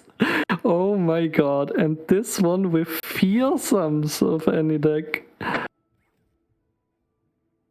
Okay. Wait, what? He plays around Ruination now. Oh my god. He's thinking about Ruination. No, why? No, you know your opponent only has the Pioneer spell. You know. If you've counted, Yeah, you know. There is no Ruination, right? He was thinking, and he realized, and now that seals the deal. A little bit of more emoting action. We love the emoting session at the Global Championship, and yeah, of course, with allowed to boost the 2-1 Stygian Onlooker without the effect. This is the last round of emotes before OK is pressed, and AJ takes this home. AJ is still in the tournament while Easy to Win cannot qualify anymore today too. Yep, AJ 3-2 going on into the do or die round. With 4-2, you can still qualify to the top 8 tomorrow and play for the $800 for first place. It was heartbreaking. We saw Darkness lose 2 matches in a row, so Ace is gonna be happy probably. But yeah, this for us, Darkness enjoyers, it's not the best of days. Easy to Win. You fought proudly for us, Darkness enjoyers, but it was not meant to be. And sadly, Easy to Win not gonna be tomorrow on day 2. But this round was, I mean, so many players are now battling for the last lifeline they have in this tournament, because yeah, they will keep playing for experience, for testing even more with the others. But if you have 3 losses, you cannot make it to tomorrow. What did you think about this matchup? This was very great play from AJ. Yeah, AJ definitely maneuvers that really well, especially on the Jananila, and now on the fearsomes. I'm really hoping that he makes it in the last round, but not everybody can. We do have some new eliminations, and we will go into the final round in just a bit after the break. See you soon for the last round.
hunt begin. Oh, 7,000 souls scared and daunted, such a tale of woe. Not too long ago, this village was a golden. Hello everyone, welcome to the last round of the Swiss stage of the Amateur Global Championship of Legends of Runeterra 2025. I'm still Zero and here with me is still Lawa. How are you doing after that fifth round that we watched before? Oh yeah, that was a banger. As always, really clean play from AJ. And now we are going into the last and final round of Swiss. We do already have 4 qualified players that we will definitely see tomorrow. Newman, who is currently undefeated at 5-0, Shadox, Mana and Watt, all at 4-1. And then we have 8 players who still need to duke it out for that last chance at the top. Yeah, 8 players that are still there, 4 players that will qualify tomorrow with the 4 that you mentioned beforehand. And so the stakes couldn't be higher. This is an in or out match for all the 8 players at 3-2 in the standings. And we are watching one of these games at 3-2. We're watching Robo Master against LTS MP. And yeah, both players have been very, very good throughout the year. And I cannot wait to see which one of them will access to day 2 of the Global Championship tomorrow. Yep, definitely gonna be a banger of a final match. Yeah, and I guess if we can start watching their decks first, Robomaster, first deck that he brings, Jace Lux. We've seen it a lot in the first half of the day. In the second half of the day, we haven't seen it as much, but seems to be super strong, super solid, and here Robomaster trusted it as one of his 3 decks in his lineup. Oh yeah, there is a really spicy riposte one-off in here. That's really funny. Imagine you have to play around riposte, game 3 of your final match in the Global Championship, and you have to play around riposte. That sounds horrible. Yeah, alright, so let's see what else Robo has brought here. We do have Morgana Udyr, a classic. And you know, this one has 3 Udyrs, so +1. I like it. 3 Udyrs, 3 Morganas. Rounded out numbers, and this list seems like super rounded out, outside of that one of Golden Aegis, one of Trollchant, and one of 3 Sisters. Those are basically the only 3 things that are one-offs. The other things, and one Yara, which is interesting, like one of Yara. Do you play Yara in this list? I don't play Morgana Udyr, I don't like the deck. I do think all the one-offs are really nice just for the opponent to have to play around.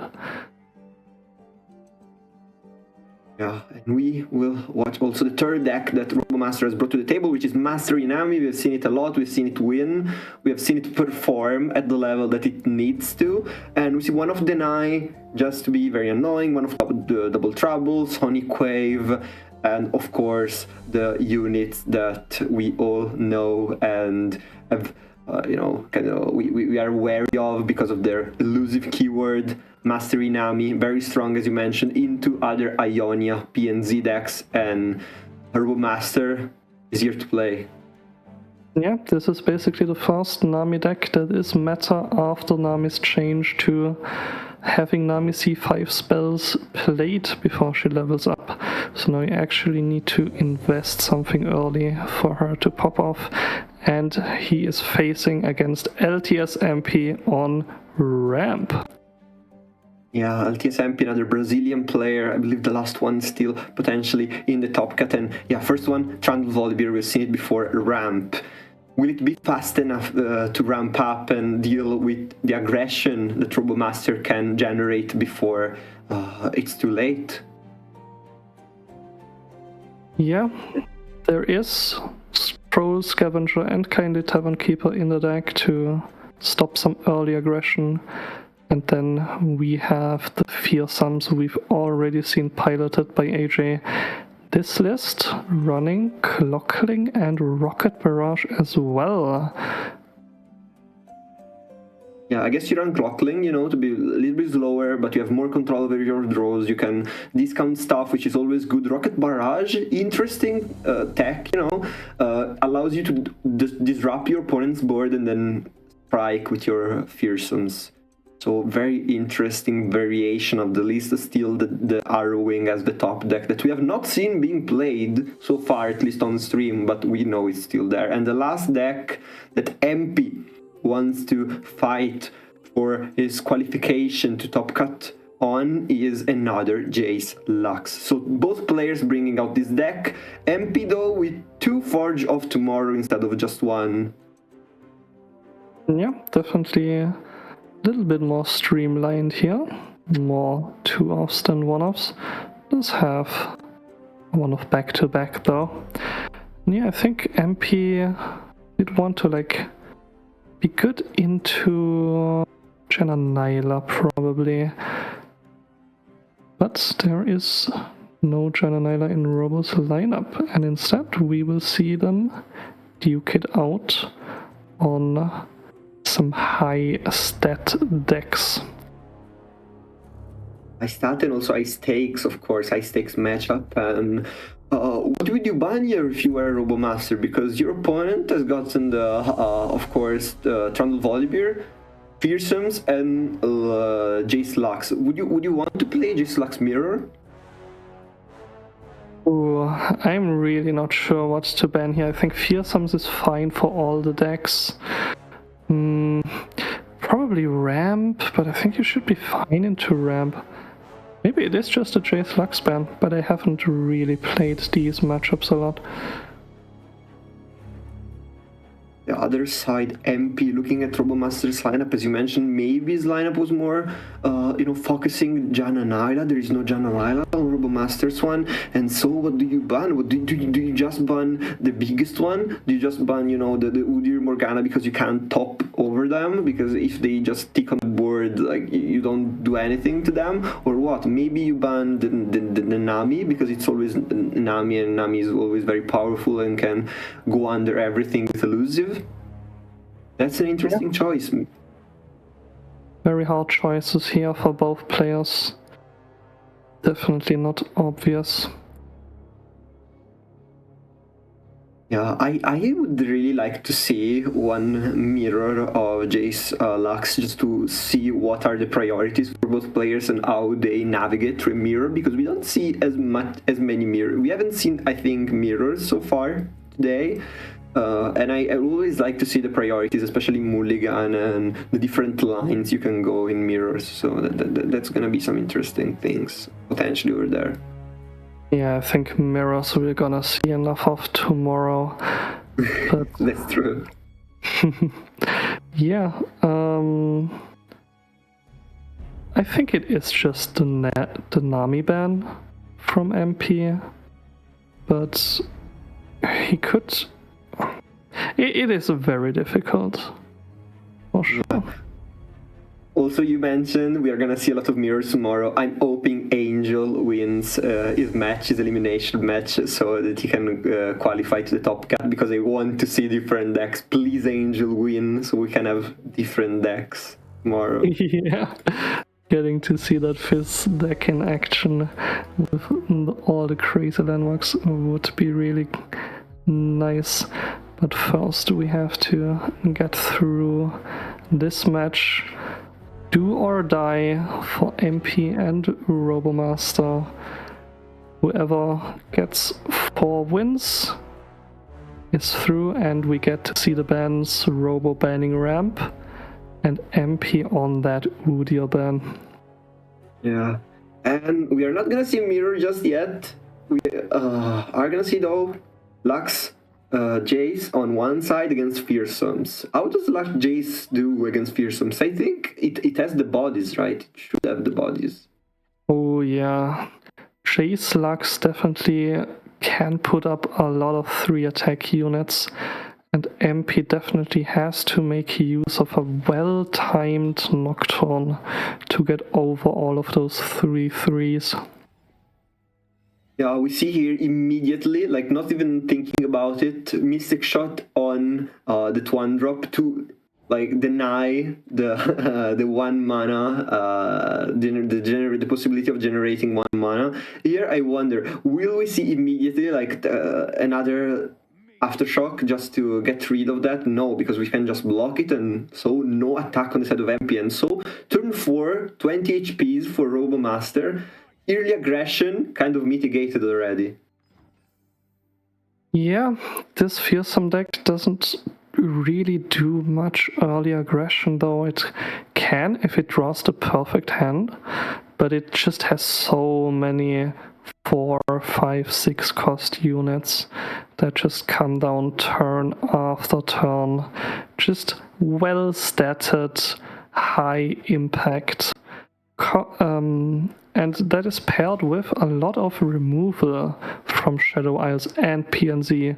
Here we see the Mystic Shot coming through and crucially buffing the unit to 5/4. Yeah, but here, Malmutation very well be a very good out, because 2 Mystic Shots are already gone, so we don't really need to care about that kind of removal anymore. Next turn we have mana for Malmutation, and Malmutation can actually bring us well over the 3 mana, the 3 attack benchmark. You know what? I wanna see Albus Ferrous on 7 into Malmutation on 8. Come on, Robo. I don't know many units we will. Turn 7 is their attack turn though, so we would have to basically take a full attack, and I don't know how good is that. Okay, back to back being played, we can go and kill almost everything. We can trade down the Vex and the Sentinel. Only Stygian and Looker would pass through, and this is a very good. I think this is a good situation for Robomaster. Like this back to back got full value, and now looking more and more likely for the Ferrous Lethal. Oh man, Albus Ferrous Lethal, and now Robomaster passes because knows okay, yeah, because he doesn't want to get Lux grimmed. And that's very good. That's a very heads up play instead of Robomaster. Now Lux might even be played down just to have a very big body down there. Yeah.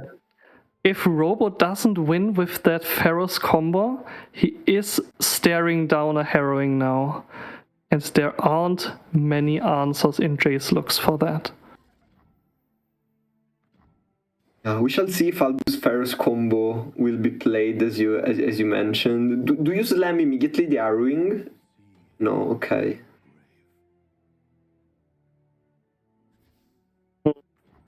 Yeah, is looking for it. You know that Robomaster is looking for it. Robomaster knows. I should have stayed in bed. That he can do the funniest thing. Is it even well now though? I think he's played 1/6 cost spell. Yeah, it would be 2. I don't think it's. I wonder if it's lethal. I actually don't know. So we shall see together with Robomaster. It's like learning together with Robomaster. Will he pull the trigger? I mean, yeah, at this point he will. I think the Shadow Isles Stealthstone kill and revive should actually stop that though. Spirit Journey. Oh man, it does. It actually does. Spirit Journey, the Kindred spell. Yeah, we never see it. And here it comes in clutch for MP. It was never played, the Kindred so little play even back in the day, and this is a blowback. This is a massive turning point, because we see the Arrowing over there that MP is coveting next turn, and now Albus Ferrous not able to do what he wants to do best. This is a lot of damage, but it's not nearly enough. Yeah, so Robo just has to survive the next turn as well. There is a Harrowing, but I'm not sure. Anyway, right? It would have been 15 damage. It wouldn't have been lethal, I believe. Yeah, he would have probably forced a lot of blocks. Now instead, on the back foot again. With 2 drawn Jaces though. And I don't think that Harrowing represents lethal just yet.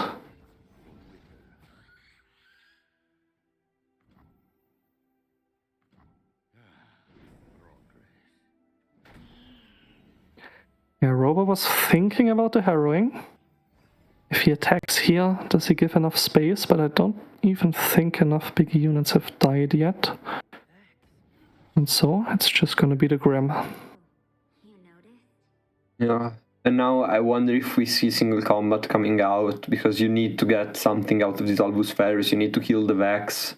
You need to do something, or you're staring down a black hole. I guess Robomaster can play Lux this turn, which is very good. Lux is gonna be able to level up immediately with Formula, get 1 spell next turn to kill everything. But instead, Jace is gonna be considered. Okay, interesting. I expected Lux, to be fair, because Lux can block, but Yeah, he's thinking about Gloom here, just completely losing the game into glare into another fearsome unit here. yeah. And he can just take this if there's no other one. And now he can even play Lux into doubling the spell. Yeah, we could double Shock Blast, and the problem still remains that if we don't end the game, this Arrowing is upon us. That's a big problem. Yep. Robo has to maneuver this carefully to not lose to the Harrowing here. It's definitely possible with his hand. Yeah, I remember, everyone. This is the first game of this series, but whoever wins goes to Top Cut tomorrow. Whoever loses is out of the tournament. So both players playing with that pressure that they know they cannot make mistakes. They cannot afford mistakes at this level of play. Yeah, we have Robomaster from EMEA against MP from Americas. There are currently 4 Americas players at 3-2. 3 players from EMEA and 2 from APAC. One shot. Oh, Wait, they're going for lethal. They're going for lethal. Because this definitely is a lot of damage. possible. This is 2 look spells. 2 look spells. They have Overwhelm. Those spells have Overwhelm. This is 6 damage on the Nexus. Nexus goes down to 9. You can remove 2 more units. This is not lethal, but it's close, and close is not enough. Oh, now he got rid of his Harrowing answer.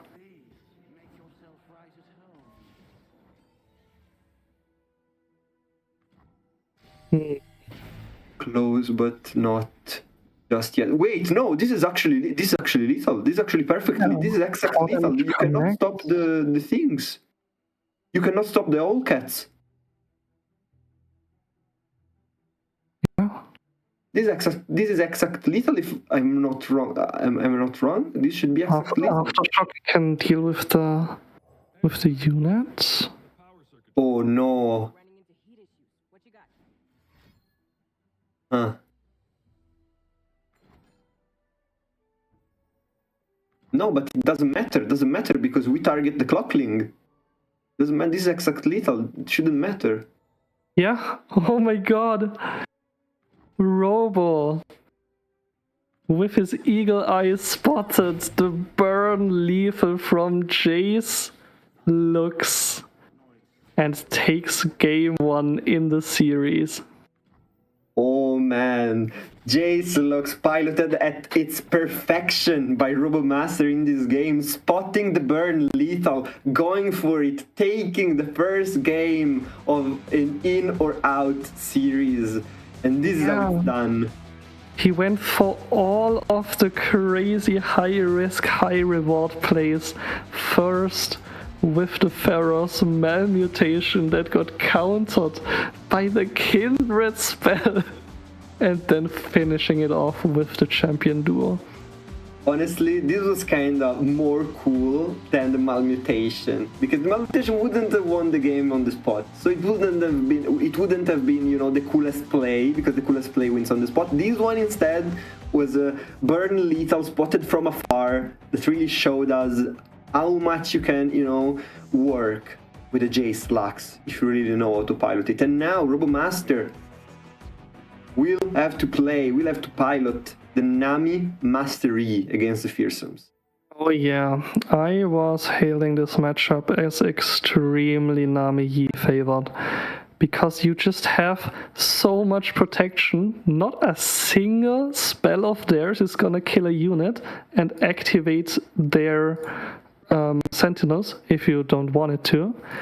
You can buff all of your jump blockers to 3 attack. You can push elusive damage very easily.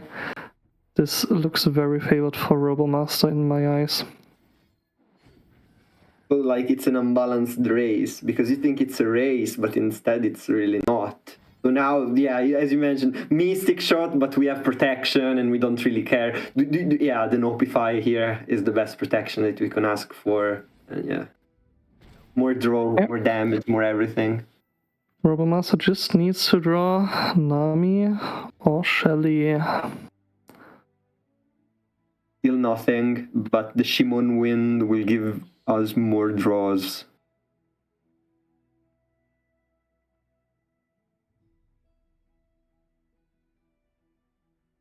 No It's champions. looking like a past angle. Ooh.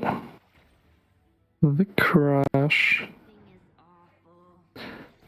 Will he try and trade with the twin here? Oh, indeed. He knows that MP doesn't have another Mystic Shot from the last turn, because MP would have just played that. And so he gets the trade into the Vex. This is so big. This one was a very big trade. Immediately getting rid of one of your opponent's 5 attack units, of one of your opponent's engines. And yeah, absolutely insane play from Robomaster. Drawing more and more. Yeah, we just keep drawing and drawing, but at some point we do need to find our engines. And for Nami. Thank you on the broadcast to give us these nice bits of stats. They're always appreciated, honestly. They're always very appreciated. Yeah, we need to start drawing units, as you mentioned. We kind of need them at this point. Yeah, it's getting awkward here. 9 cards in hand, can't even play the draw 2 without overdrawing.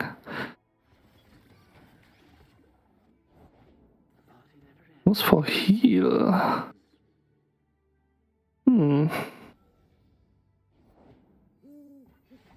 Yeah, this is a lot of damage. Yeah, this is very awkward because, yeah, okay, we traded Vex down, but what about everything else?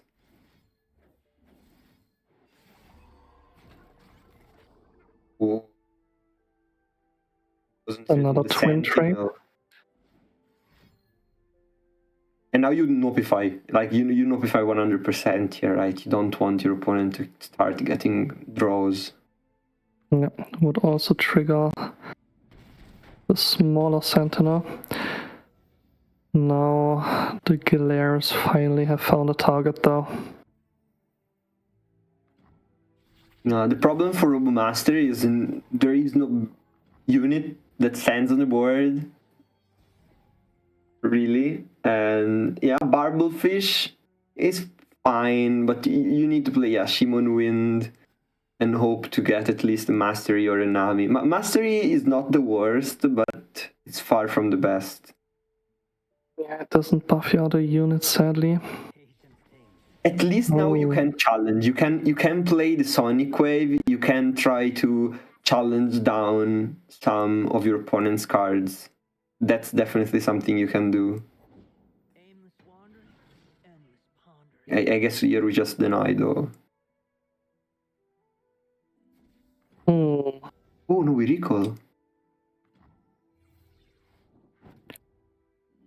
thinks he can save the deny for the harrowing.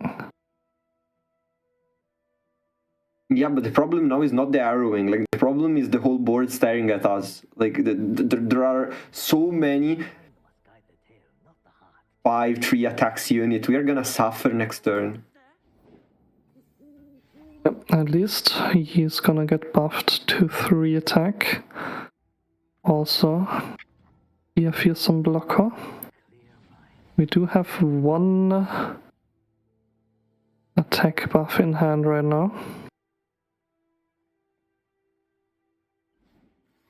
It may be too little, it may be too late, this Slipstream.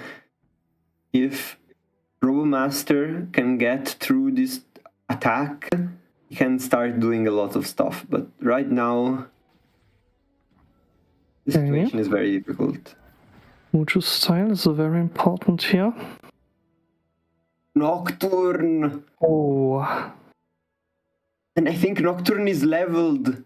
You can overwrite the Clockling with Nocturne and Nocturne will be leveled. I think this is GG. I think we go to 1-1. Tell me if I'm wrong, but I shouldn't be. Robo can only make 2 units here into fearsome blockers. MP slow Solar rolling it. probably will answer because the Solaris can be answered like this. But this is gonna amount to nothing when the champion comes in. And just decides to win the game. Man, fearsomes, at least in this round, are showing up. Yeah, and you know what didn't show up? Nami or Shelly. Without that, this is not a winnable. And so we go to game 3. We go to game 3 and it's gonna be Lux Jace against Nami Master Yi. Like, what about that kind of matchup? What do you think? Oh, I have not thought that much about that specific matchup. It does seem like it could be favored for either, because Nami doesn't really have any interaction to kill Lux or Jace. So Nami just has to focus on her own game plan of buffing elusives, and Jace Lux really needs to try and stop that, try to kill those champion engines and Shelly. And this time Robo finds Yi, kicks back to Shelly though. Yeah, but it's I believe it's good here. You have E. E is gonna discount place your bets. When you have place your bets, it's like 3 mana. It feels so good to play it, right? Whenever play some cards that power is discounted, it feels so good. And Nami showed up this time around. This feels really good. Yeah, Robo really needs to be careful though, because there is a shock blast. Those Wuju styles allow you to be very safe though. Yeah, but being careful. Doesn't play the Nami immediately. No. Just stacking the cost reductions, drawing, then going for 1 explosive turn. Oh, Yeah, but this is already? gonna be punished. Oh This is my gonna be punished by God. Shock Blast in such an hard way. That Shock Blast is is- gonna punish this. Whew. That was a game-losing misplay from Robo. I Throwing think away more than a the Nami misplay, though. just says, okay, I have to do this. I cannot play around that for God knows how long. And so he probably had to do it in his mind because he would have gotten snowballed against later. But yeah, in hindsight, it was a misplay, of course, because it got punished so hard. But I wonder if he saw it the same way.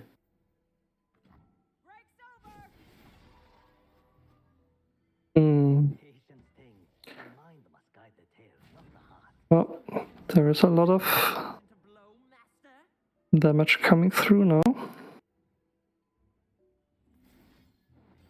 Yeah.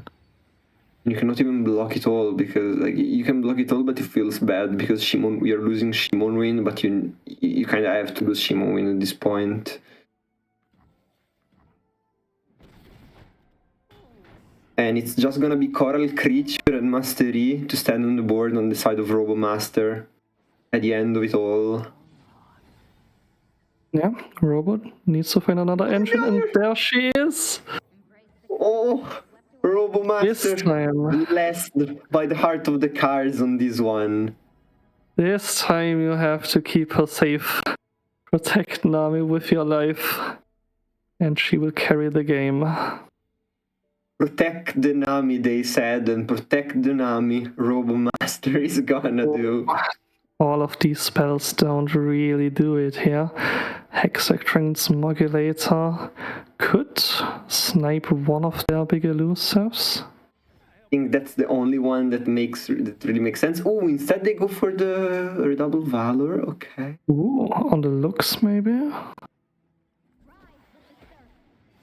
This is a kind of a blowout. This is a little bit of a blowout. Because would you play more spells to trade? I think not. I think I would be content here probably, but he's clearly thinking about it. I think you No, pass because you have to pass because you need to play around any combat spell. We know the 4-map is there, but Yep. There is only Mystic Shot and Form up here in MP's deck. And this way, Robo is playing around both of them and still gets the trade.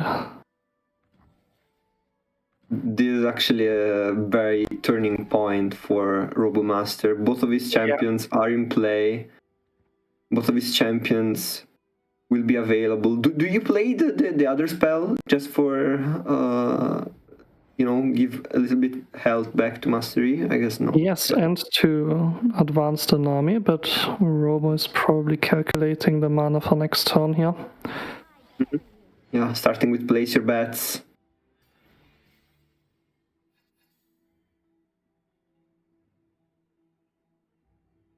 Actually, this is so important that MP doesn't have 6 mana. MP does only have 5 mana, cannot play 6, cannot get access to Lux level up and Lux spell. Another Wushu style. Man, this rotation has got the best cards. Okay, for this deck. That's just the best cards. Those are just the best cards. I've actually not looked at the 1-cost spells in this deck this rotation. I did try to check LoR.AR, but sadly they haven't updated the builder yet. But it must be like incredibly likely to hit them. This is kind of a blowout though, because the E is gonna be traded. This There feels is a lot bad. of play. Robomaster tried to level up the Mastery, but couldn't. Yep. There was no Mystic Shot last turn, but MP did top deck it. But maybe it's just not needed and the Nami is enough here. Yeah, I think second Nami might seal the deal. Like second Nami here giving us so many spells, so many things to buff our units. Okay, Albus Pharos might come down, but what good is an Albus Pharos when you have an unworthy soul?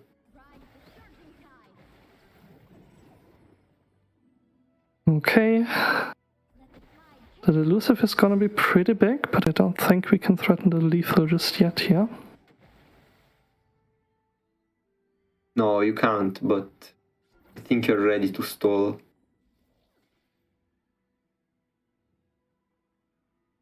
That hit the 2-1. Would have forced another block here.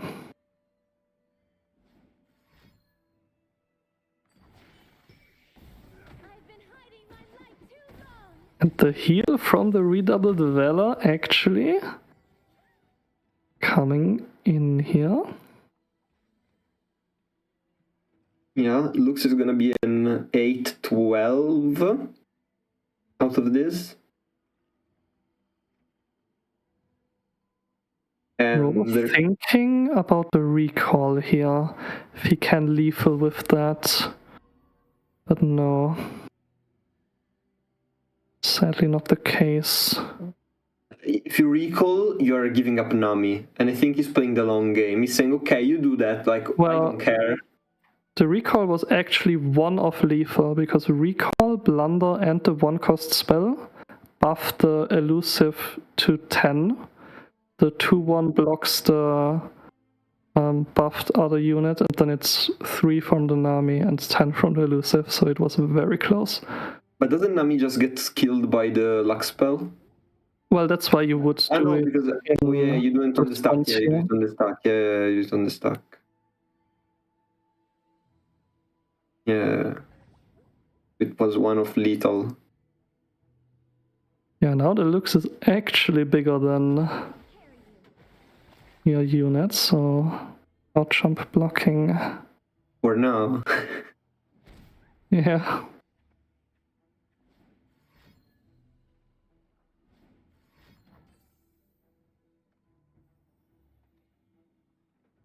Alright, do we notify this here?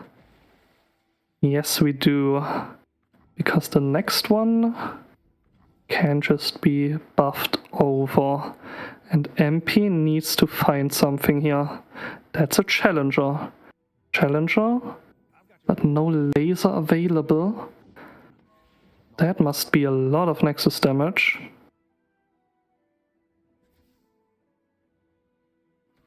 So Robo, thinking on Wait, that, no, if you just Robo send him use back that. to hand.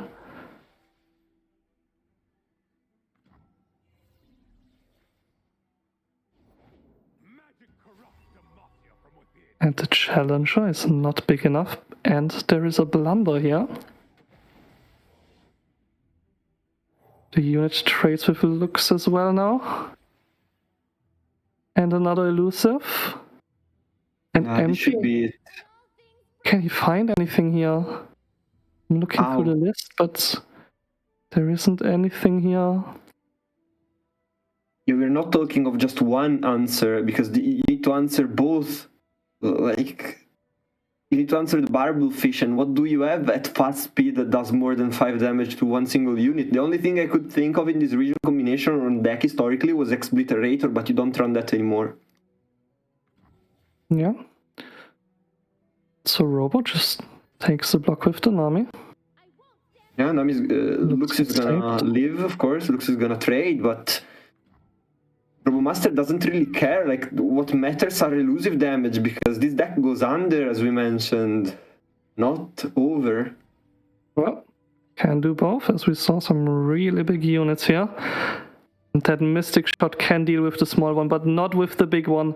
And Robo moves on and qualifies for the top cut of the Amateur Global Championship 2025. Robomaster, one of the best players in Europe all year round, qualifying for Top Cut. I say absolutely deserved, but I'm sad for MP.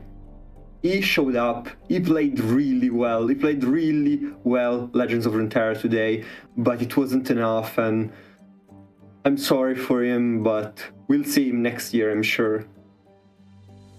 Yeah, and we do have some more info. Wad is confirmed first seed at 5-1. My streamer, my favorite streamer, Wad, as I put it in the tier list, he is actually first seed going into day 2, into the top cut of the Amateur Global Championship. Man, I'm so happy for him, because as we mentioned, like, he was seen as this streamer, okay, strong, but not that strong, not that good, and he comes into the Global Championship, and he's first seed after the Swiss stage. Man, he must be so happy, and I am so happy for him as well. Yeah, but on the other side, we do have 1-3-2 pair down winning, so 142 will not make the cut, actually. Ooh. 142 will not make the cut. We said 97% of the cases, okay, every 42 makes the cut. But we are in that 3% where one of them doesn't make it, and it feels so bad for them.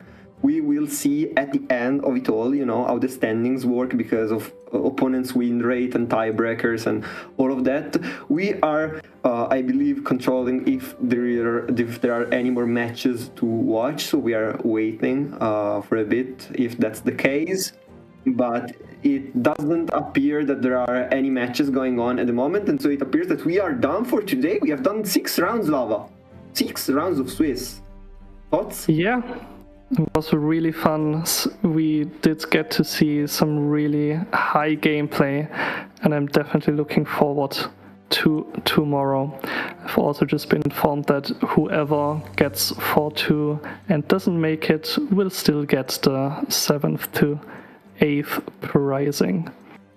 Oh, that's so nice. Thank you, Aegis, for making it possible, because it would feel so bad if you have the same score and just for tie breaks you don't get the pricing, but you are the best tournament organizers. Not definitely glazing here, but okay, that being said, I think we have seen an amazing round of Runeterra. I don't know if we're going towards the closure, but it was beautiful for me to come back and casting again, especially with you, Lava, watching some of the best players in the world, actually the best player in the world that are playing right now for this global championship, and it was awesome. And I have to thank you, Lava, for being here with me today. I have to thank you, the Aegis staff, because they did a wonderful job today and handling everything. And most of all, I want to thank you to thank the player, because they were amazing, and without them there would be nothing here, because if there are no players, there is no reason to do anything else. What do you think? Yeah, everybody just did an amazing job. The players played for a whole year, all of the tournaments, racking up points to qualify for this here, and finally we get to see it paying off. And congratulations to whoever qualified. Just gonna go through everybody that we are sure of right now who is qualified. We have Wad at 5-1. We have Mana at 5-1. We have Newman at 5-1. And then in the 4-2s we have Shadox, Y Rebellion, Kuvadis Domina, Trey, and then we still have some games going on that we will need to wait for to finish. Yeah, but I believe we are going towards the end of this broadcast, and having said thank you to everybody, I also want to say to the viewers, thank you for being here with us today.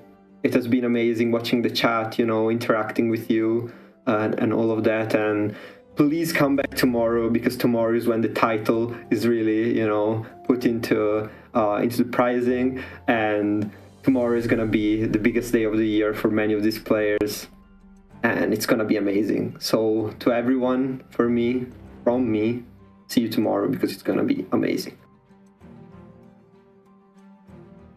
I can.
Bye.